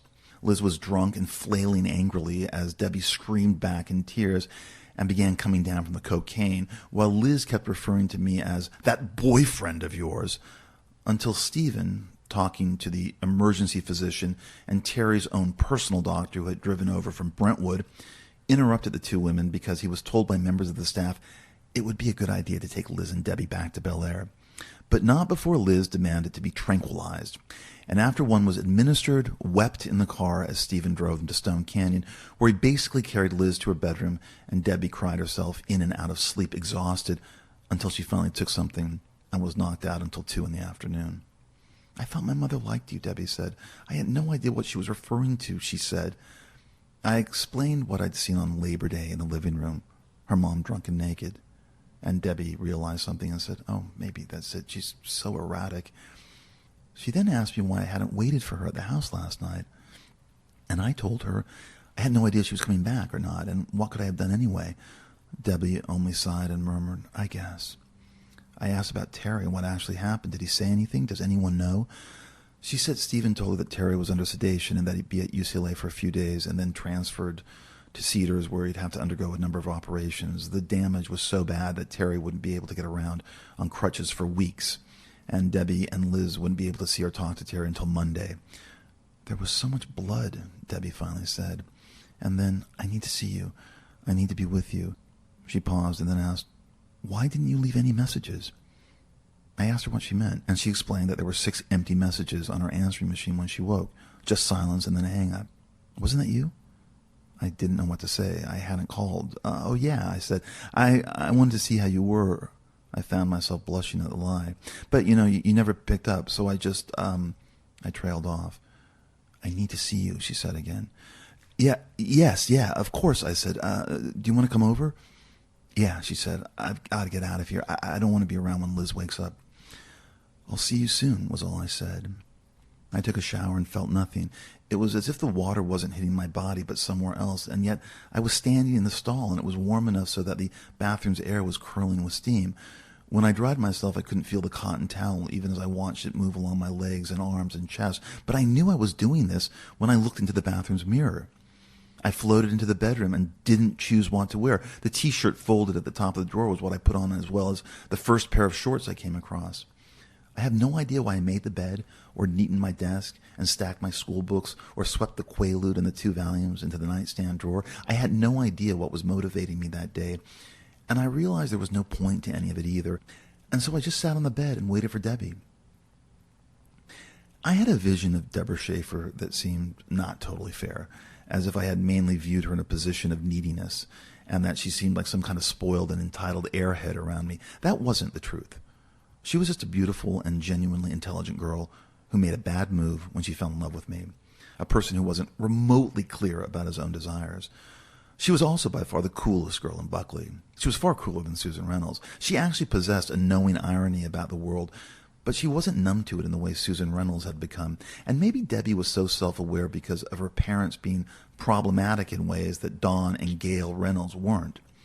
Debbie had grown up faster than the rest of us because she simply was forced into it.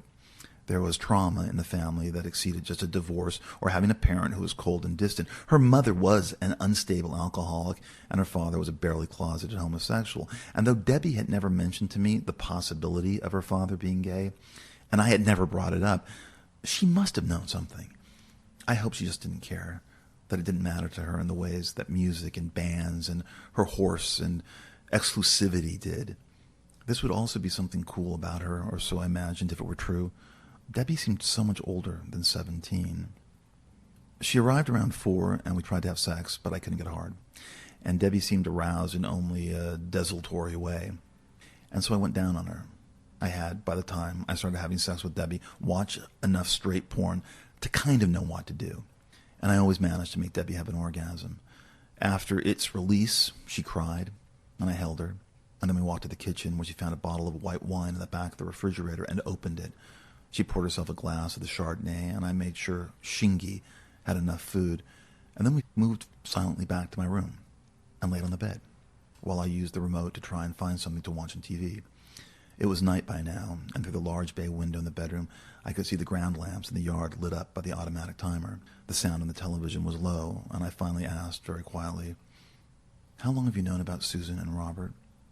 "I don't know," she murmured, resting against me in one of the Camp Beverly Hills T-shirts she favored that year and a simple pair of pink underwear. "I guess Susan mentioned him the first day," she said, after school, that she liked him, that he was cute. She paused and just stared at the TV screen. "Electrifying," I remembered her saying, what I first thought was jokingly. "And then it happened." Debbie paused again. "It just happened. Somewhere along the line it happened. She was moving away from Tom." She took a sip of wine, and I suddenly flashed on Debbie becoming a drunken Liz. I didn't say anything. I just kept my eyes fixed on the screen, concentrated on surfing the channels, finding something we could watch. I didn't know what to say. "I heard you were in Palm Springs," Debbie said softly. I swallowed and finally felt that wave of dread I had known was out there to sweep away the numbness, and it did, my relentless companion during the fall of 1981. "Susan told me," Debbie said, and then, "It doesn't matter." "No," I finally said, "I guess it doesn't." And what more did I need to know about Susan Reynolds and Robert Mallory? It was happening, and it had nothing to do with me. I wasn't connected to the relationship that had formed itself among us during that first semester of our senior year. Debbie didn't say anything else about them, didn't offer any details, snatches of conversations between the two girls about the new boy, nothing. And though I might have thought I had questions, in the end I really didn't. I had figured it out already, and there was nothing else I wanted to know. It would play itself out, and we'd have to deal with it. Something else seemed more compelling to me in that moment. "Can I ask you something?" I said. She nodded once, curled against me, staring at the TV screen. Where did you get that poster? I asked. The one for the fifth dimension? It was on the table in the foyer where all the mail was, Debbie said. I paused and felt suddenly nauseous. The hand holding the remote had begun to tremble, and I almost lowered it onto my lap. I think it's from my dad, she said vacantly. I know that Susan likes them. She paused and sipped the white wine. It's kind of a cool poster. When did you find it? I managed to ask. Sometime last week, she said in the same vague way. I get free posters all the time. My dad gets stuff, Liz. She kept staring at the screen, but she wasn't looking at anything specifically. She was too far away from me. She wasn't paying close enough attention. She didn't know anything. She hadn't been following the narrative. She knew nothing about the clues. And this all applied as to who Debbie thought I was as well. You're playing a game, right? I asked. I was trembling as if the temperature in the air had suddenly plummeted. What kind of game? She asked tonelessly. Debbie, I started, but then didn't know what to say. Debbie and Susan knew nothing about the trawler. They hadn't been following the story. They didn't know the warning signs. I was stalled. It's just what? She asked in a completely uninterested way. The trawler, I managed in a weak voice. The trawler? What is that? She asked. The girls that have been getting killed, I started. I don't really follow the news, she said. What does that have to do with anything? It leaves posters, I said as evenly as possible. It leaves posters for people. There's a sequence. I felt Debbie shift beside me as she turned her head to look at my face. Sometimes a poster is just a poster, Brett, she said. You're scaring me. Maybe you should be scared, I said quietly. No, not that. You are scaring me, she clarified, talking like this. And you've been scaring Susan as well. She told me you thought Robert was somehow connected to what happened to Matt Kellner. My eyes had dropped from the TV to the drawer with a Maxell cassette in it. And for a moment I was going to stand up and play the tape for her at the highest volume possible so she could hear every terrible moan and shriek, but then decided not to. I couldn't listen to it again. It was too horrible. And why did I have it? And why was Matt being questioned about having sex with a man? What man? Who was the ghoul talking about? Well, it was me. And you've been receiving phone calls, I said quietly, as if I hadn't heard her. That's part of the pattern as well. Silence. I'm getting more wine, she finally muttered, pushing up off the bed. I waited a beat and then opened the nightstand drawer and took one of the Valium. It would work. I would be able to relax again. I would drift off into the nowhere zone, become numb again, and erase the anxiety. Debbie came back and stood at the edge of the bed. I looked up at her innocently, but I also wanted to convey my fear. I'm concerned, she started and let the words hang there. About what? About you, she said. She had refilled the wine glass and took a sip. I'm concerned about you, I said, trying to keep my voice from quaking. Well, we're a couple, she said. We should be concerned about each other.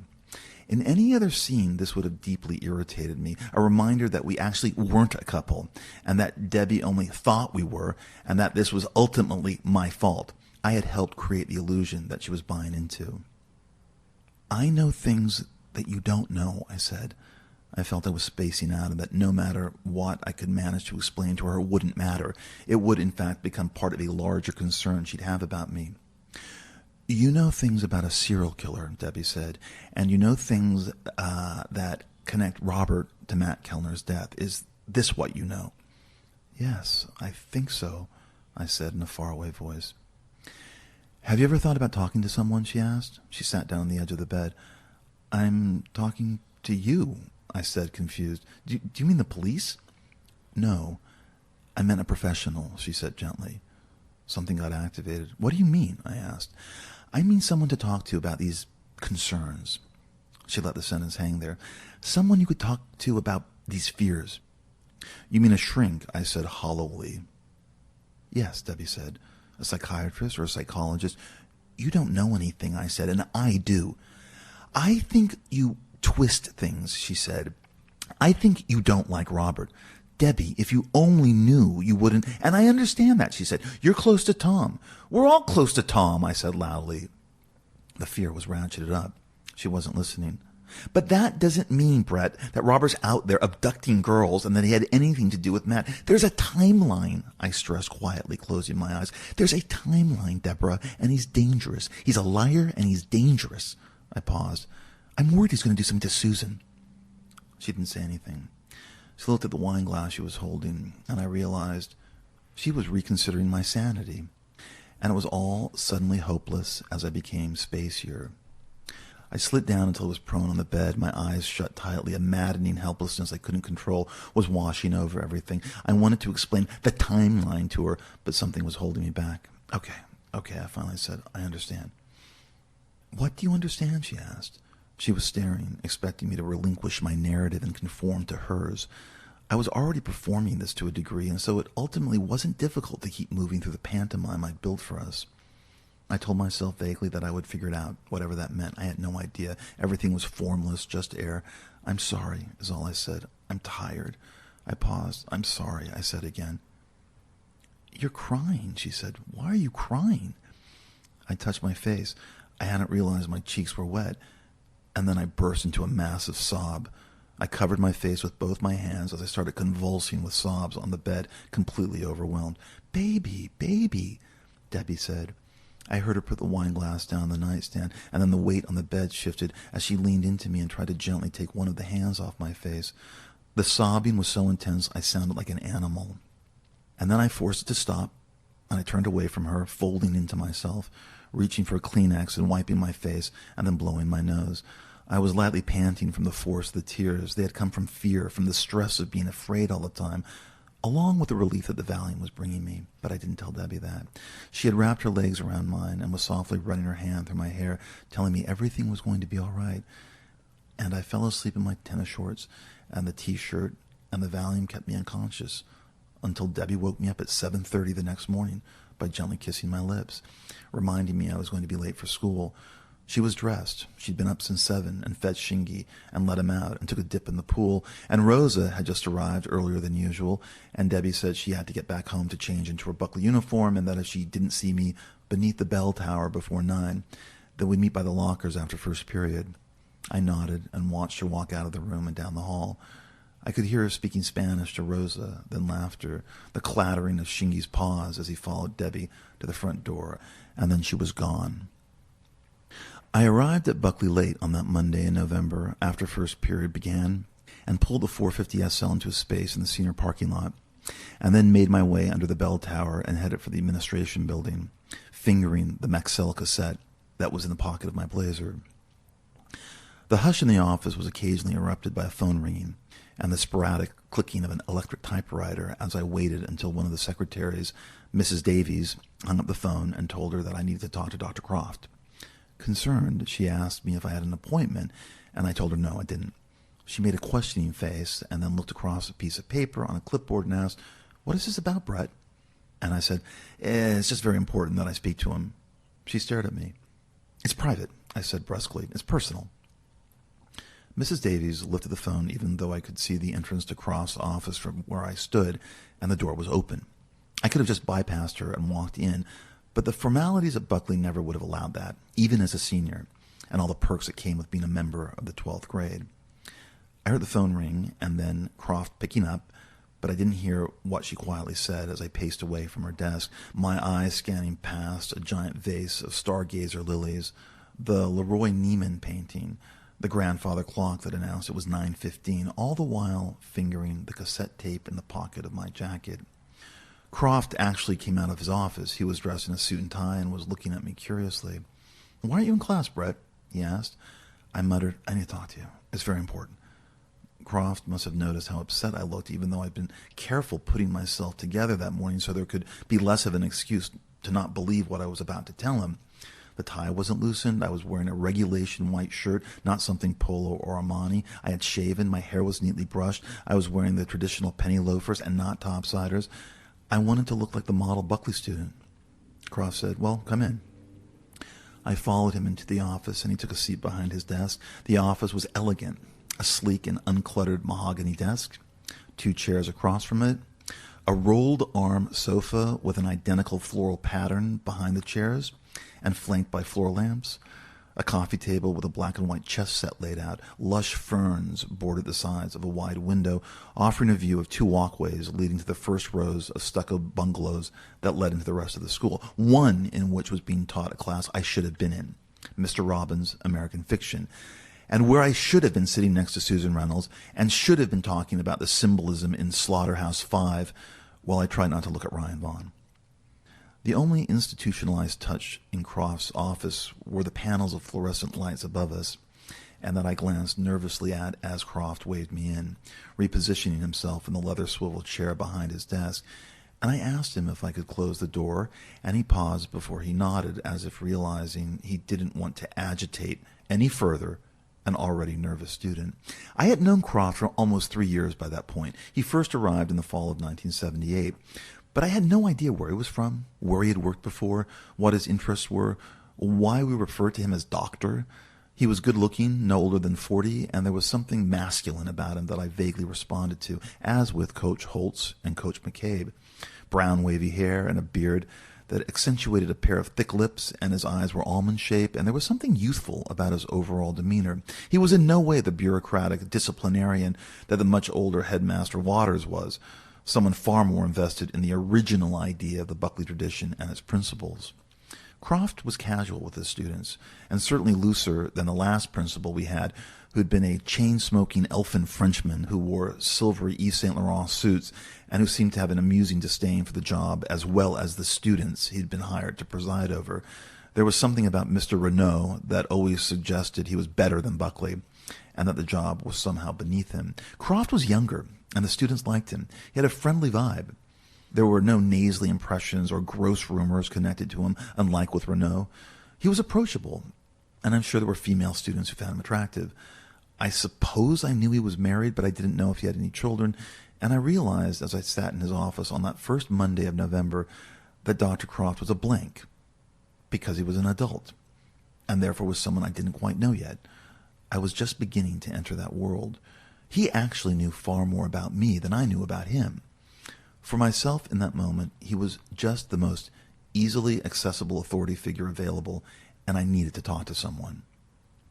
Croft reached into a drawer and pulled out a folder. I didn't know it was mine at first, and opened it, scanning a few pages he lifted before saying anything. The office, I realized, smelled faintly of tobacco, and that's when I glimpsed the pipe that I saw off to the side of the desk, and which I'd seen Croft puff on countless times before, sometimes lighting it at assembly even, or wandering the walkways, just as Mr. Renaud would stroll around campus smoking cigarettes, moments and attitudes from a different and long-ago era.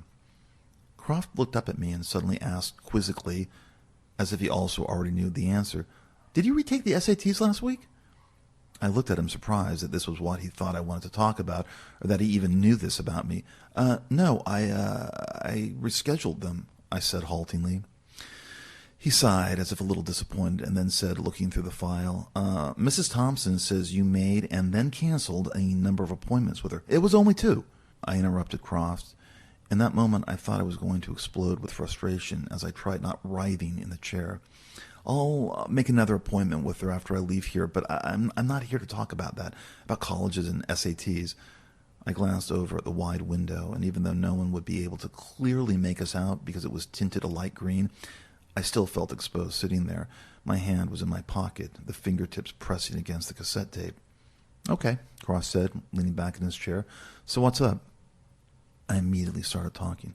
"I think there's something wrong with one of the students here," I said calmly but with emphasis. "Robert Mallory. I know all about the developmental center he was in before he came here, and I talked to his aunt, and she's concerned about him as well, and I think he has something to do with Matt Kellner's death."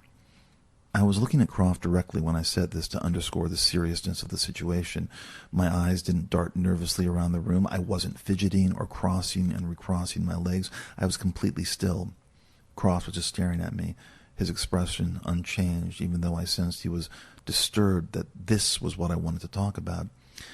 But I knew that our parents paid far too much tuition for Croft to dismiss me or any other student immediately, and that part of what he was paid to do was listen to the students, no matter how outlandish or lost or entitled they sounded. Croft continued to stare at me blankly, a pause where he wondered which direction to go, but he didn't say anything. This gave me hope, and it also disturbed me. I breathed in. "Are you okay, Brett?" He finally asked. Yes.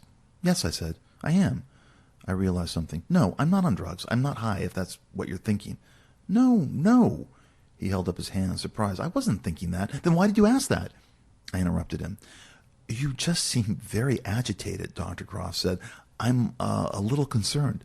I'm fine, I said. I just need you to hear me out. Hear you out about? He was talking over me. I think Robert Mallory was involved with Matt's death. Yes, I heard you.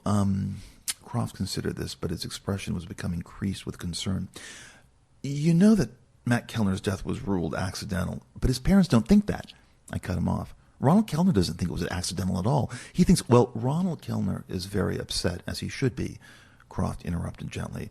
The pain of losing a child must be enormous, and I'm not sure his judgment is fully intact. It was silent in the office as Croft just stared back at me after he said this. He had no interest in my file anymore. He closed the folder. He understood now that the meeting I requested had nothing to do with any of the information in the file. This wasn't about academics or my SAT scores or getting into the right college or whatever my GPA was. Did you see the autopsy report? I asked quietly. Did you know about the bruises? Did you know there were bruises all over Matt's body and that someone hit him with something and that someone hit his forehead with a hammer or something? I did not see the autopsy report, Croft said, then realized and asked surprised. Did you? Yes. I nodded. Yes, I saw it. Mr. Kellner showed it to me. I stopped, unsure if I should offer the following. And I also saw photos of Matt, of what Mr. Kellner called the crime scene. Silence. It wasn't accidental. It didn't look accidental. Why would Ron Kellner do that? Croft asked, more curious now than surprised. Why would he show you these things? I went over to Matt's house, I explained as evenly as I could, after he died. I talked to Ronald. I wanted to know what happened to Matt. No one knew anything. No one still knows anything. It's like everyone just doesn't want to know that he was attacked. I breathed in. My fingers kept pressing down the cassette tape in the pocket of the blazer. Croft studied me, and it seemed that he made a decision to treat me like an adult. There was a moment where I felt the mood in the room change, and I rose to it, but it didn't happen. A student with a drug problem had a psychotic break by abusing hallucinogens, and then overdosed on Quaaludes, and then mutilated himself and then drowned, Croft said very softly. This is not, as far as I know, a criminal investigation, even if Ronald Kellner wants to make it one. Croft paused and stared at me. And besides, Buckley has nothing to do with the death of Matt Kellner. He paused again. Matt didn't expire on school grounds. We have no connection to whatever happened, so we are left out of the loop. I remember that word 40 years later, loop. It sounded so casual, so offhand. I immediately thought of a Fruit Loop. The use of the word seemed to diminish the seriousness of what I wanted to impart. Walking into the administration building, I felt in such command of the information that I was going to lay out for Dr. Croft that I knew I could control the conversation. But that wasn't happening, I realized, confused, trying to get my narrative back on the track I wanted it to run on. In this respect, it reminded me of the movie pitch I tried to sell Terry Schaefer in the bungalow at the Beverly Hills Hotel, and that he rejected as well. Okay, that doesn't matter, I started. I blinked a couple of times and shook my head to let Croft register my frustration. Matt wasn't a drug addict, I said. He smoked a ton of weed, but he wasn't a drug addict, and he never tripped on acid, and he never took ludes, and Croft gently interrupted me again. And we know that Matt told his father he was going to see Robert Mallory before he disappeared, and that Ronald Kellner, in fact, talked to Robert, who denied that he ever saw Matt that week. Croft was staring at me, and he said this to make sure I was aware of this information as well, and that it should limit where I could go with whatever I wanted to tell him next. Croft relayed this, in fact, as a warning that I needed to calm down, and that I needed to be careful with whatever I wanted to reveal to him, or else there would be no point to the meeting lasting any longer, and that he'd have to excuse me and suggest I get back to class. Yes, I know that too, Dr. Croft, I said quickly, but what if Robert lied? What if Robert wasn't telling the truth? I think he's a liar. He lies all the time. Why should we believe him about this? He was institutionalized. For one brief moment, I thought that Croft was becoming invested in what I was saying when he asked me, how do you think Robert was involved? The following came out in a rush. I think that Matt went over to Robert's that weekend, and not the condo in Century City, but the house in Benedict Canyon. And I think that Robert drugged him, and then I think he drove him out to Crystal Cove in his Porsche, and then proceeded to beat the shit out of him. And then I think he drove Matt's car back to Haskell Avenue from Benedict, where he had kept Matt high and strung out for 7 days. He gave him the hallucinogens. He fed him the Quaaludes. It was torture. It was something he got off on. And then back in Encino, he slashed Matt's arm open and then hit him with something, I don't know, a hammer or something, and then dumped the body in the pool and staged it. I don't know why. I think Robert was having a psychotic break as well. And then he fucking killed the cat. And I caught a breath. I sat back. I thought I was going to start crying. My hand kept fingering the Maxell cassette. My eyes scanned the room for something to play it on, but I didn't see anything. He recorded torturing Matt. I don't know why, but he left me a tape. It's like a game he's playing with me, like a dare. I stared at Croft, hoping I hadn't sounded desperate, but I knew that I had become overtly emotional and that there was nothing I could do about it, an involuntary adolescent reaction. Is Matt's voice on the tape? Croft asked lightly. Yes, I said, and then, I think so. It's hard to tell, but I think it's him. Is Robert's voice? Croft asked, on this tape? No, it's a disguised voice, I said. It's like a fake voice. It's like someone pretending to be like a monster or something. I realized as I said this that I wasn't quite ready to show Croft the tape. There was something off about his attitude. He wasn't a believer. He was already suspicious of me, and then he confirmed it. A monster? He asked with an incredulity that bordered on amusement. A monster? Oh, Brett, please. Look, Dr. Croft, why would Robert go to such lengths to do this to Matt Kellner? Croft asked, looking away from me and then back at the folder he reopened, a gesture that relayed he wasn't taking any of this seriously anymore. Why would he do this? I don't know, I said. Because he's insane. Because he was in a mental institution. I think he's a deeply disturbed individual. I think he has a mental disorder, and he's taking pills, and he had this breakdown at Susan Reynolds' party, like a psychotic breakdown. I was trying to sound professional and using terms that I thought made me seem as if I was an adult. Deeply disturbed individual, mental disorder, psychotic breakdown. But I stopped talking because I was losing Croft, and I wanted to clarify myself before he completely dismissed me. And then I couldn't help it. My need to push the story expanded and started crossing the line into an even darker narrative than the one about Matt Kellner and the beating at Crystal Cove and the staging of a suicide in Encino. I think that... I started and then stopped.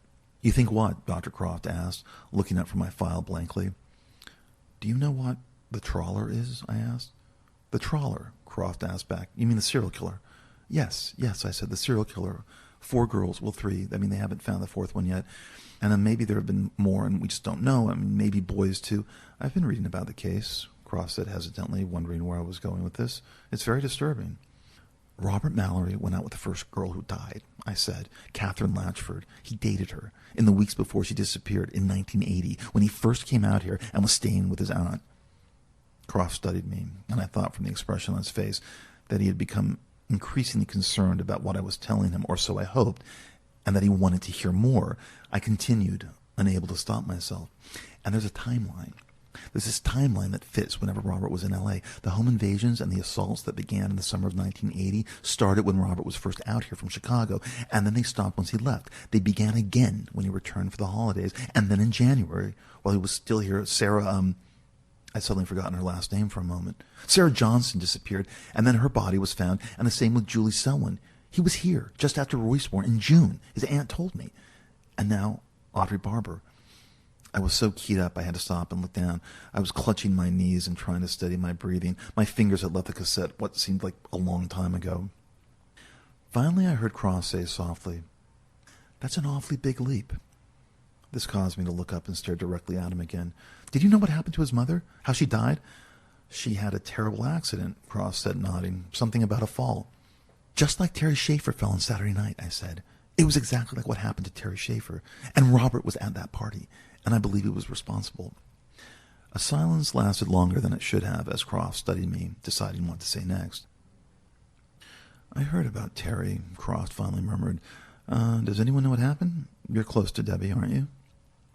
The social lives of Buckley students were known by the administration and certain faculty, and it wasn't as if they were tracking us. It was just that at a school as small as Buckley, their relationships became known, and so, of course, Dr. Croft knew that Debbie Schaefer and I had become a couple, though what I shared with Matt Kellner wasn't known, and what I had with Ryan Vaughn was hidden as well.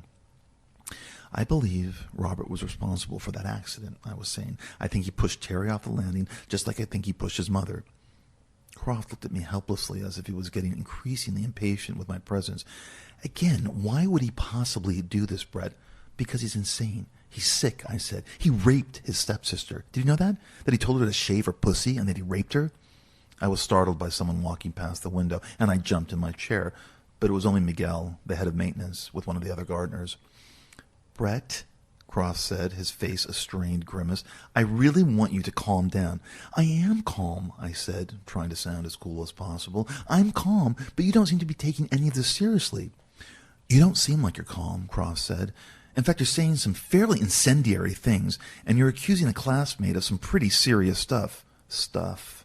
The word stuff minimized what I was conveying to Dr. Croft, and it caused me to stumble because I realized I had lost whatever control I thought I had with the conversation when he used that word.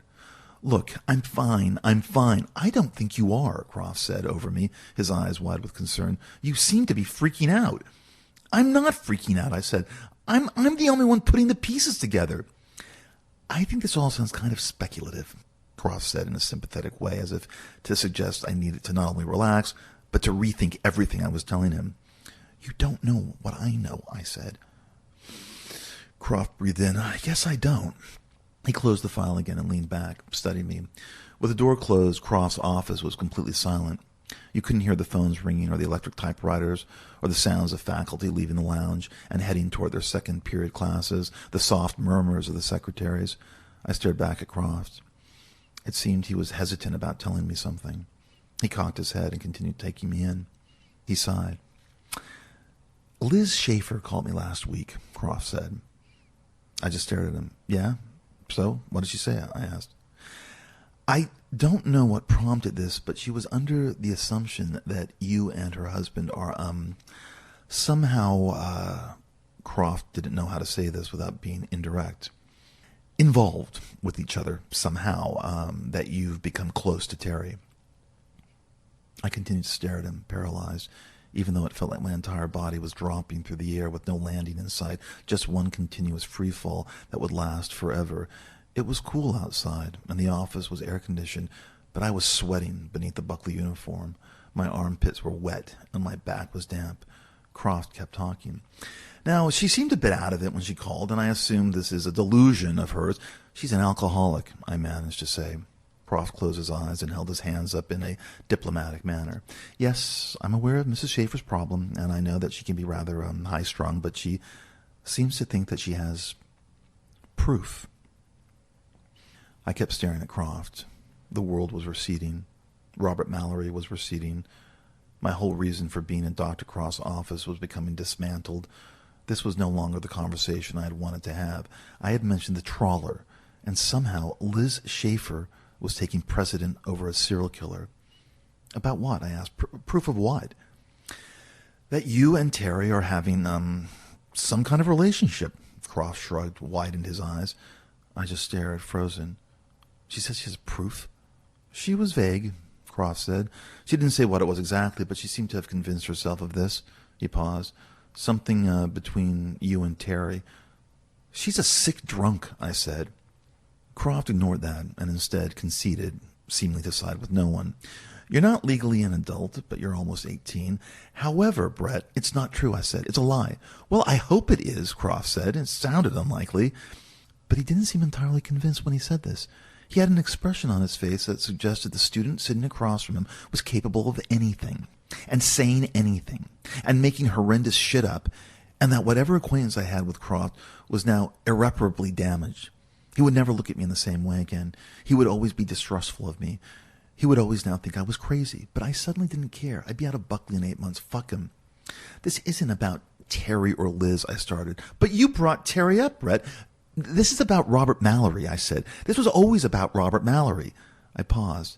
I didn't come in here to talk about Liz or Terry Schaefer. I came in here to talk about Robert Mallory and what I think he's capable of. There was another pause emanating from Croft in which he was perusing something, a thought, an idea, that maybe he shouldn't relay to me, but that I had somehow forced him into admitting because of the nature of the conversation that I'd initiated it. It was somehow my fault. I have to say, Brad, this is all very strange, very odd, Croft murmured. You coming in here and telling me that you think Robert is connected to Matt Kellner. What is? I asked. I don't understand. Why? Well, because I spoke to Robert almost 3 weeks ago, Croft said.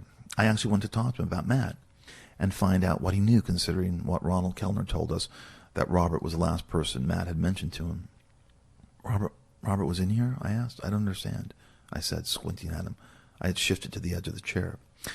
Well, he seemed to think, Croft placed his hands together and clasped them, well, that you had something to do with Matt's predicament, is what he called it. Predicament? I asked. Well, about whatever led up to what happened, Croft said.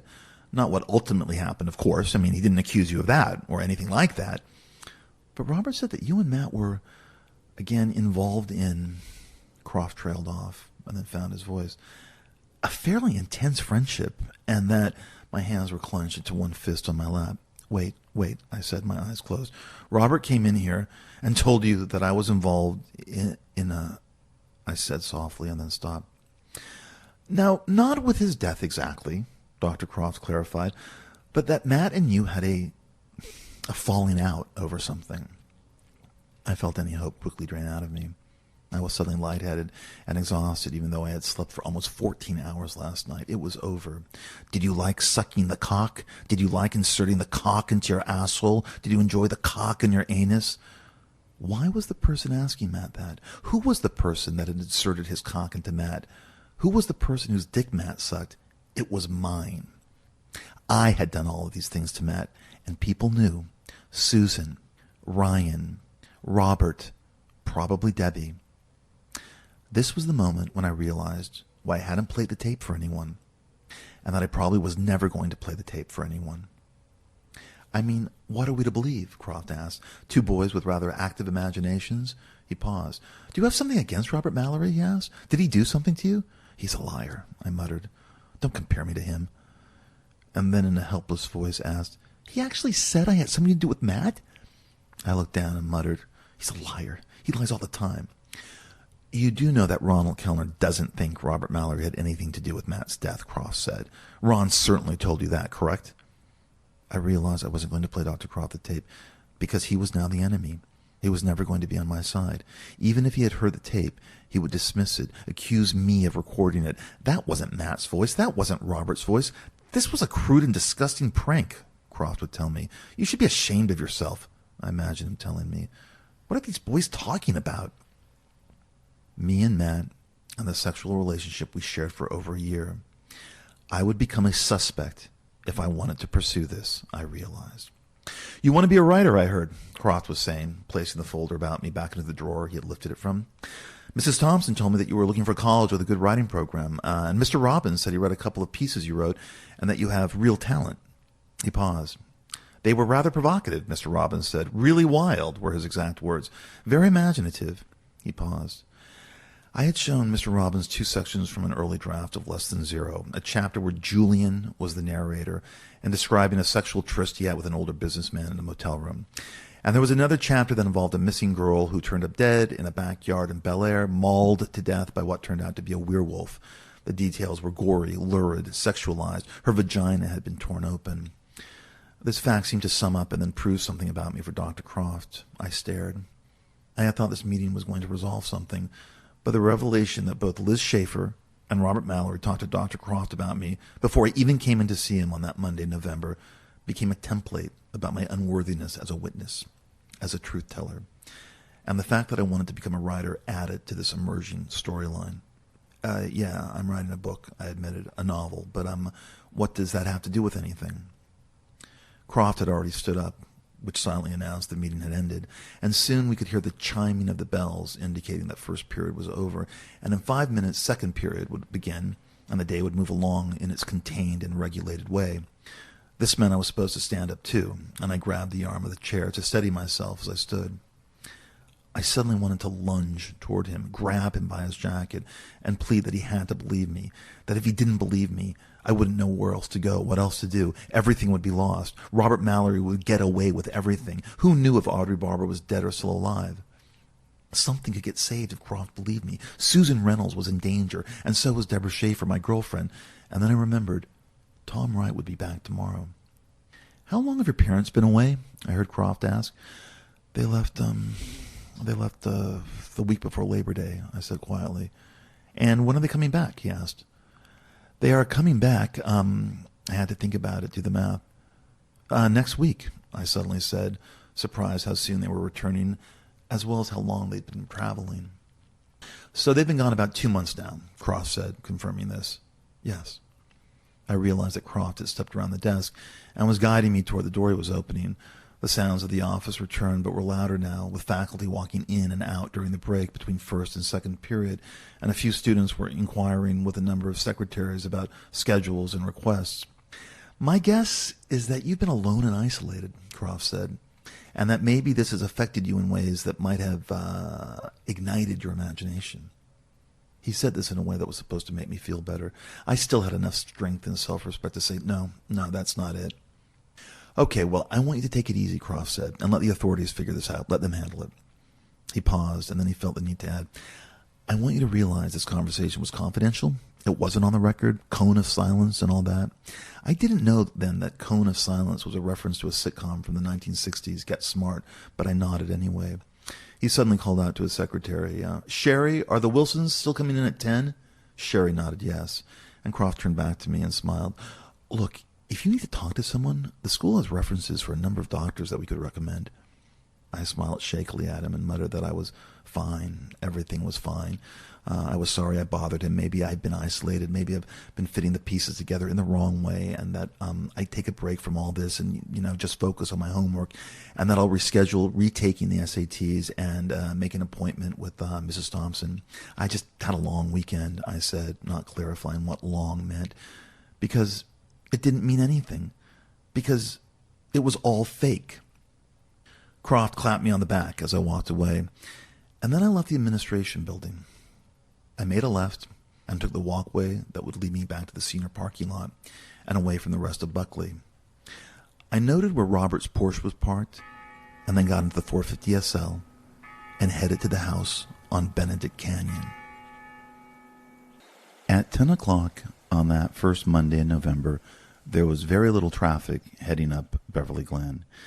At its peak, I made a left onto Mulholland, which was deserted, and then turned right onto Benedict Canyon, which was also empty. When I arrived at the house, I noticed only a pool cleaning van parked up the street, and about 3 houses down was a gardener's flatbed truck. There were no other cars around. I turned into the driveway and put the Mercedes in park, and got out to push open the wrought iron gate with a mud-streaked warning no trespassing sign hanging crookedly on it, and then got back into the car and steered it up the gravel road that smoothed out into a stone driveway curving in front of the house. There was nothing menacing or decrepit about the condition of the house. Its exterior was clean and well kept. It might have been abandoned during the protracted divorce between Abigail Mallory and her husband, but it was maintained in such good condition, or so it seemed from the outside, that the white paint coating the house looked fresh, as did the gleaming pine-green shutters, non-functional and purely a decorative touch, and the gray shingles that adorned the sloping roof looked new. The house itself was anonymous, not fancy, almost featureless. It could have existed in any town or city, but because of its location in the canyons of Los Angeles, there was something exotic about it, and was probably worth a lot of money. I had no fear anymore, or at least not in that moment. It had blown up in Dr. Croft's office earlier that morning, and what carried me toward the house was anger. I knew the white front door lined with green trim was going to be locked when I walked through the arched entry, but I tried it anyway. And the large bay window was concealed with thin Venetian blinds, so you couldn't see into the living room. I walked around to the right side of the house, but there wasn't a door, until I entered the backyard, where the towering oaks and sycamores looming over the property shaded the house from the mid-morning sun. If the front of the house seemed well taken care of, the backyard was a shambles by comparison.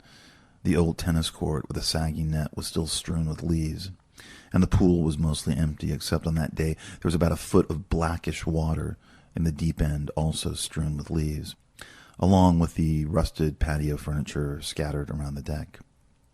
I walked to a pair of French doors that I expected led into the kitchen and a den, and both were curtained and locked. I then walked around to the left side of the house, and I noted how eerily quiet it was at the bottom of the canyon as I glanced up at the steeply rising hillside behind the home. There were 3 aluminum trash cans that lined this side of the house, along with a number of wooden boards leaning against the gray stucco wall, and there was a single windowed door, also shaded, and I was suddenly electrified when I gripped the knob and it turned. This door was, for some reason, unlocked. I opened the door and entered the house. I walked into a small and musty room that contained a washer and dryer. There was a shelf above them where a bottle of detergent, a can of Lysol, a folded towel, and a red toolbox sat, which I opened. It contained nothing but a hammer, a few nails, a screwdriver, and a pair of pliers and oversized scissors.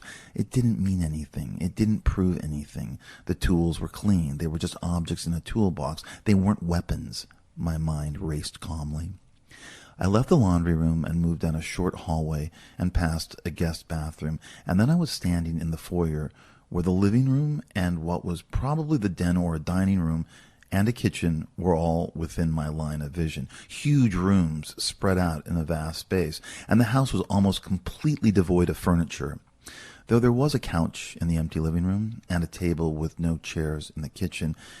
And I suddenly realized I had no idea how Abigail Mallory or her husband made a living, and that the furniture in the condo in Century City would have seemed too modern, almost awkward in this particular and more conventional house, which had a homier feel, something a family could live in, and maybe someday would if the place was ever sold. The house was immaculate. It had recently been cleaned. There didn't seem to be dust anywhere, and it smelled as if the kitchen was mopped. There was a door I thought was a closet, but when I found it locked, I realized it probably led to the basement. But I wasn't as interested in the first floor of the house as I was the second story. I wanted to go upstairs and find the room Robert occupied.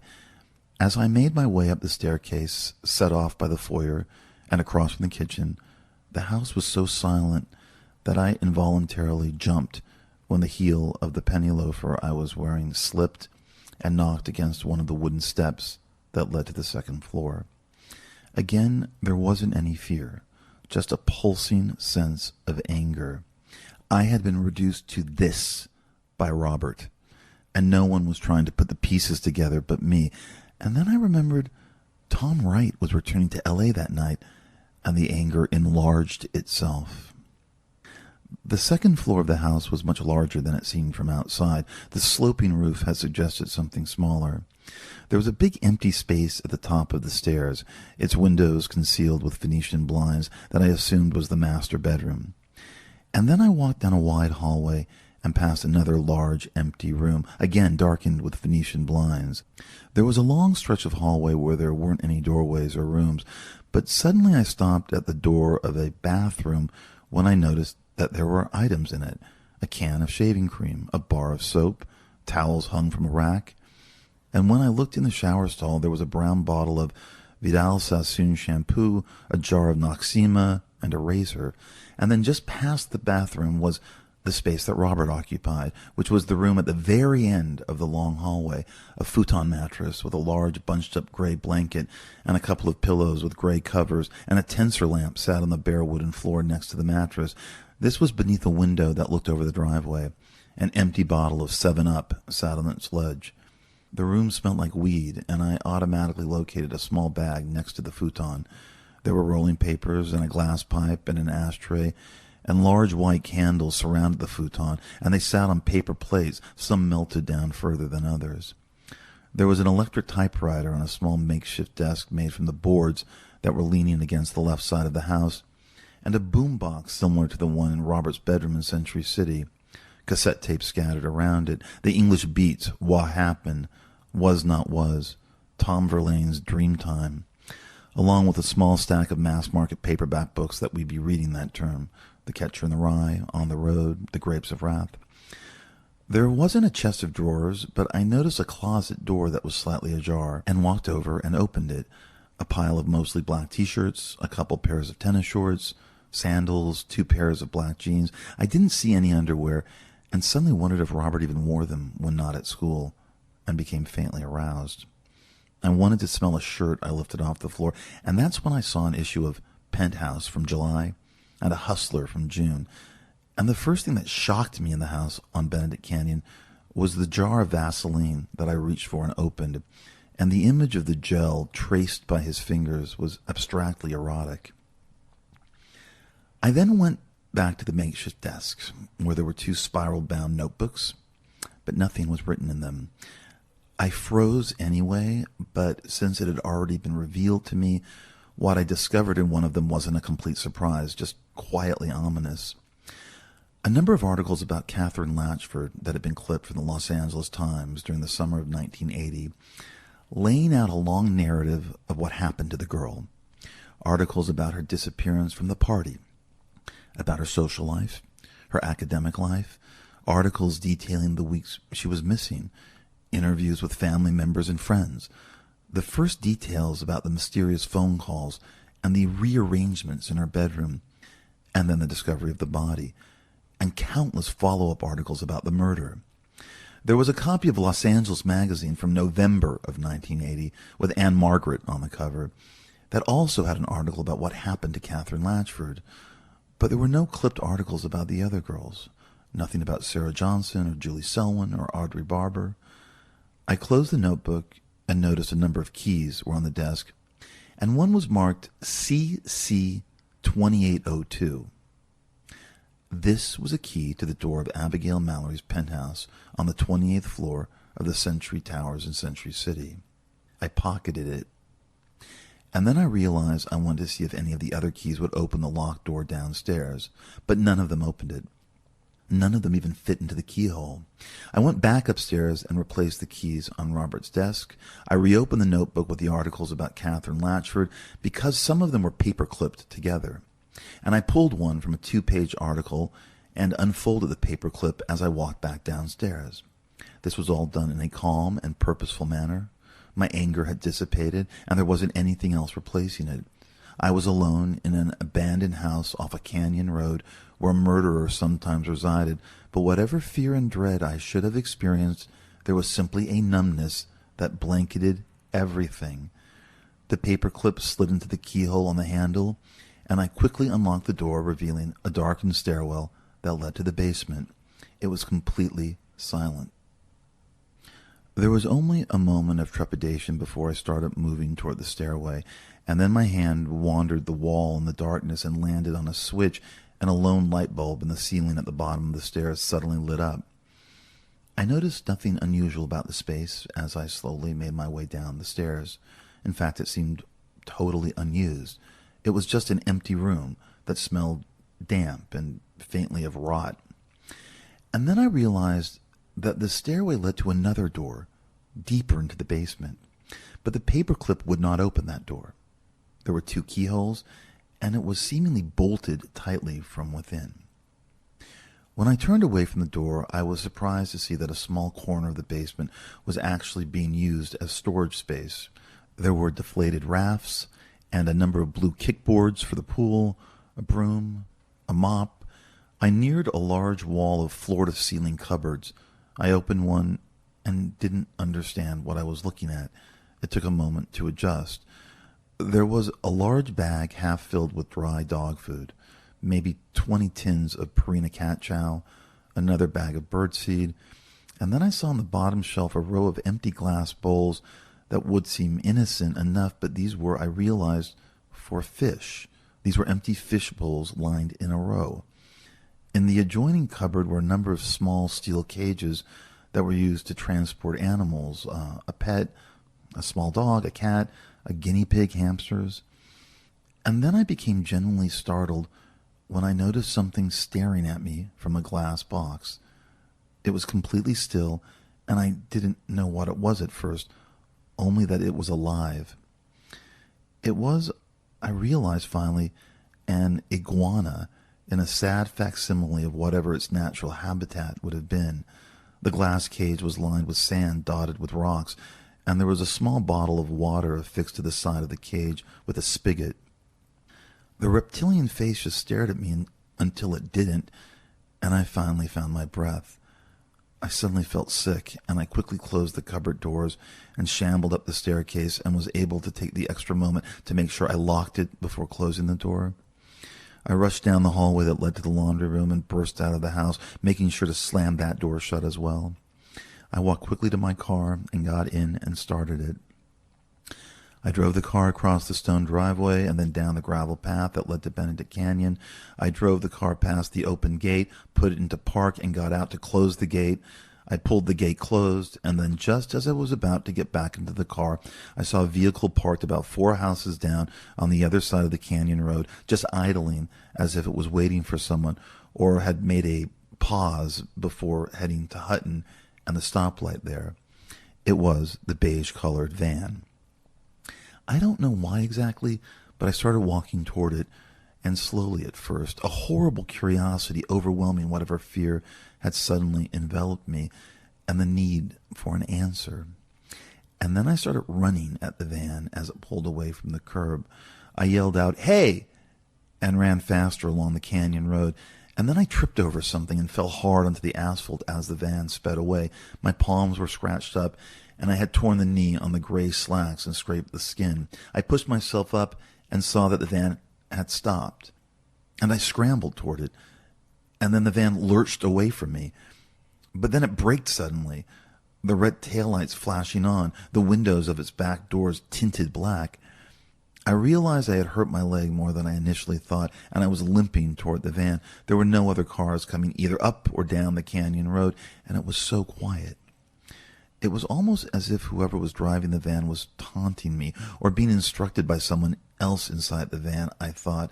I moved closer to the van as it waited on the canyon road, and then it decided to drive away, but slowly until it disappeared around a curve. I headed back to the car, my palms and knees stinging from the fall, and a crushing sense of disappointment dropped onto me. I had failed to see the license plate number. A few cars eventually passed me on my way back to the Mercedes, and where I got into the driver's seat and gripped the steering wheel, I mindlessly decided to turn left into the canyon road and press down on the accelerator and tried to catch up with the van, but I didn't find it. I drove all the way to Sunset Boulevard and above the speed limit and realized the van must have made a turn onto one of the many roads that streamed and twisted across Benedict. I never went back to Buckley that day. Instead, I just drove endlessly. I made it as far out to Bakersfield and then to Barstow, and then I don't know how I found myself in Lancaster. I was just driving without any sense of destination or even a purpose. I filled the car up at a 76 station in Little Rock, where I washed my scratched palms in the men's room sink and wetted a towel and wiped the gravel still stuck to my scraped knee, and then ended up in Pasadena and drove all the way down to Anaheim. And when I hit Huntington, I realized I could find the beach at Crystal Cove and park on the bluff where Matt Kellner's blood-stained backpack had been found and where he'd been tortured in front of a bonfire, but decided I couldn't. What would the point be? Why would I hurt myself like that? I wasn't listening to music. I just kept processing what I'd seen in the house on Benedict Canyon, and then just as quickly trying to forget what was in the house. I drove up the coast all the way to Malibu by the time night was falling, and thought about stopping at Jeff Taylor's in the Colony to buy Quaaludes and weed, but realized I couldn't talk to anybody. I wouldn't be capable of speech. A conversation, let alone a transaction, would have been impossible. Thousand Oaks, Simi Valley. And then I hit traffic on the 405 heading back to the empty house on Mulholland. By the time I returned home, it was almost 9 o'clock and the gas tank was near empty. I had filled it up again at a gas station on Pacific Coast Highway at dusk. I was starving and exhausted as I let myself into the house, Shingy dancing around me while I opened the refrigerator and just stared into it, and then I started to weep. I moved to the bedroom, took off my uniform, and ignored the red light blinking on the answering machine, and opened the drawer of my nightstand and took the 2 Valium I had left, and then spent 40 minutes in the shower until I was tired enough to dry myself off and fall into bed, where my only point of reference was the blank, white face of an iguana staring at me from a glass cage in the locked basement of a house on Benedict Canyon. That night, I slept through the 6 phone calls that landed hourly, where a silent message was recorded each time, and you could barely hear the shallow breaths on the other side of the line when I listened to them the next morning. Tuesday, I took half the Quaalude in my nightstand before I left for Buckley. I drove into the parking lot and could feel the drug lightly pressing down on me, slowly erasing any fear or sadness, worry or doubt. It was going to transform Brett into the tangible participant once again and promise to ease me through the day, which would be watery with everything shimmering in the glow of the Quaalude. I drove by Ryan Vaughn talking to Tom Wright, the two of them standing by the white Corvette no one had seen for a week. And I offered a surprised face at Tom, who smiled tightly at me and then turned back to Ryan. I parked in my space and sat still, controlling my breathing, murmuring to myself that it was going to be okay, until I felt relaxed enough to confront the morning. It wasn't as if the Quaalude had already hit. This usually took about an hour, but it was the idea that it would be hitting me soon that offered comfort and peace. As I got out of the car and slung the Gucci backpack over my shoulder, I noticed one row over Debbie talking to Rita Lee and Tracy Goldman by her BMW. Debbie automatically noticed me and offered a casual wave, unsmiling as she kept talking, and I nodded at her as I headed to Tom. I didn't see Susan's car, and I didn't even bother looking for Robert's Porsche. In my tracking shot, I watched as Ryan clapped Tom on the back and began walking out of the moving frame. This would have ordinarily wounded me, but the thought of the Quaalude overtaking my consciousness was making everything bearable, and I smiled as I approached Tom. His hair was wavier than usual, and there was light stubble on his face that meant he probably hadn't shaved all week. He offered a wan smile as I neared him. He seemed tired up close and thinner. "Welcome back. How was the trip?" I asked. "Change your mind and go into UMass?" He offered a forced grin and shook his head. "No," he said quietly. "Don't think so." He checked his watch and looked out over the parking lot, distracted, and then he turned back to me. I knew he was looking for Susan's car, and that he'd been waiting for her. It was nearing 9 o'clock, and from where we stood, we watched as the girls started heading toward us, moving across the parking lot, a reminder that class was starting soon. "Well, you stayed for a football game," I said, so it must have been fun. "I didn't want to stay," Tom said, "but my dad already had the tickets." "Why didn't you want to stay?" I asked haplessly. He became briefly annoyed. "I was already gone a week." "How's Lionel?" I asked, wanting to engage him and erase this distance that was separating us. "He's good, I guess," Tom said, unenthusiastic. He started telling me about the trip, but he was going through the motions. He didn't really care and had nothing else to say. And then he stopped as if he remembered something. "I talked to Susan last night," he said as we neared the bell tower. "When I got back." I dreaded the mention of her name, but knew it was inevitable. "Yeah?" was all I asked. "She told me what happened to Terry," Tom said. "Geez, how did that happen?" I stopped walking. "Tom?" He turned. "Yeah?" I just stared at him, not knowing what to say. He quickly became concerned. "What is it, dude?" he asked quietly. "I think, that..." I began.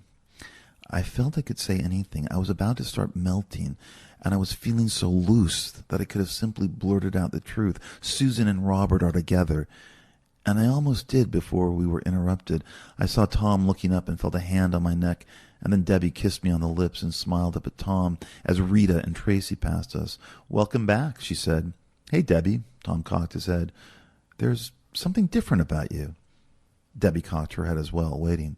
"It's the hair," he said, smiling, as if pleased with himself for figuring it out, momentarily taking him away from whatever was troubling him. "It looks great.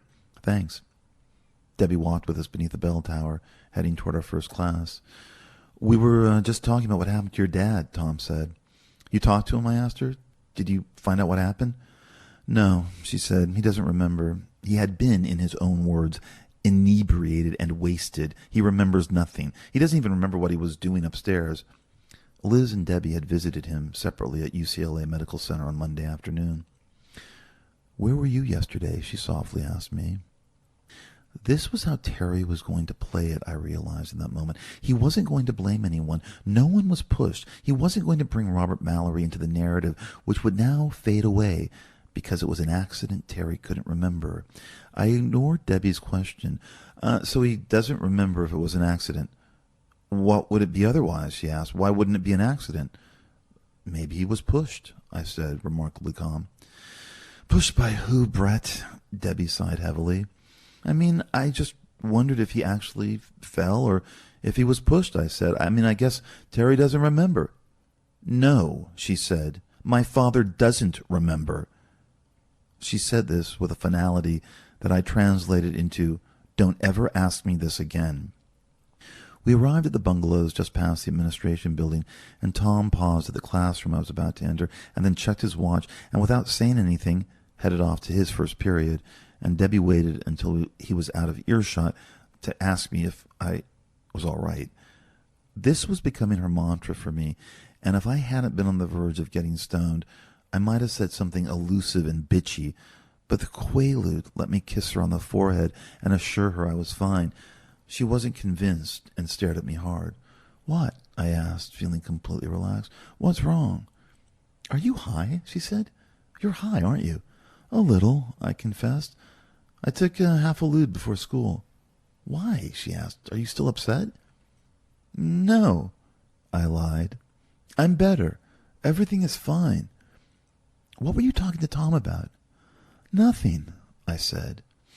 Debbie's presence was suddenly straining against the oncoming blurry warmth of the drug, and then she said in a low voice, You're not going to do anything stupid and tell Tom anything, right? I waved a hand in front of my face to indicate she had nothing to worry about, and I kissed her again, and then floated into American Fiction and sat at my desk, glancing over at where Susan should have been. I was able to acknowledge Ryan, and pulled out my copy of Slaughterhouse-5 and smiled woozily at Mr. Robbins. The bells were chiming, and I noticed a figure dashing along the walkway beyond the tinted windows, and it was Susan, making it to class just before the bells faded. She nodded at Mr. Robbins and then slid into the seat next to mine. I realized that she had purposely arrived late, not wanting to talk to Tom or anyone else in person. I don't remember saying anything to her, and I can't remember the next class, but at assembly the dream threatened to unravel when Robert Mallory appeared standing in the courtyard beneath the pavilion, and where I watched as Tom gave him a very quick dude hug. I had thought Tom was figuring something out, that he had spent the week putting the pieces together, that somehow he knew Robert Mallory wasn't gay, and that Susan's new blankness was tied into moving away from Tom, preparing herself for a new future without him. But apparently not. After assembly, Tom and Susan were standing beneath the flagpole before phys ed, and I could finally feel the faint new spike in the narrative that would be altering everything soon. They were softly talking to each other. This was a seemingly normal conversation, placid even. Tom seemed to be asking soft questions, and Susan seemed to be answering him, and there was nothing angry or defiant in either of their stances. But only if you didn't know the secret history that was playing itself out. Otherwise, you would have thought this was a couple in love, a dream, the sensitive jock and the numb beauty, a high school cliché. But on Verdon Field, Tom Wright walked up to where I was laying on the bleachers, his body blocking everything out except the neon blue sky edged around him. I was enjoying my high, stoning out in the small green world below, prone at the top of the stands, forgetting everything I'd seen in the abandoned house on Benedict Canyon, and the beige-colored van, and the Fifth Dimension poster hanging in Debbie's bedroom, and the phone calls both she and I had been receiving. Tom stood over me, backlit, just a shadow, and I took off my sunglasses and stared up at him. "Did you know that Susan went to Palm Springs last weekend?" was the first thing he asked. I didn't know how to answer that. Yeah, I shrugged. To see your grandparents? Tom was silent. I struggled to sit up. He just stood over me. "She didn't pick up any of my calls," he said tonelessly. "She was never home to pick up any of my calls. She only called back once, the entire week." But weren't you traveling around?" I managed to ask. He ignored me. "She never told me she was going to Palm Springs. And she goes the day I left? She never told me that." He turned and looked at the field as if he was searching for her. She was standing by the tennis courts with Debbie. They were both holding rackets and wearing sunglasses. Robert wasn't on the field. Tom's outline turned back to me. "Did she go with anybody? Did she go with Debbie?" "I don't think she... Had she mentioned anything to you?" He cut me off. No, she hadn't, I said. Didn't she tell you that she was going to Palm Springs to see her grandparents? No. He paused. She said that she had and that I'd forgotten, but that's bullshit. Anger was about to obliterate the high I was coasting on. Robert was out in Palm Springs too, I said, controlling myself to not go any further than that. Robert? Tom asked. Mallory? Yeah, I said. He was out there too, that weekend. So what? He said, confused. And then, were they together? I don't know, I said. Robert was staying in Rancho Mirage. What are you trying to say, Brett? Tom asked in the coldest voice I'd ever heard from him. I don't think Robert is gay, I said quietly. Tom didn't say anything. He just stood there immobile. How do you know that? Tom finally said. Tom, I started, again yearning to tell him what I knew. He just stood above me, looking down, trying to process whatever I was attempting to tell him, processing not the precise information exactly, but why I seemed so tentative and lost when I was trying to talk to him about his girlfriend and Robert Mallory. The shape standing above me seemed gripped in a small but rising panic. He knew I wanted to tell him something he really didn't want to hear, and I ultimately didn't. I was both surprised and not surprised that it had taken Tom Wright as long as it did to figure out that something was very wrong.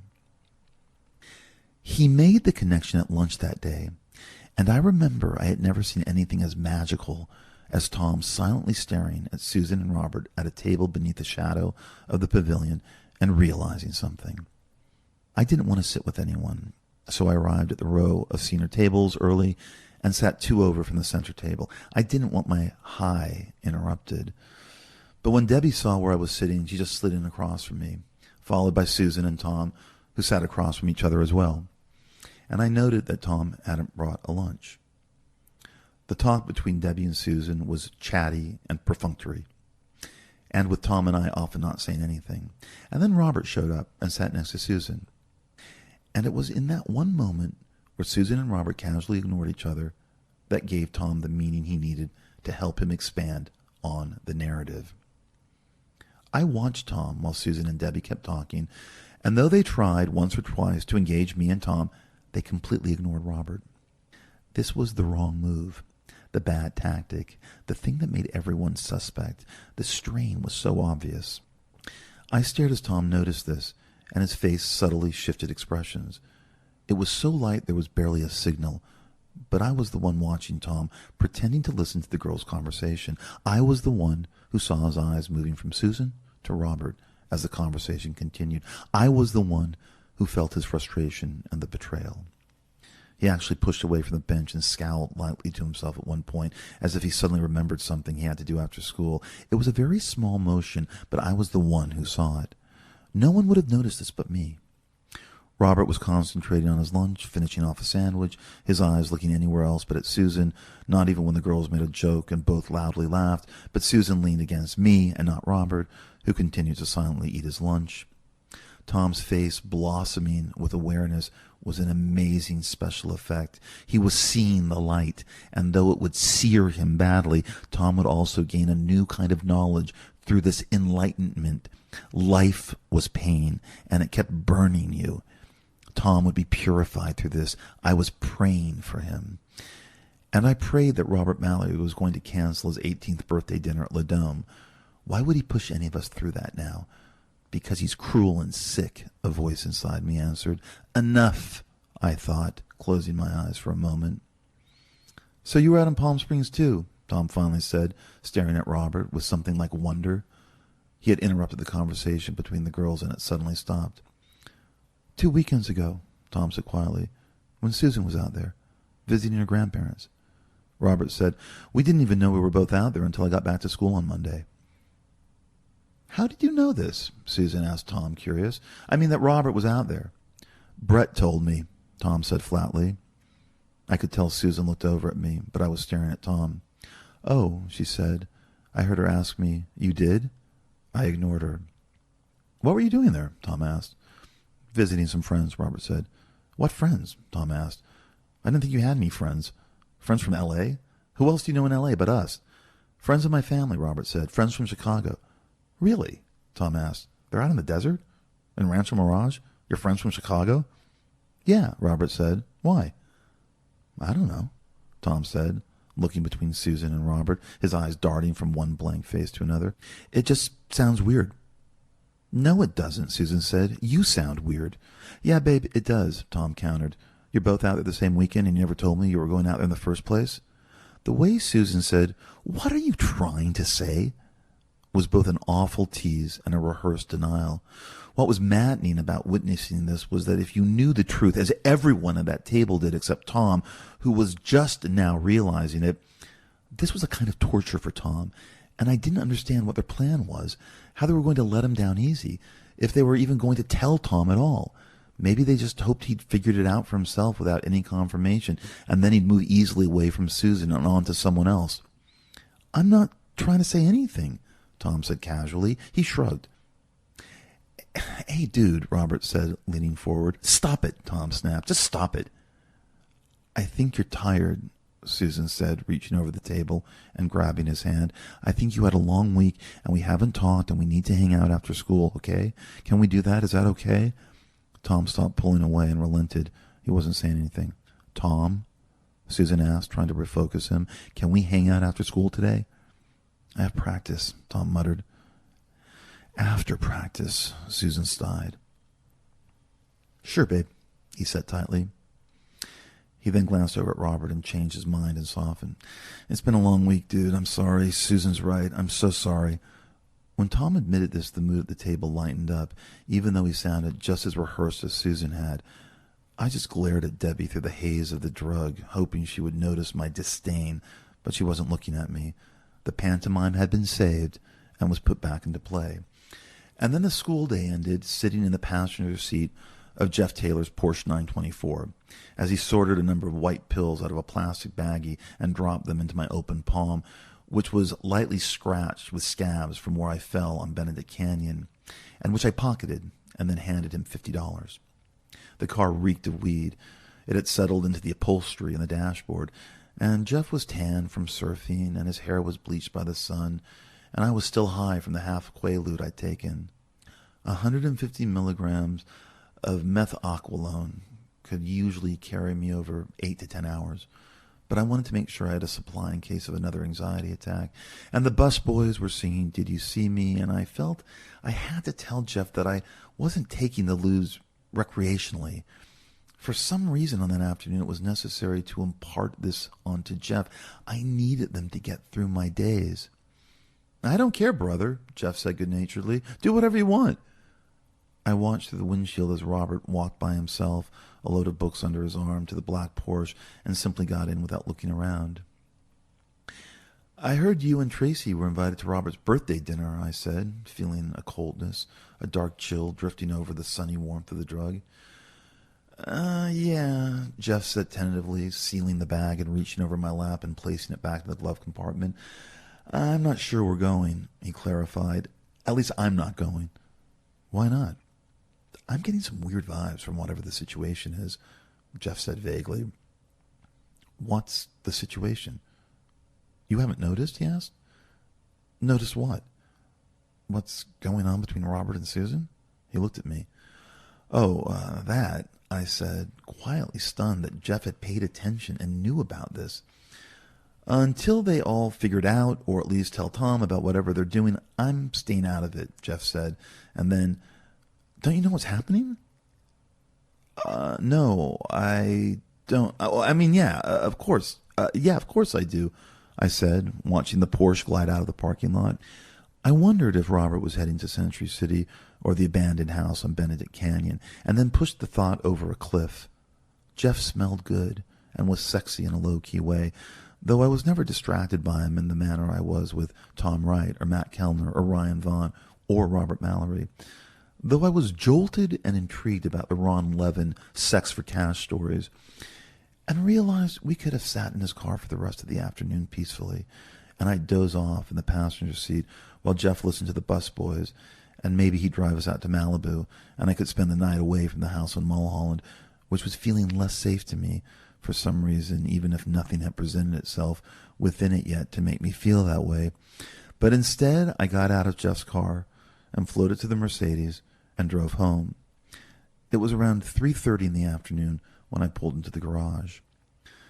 The phone ringing woke me up, and when I squinted over the clock, it said it was 9, and the room was completely dark. I vaguely remembered driving home from Buckley and dropping into the pool after taking my uniform off. I swam through the cool water, and it heightened the sensation of the drug.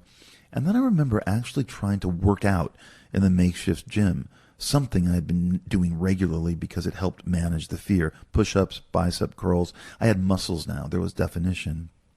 But there was no way on that Tuesday afternoon, and a wave of exhaustion washed over me. And I remember lying down to rest, something I never did during the day, and fell into what turned out to be a long sleep. I didn't recognize the voice that was coming from the answering machine. "Pick up. Brett, pick up." It was a man, and I thought at first it was my father calling from some distant country, and I reached for the phone and fumbled with the cord, untangling it as I sat up in bed. "Hello?" I said. "Brett, it's Terry." "Hey, Terry," I said, squinting around the darkness of the room. The Santa Anas had started up again, and the wind was softly wailing across the backyard. I turned on the tensor lamp by the bed, which made the rest of the room seem suddenly darker. "I need you to do me a favor," he said. "Where are you?" I asked. "I'm at Cedars," he said. "I was transferred today. Look, I need you to do something for me." Okay, I said tentatively. What is it?" "I need you to drive out to Malibu," he said. His voice sounded strange, slightly desperate. "What time is it?" I knew what time it was, but needed to reorient myself after the drug-induced nap. "I don't know. 9, I think," Terry said. "What's wrong, Terry?" I was suddenly scared for myself. I initially thought this had something to do with me, or whatever happened between us weeks ago in the bungalow at the Beverly Hills Hotel. Why else would Terry call me at 9 o'clock on a Tuesday night? But instead he said, "Something happened to the goddamn horse at the stables." It took me a moment. I said the horse's name. "Yeah," Terry sighed. "Look, Steve left for New York this morning, or else I'd send him out there," Terry was saying, referring to Stephen Reinhardt. "But he's gone." "I can't go, Terry," I said. "It's 9 o'clock. I paused. "It's a school night," I lamely added. "Connie Meyerson is heading over there now. She's the owner of the stables," Terry said. "She's expecting you." And "What happened?" I asked, interrupting him. "A security guard was making the rounds earlier, and there was something wrong with the horse. I don't know. They won't tell me what. It was injured. It was involved in an accident. I don't know. They just said there had been an accident of some kind, and that someone needs to come out there to verify something for the insurance policy." Terry paused. "Look, I need you to drive out and tell me what happened, okay? Just be my witness. I already told Connie Meyerson I'm sending you." "Terry," I started. "I need to know what happened to the horse, Brett," Terry insisted. "It's now considered a crime scene, but they will not tell me what happened over the phone." I got out of bed and stood there naked, my legs wobbling, but Terry's fear had made me clear-headed, and I automatically started getting dressed, reaching for the jockey shorts and then the uniform lying on the floor next to the bed that I'd been wearing earlier that day. "What am I supposed to do?" I asked. "This shouldn't take more than a couple of hours, and I'll owe you big time," Terry said. "Drive out there, see what happened to the horse, call me, and then you can go home." He paused. "I'll owe you big time," he said again. I was cradling the phone in my neck as I pulled the gray slacks on and reached down to pick up the white shirt. "Debbie doesn't know, and Liz doesn't know, and I want it kept that way," Terry said.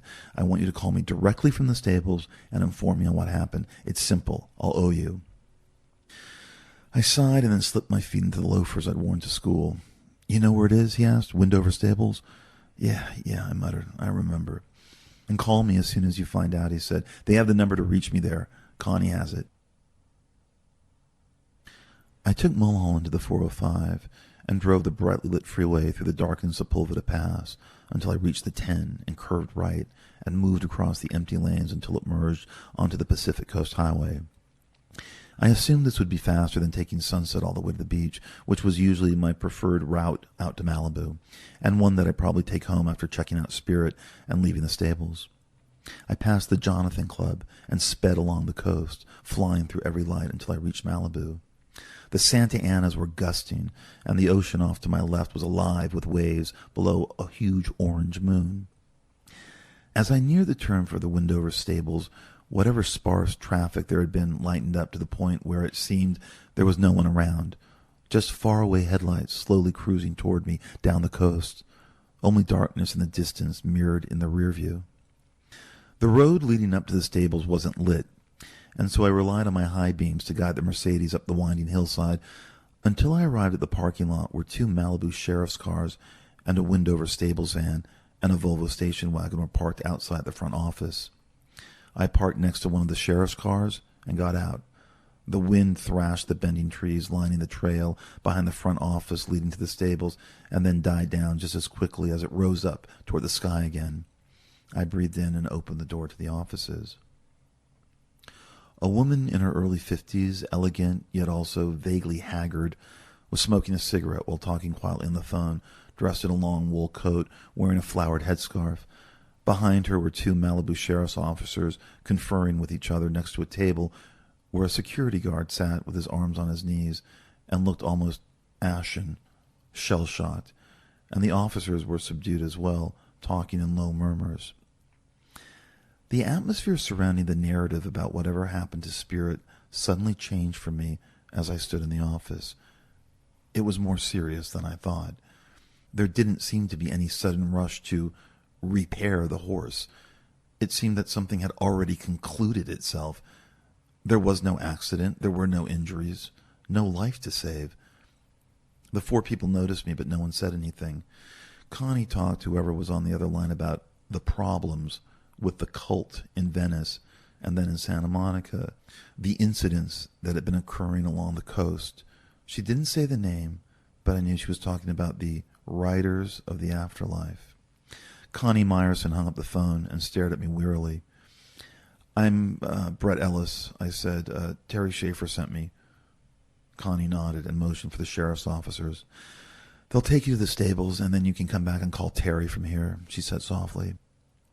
I followed the 2 officers in the darkness, their flashlights guiding us through the tree-lined trail, the wind gusting up and dying down in rhythmic patterns, until we reached the stairs that led to the darkened arena, and past that the lit stables, and beyond the stables stood a forest of trees blocking the Pacific, and only the orange moon could be seen through the black branches surrounding the stables.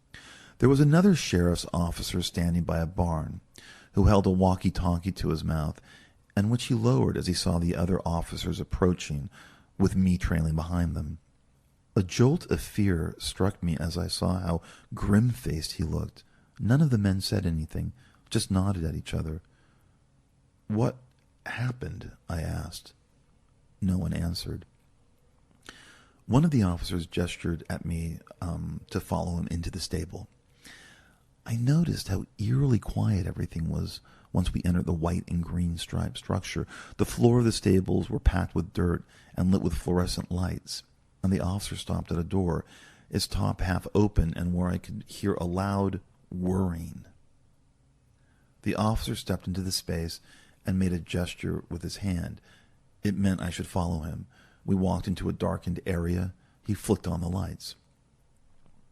The floor was lined with hay, and there were bales of it stacked against the wall. The space we walked into was where they housed Spirit, and it led toward a chest-high fence, and past that the open center of the bar ringed with other private stables, all closed. We had come in through the rear door.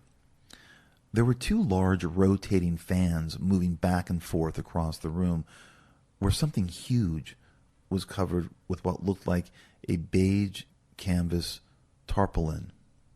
It was blood-stained. "Why are the fans on?" I asked, swallowing. "To keep away the insects and the bats," the officer said, reaching out to pull the tarpaulin off the shape. "I'm not going to over-describe what I saw. I don't think I can, and I'm not going to make it particularly dramatic. I just want to be totally neutral in the moment. At first, I didn't know what I was looking at, but it was the horse. It was Spirit. It was somehow sitting up, propped against the wall. Its hind legs splayed out in front of the animal. Its front hoofs hung over its chest, and the horse was wet with fresh blood everywhere, though only 1 or 2 places seemed opened up. The most glaring was a large, bright pink wound where the animal had been gutted, its stomach carved open, purple and blue entrails bulging out. The ears were sliced off, and its tongue had been pulled all the way out of its throat and was draped over its chest, just like Alex the cat. The horse's eyes were kept widened with what looked like giant silver needles, so that the animal seemed surprised at what had happened to it. When I looked down at the floor, there was a massive pink snake between the horse's hind legs that I realized was the animal's penis, which had been pulled completely out of its body. I noticed that small silvery bats had immediately appeared from nowhere and began fluttering against the fans and toward the horse, and a few had succeeded in landing and crawling along the carcass, fighting the wind. The officer waved them away with a broom and quickly asked, "You good?" I nodded dumbly, and then he threw the tarpaulin over the animal's corpse. I looked up and saw a number of bats had lined the ceiling, waiting. Back in the front office, I called Terry in his private suite at Cedars and tried to describe what I'd seen until he told me to stop, and that he didn't need to know anymore. He asked me to hand the phone to Connie, who took it from me and turned away, and I realized I wasn't needed any longer and simply drifted out to where the cars were parked. It was only in the Mercedes, when the immediate shock of it started fading, that I realized with a horrifying force that someone had actually done this.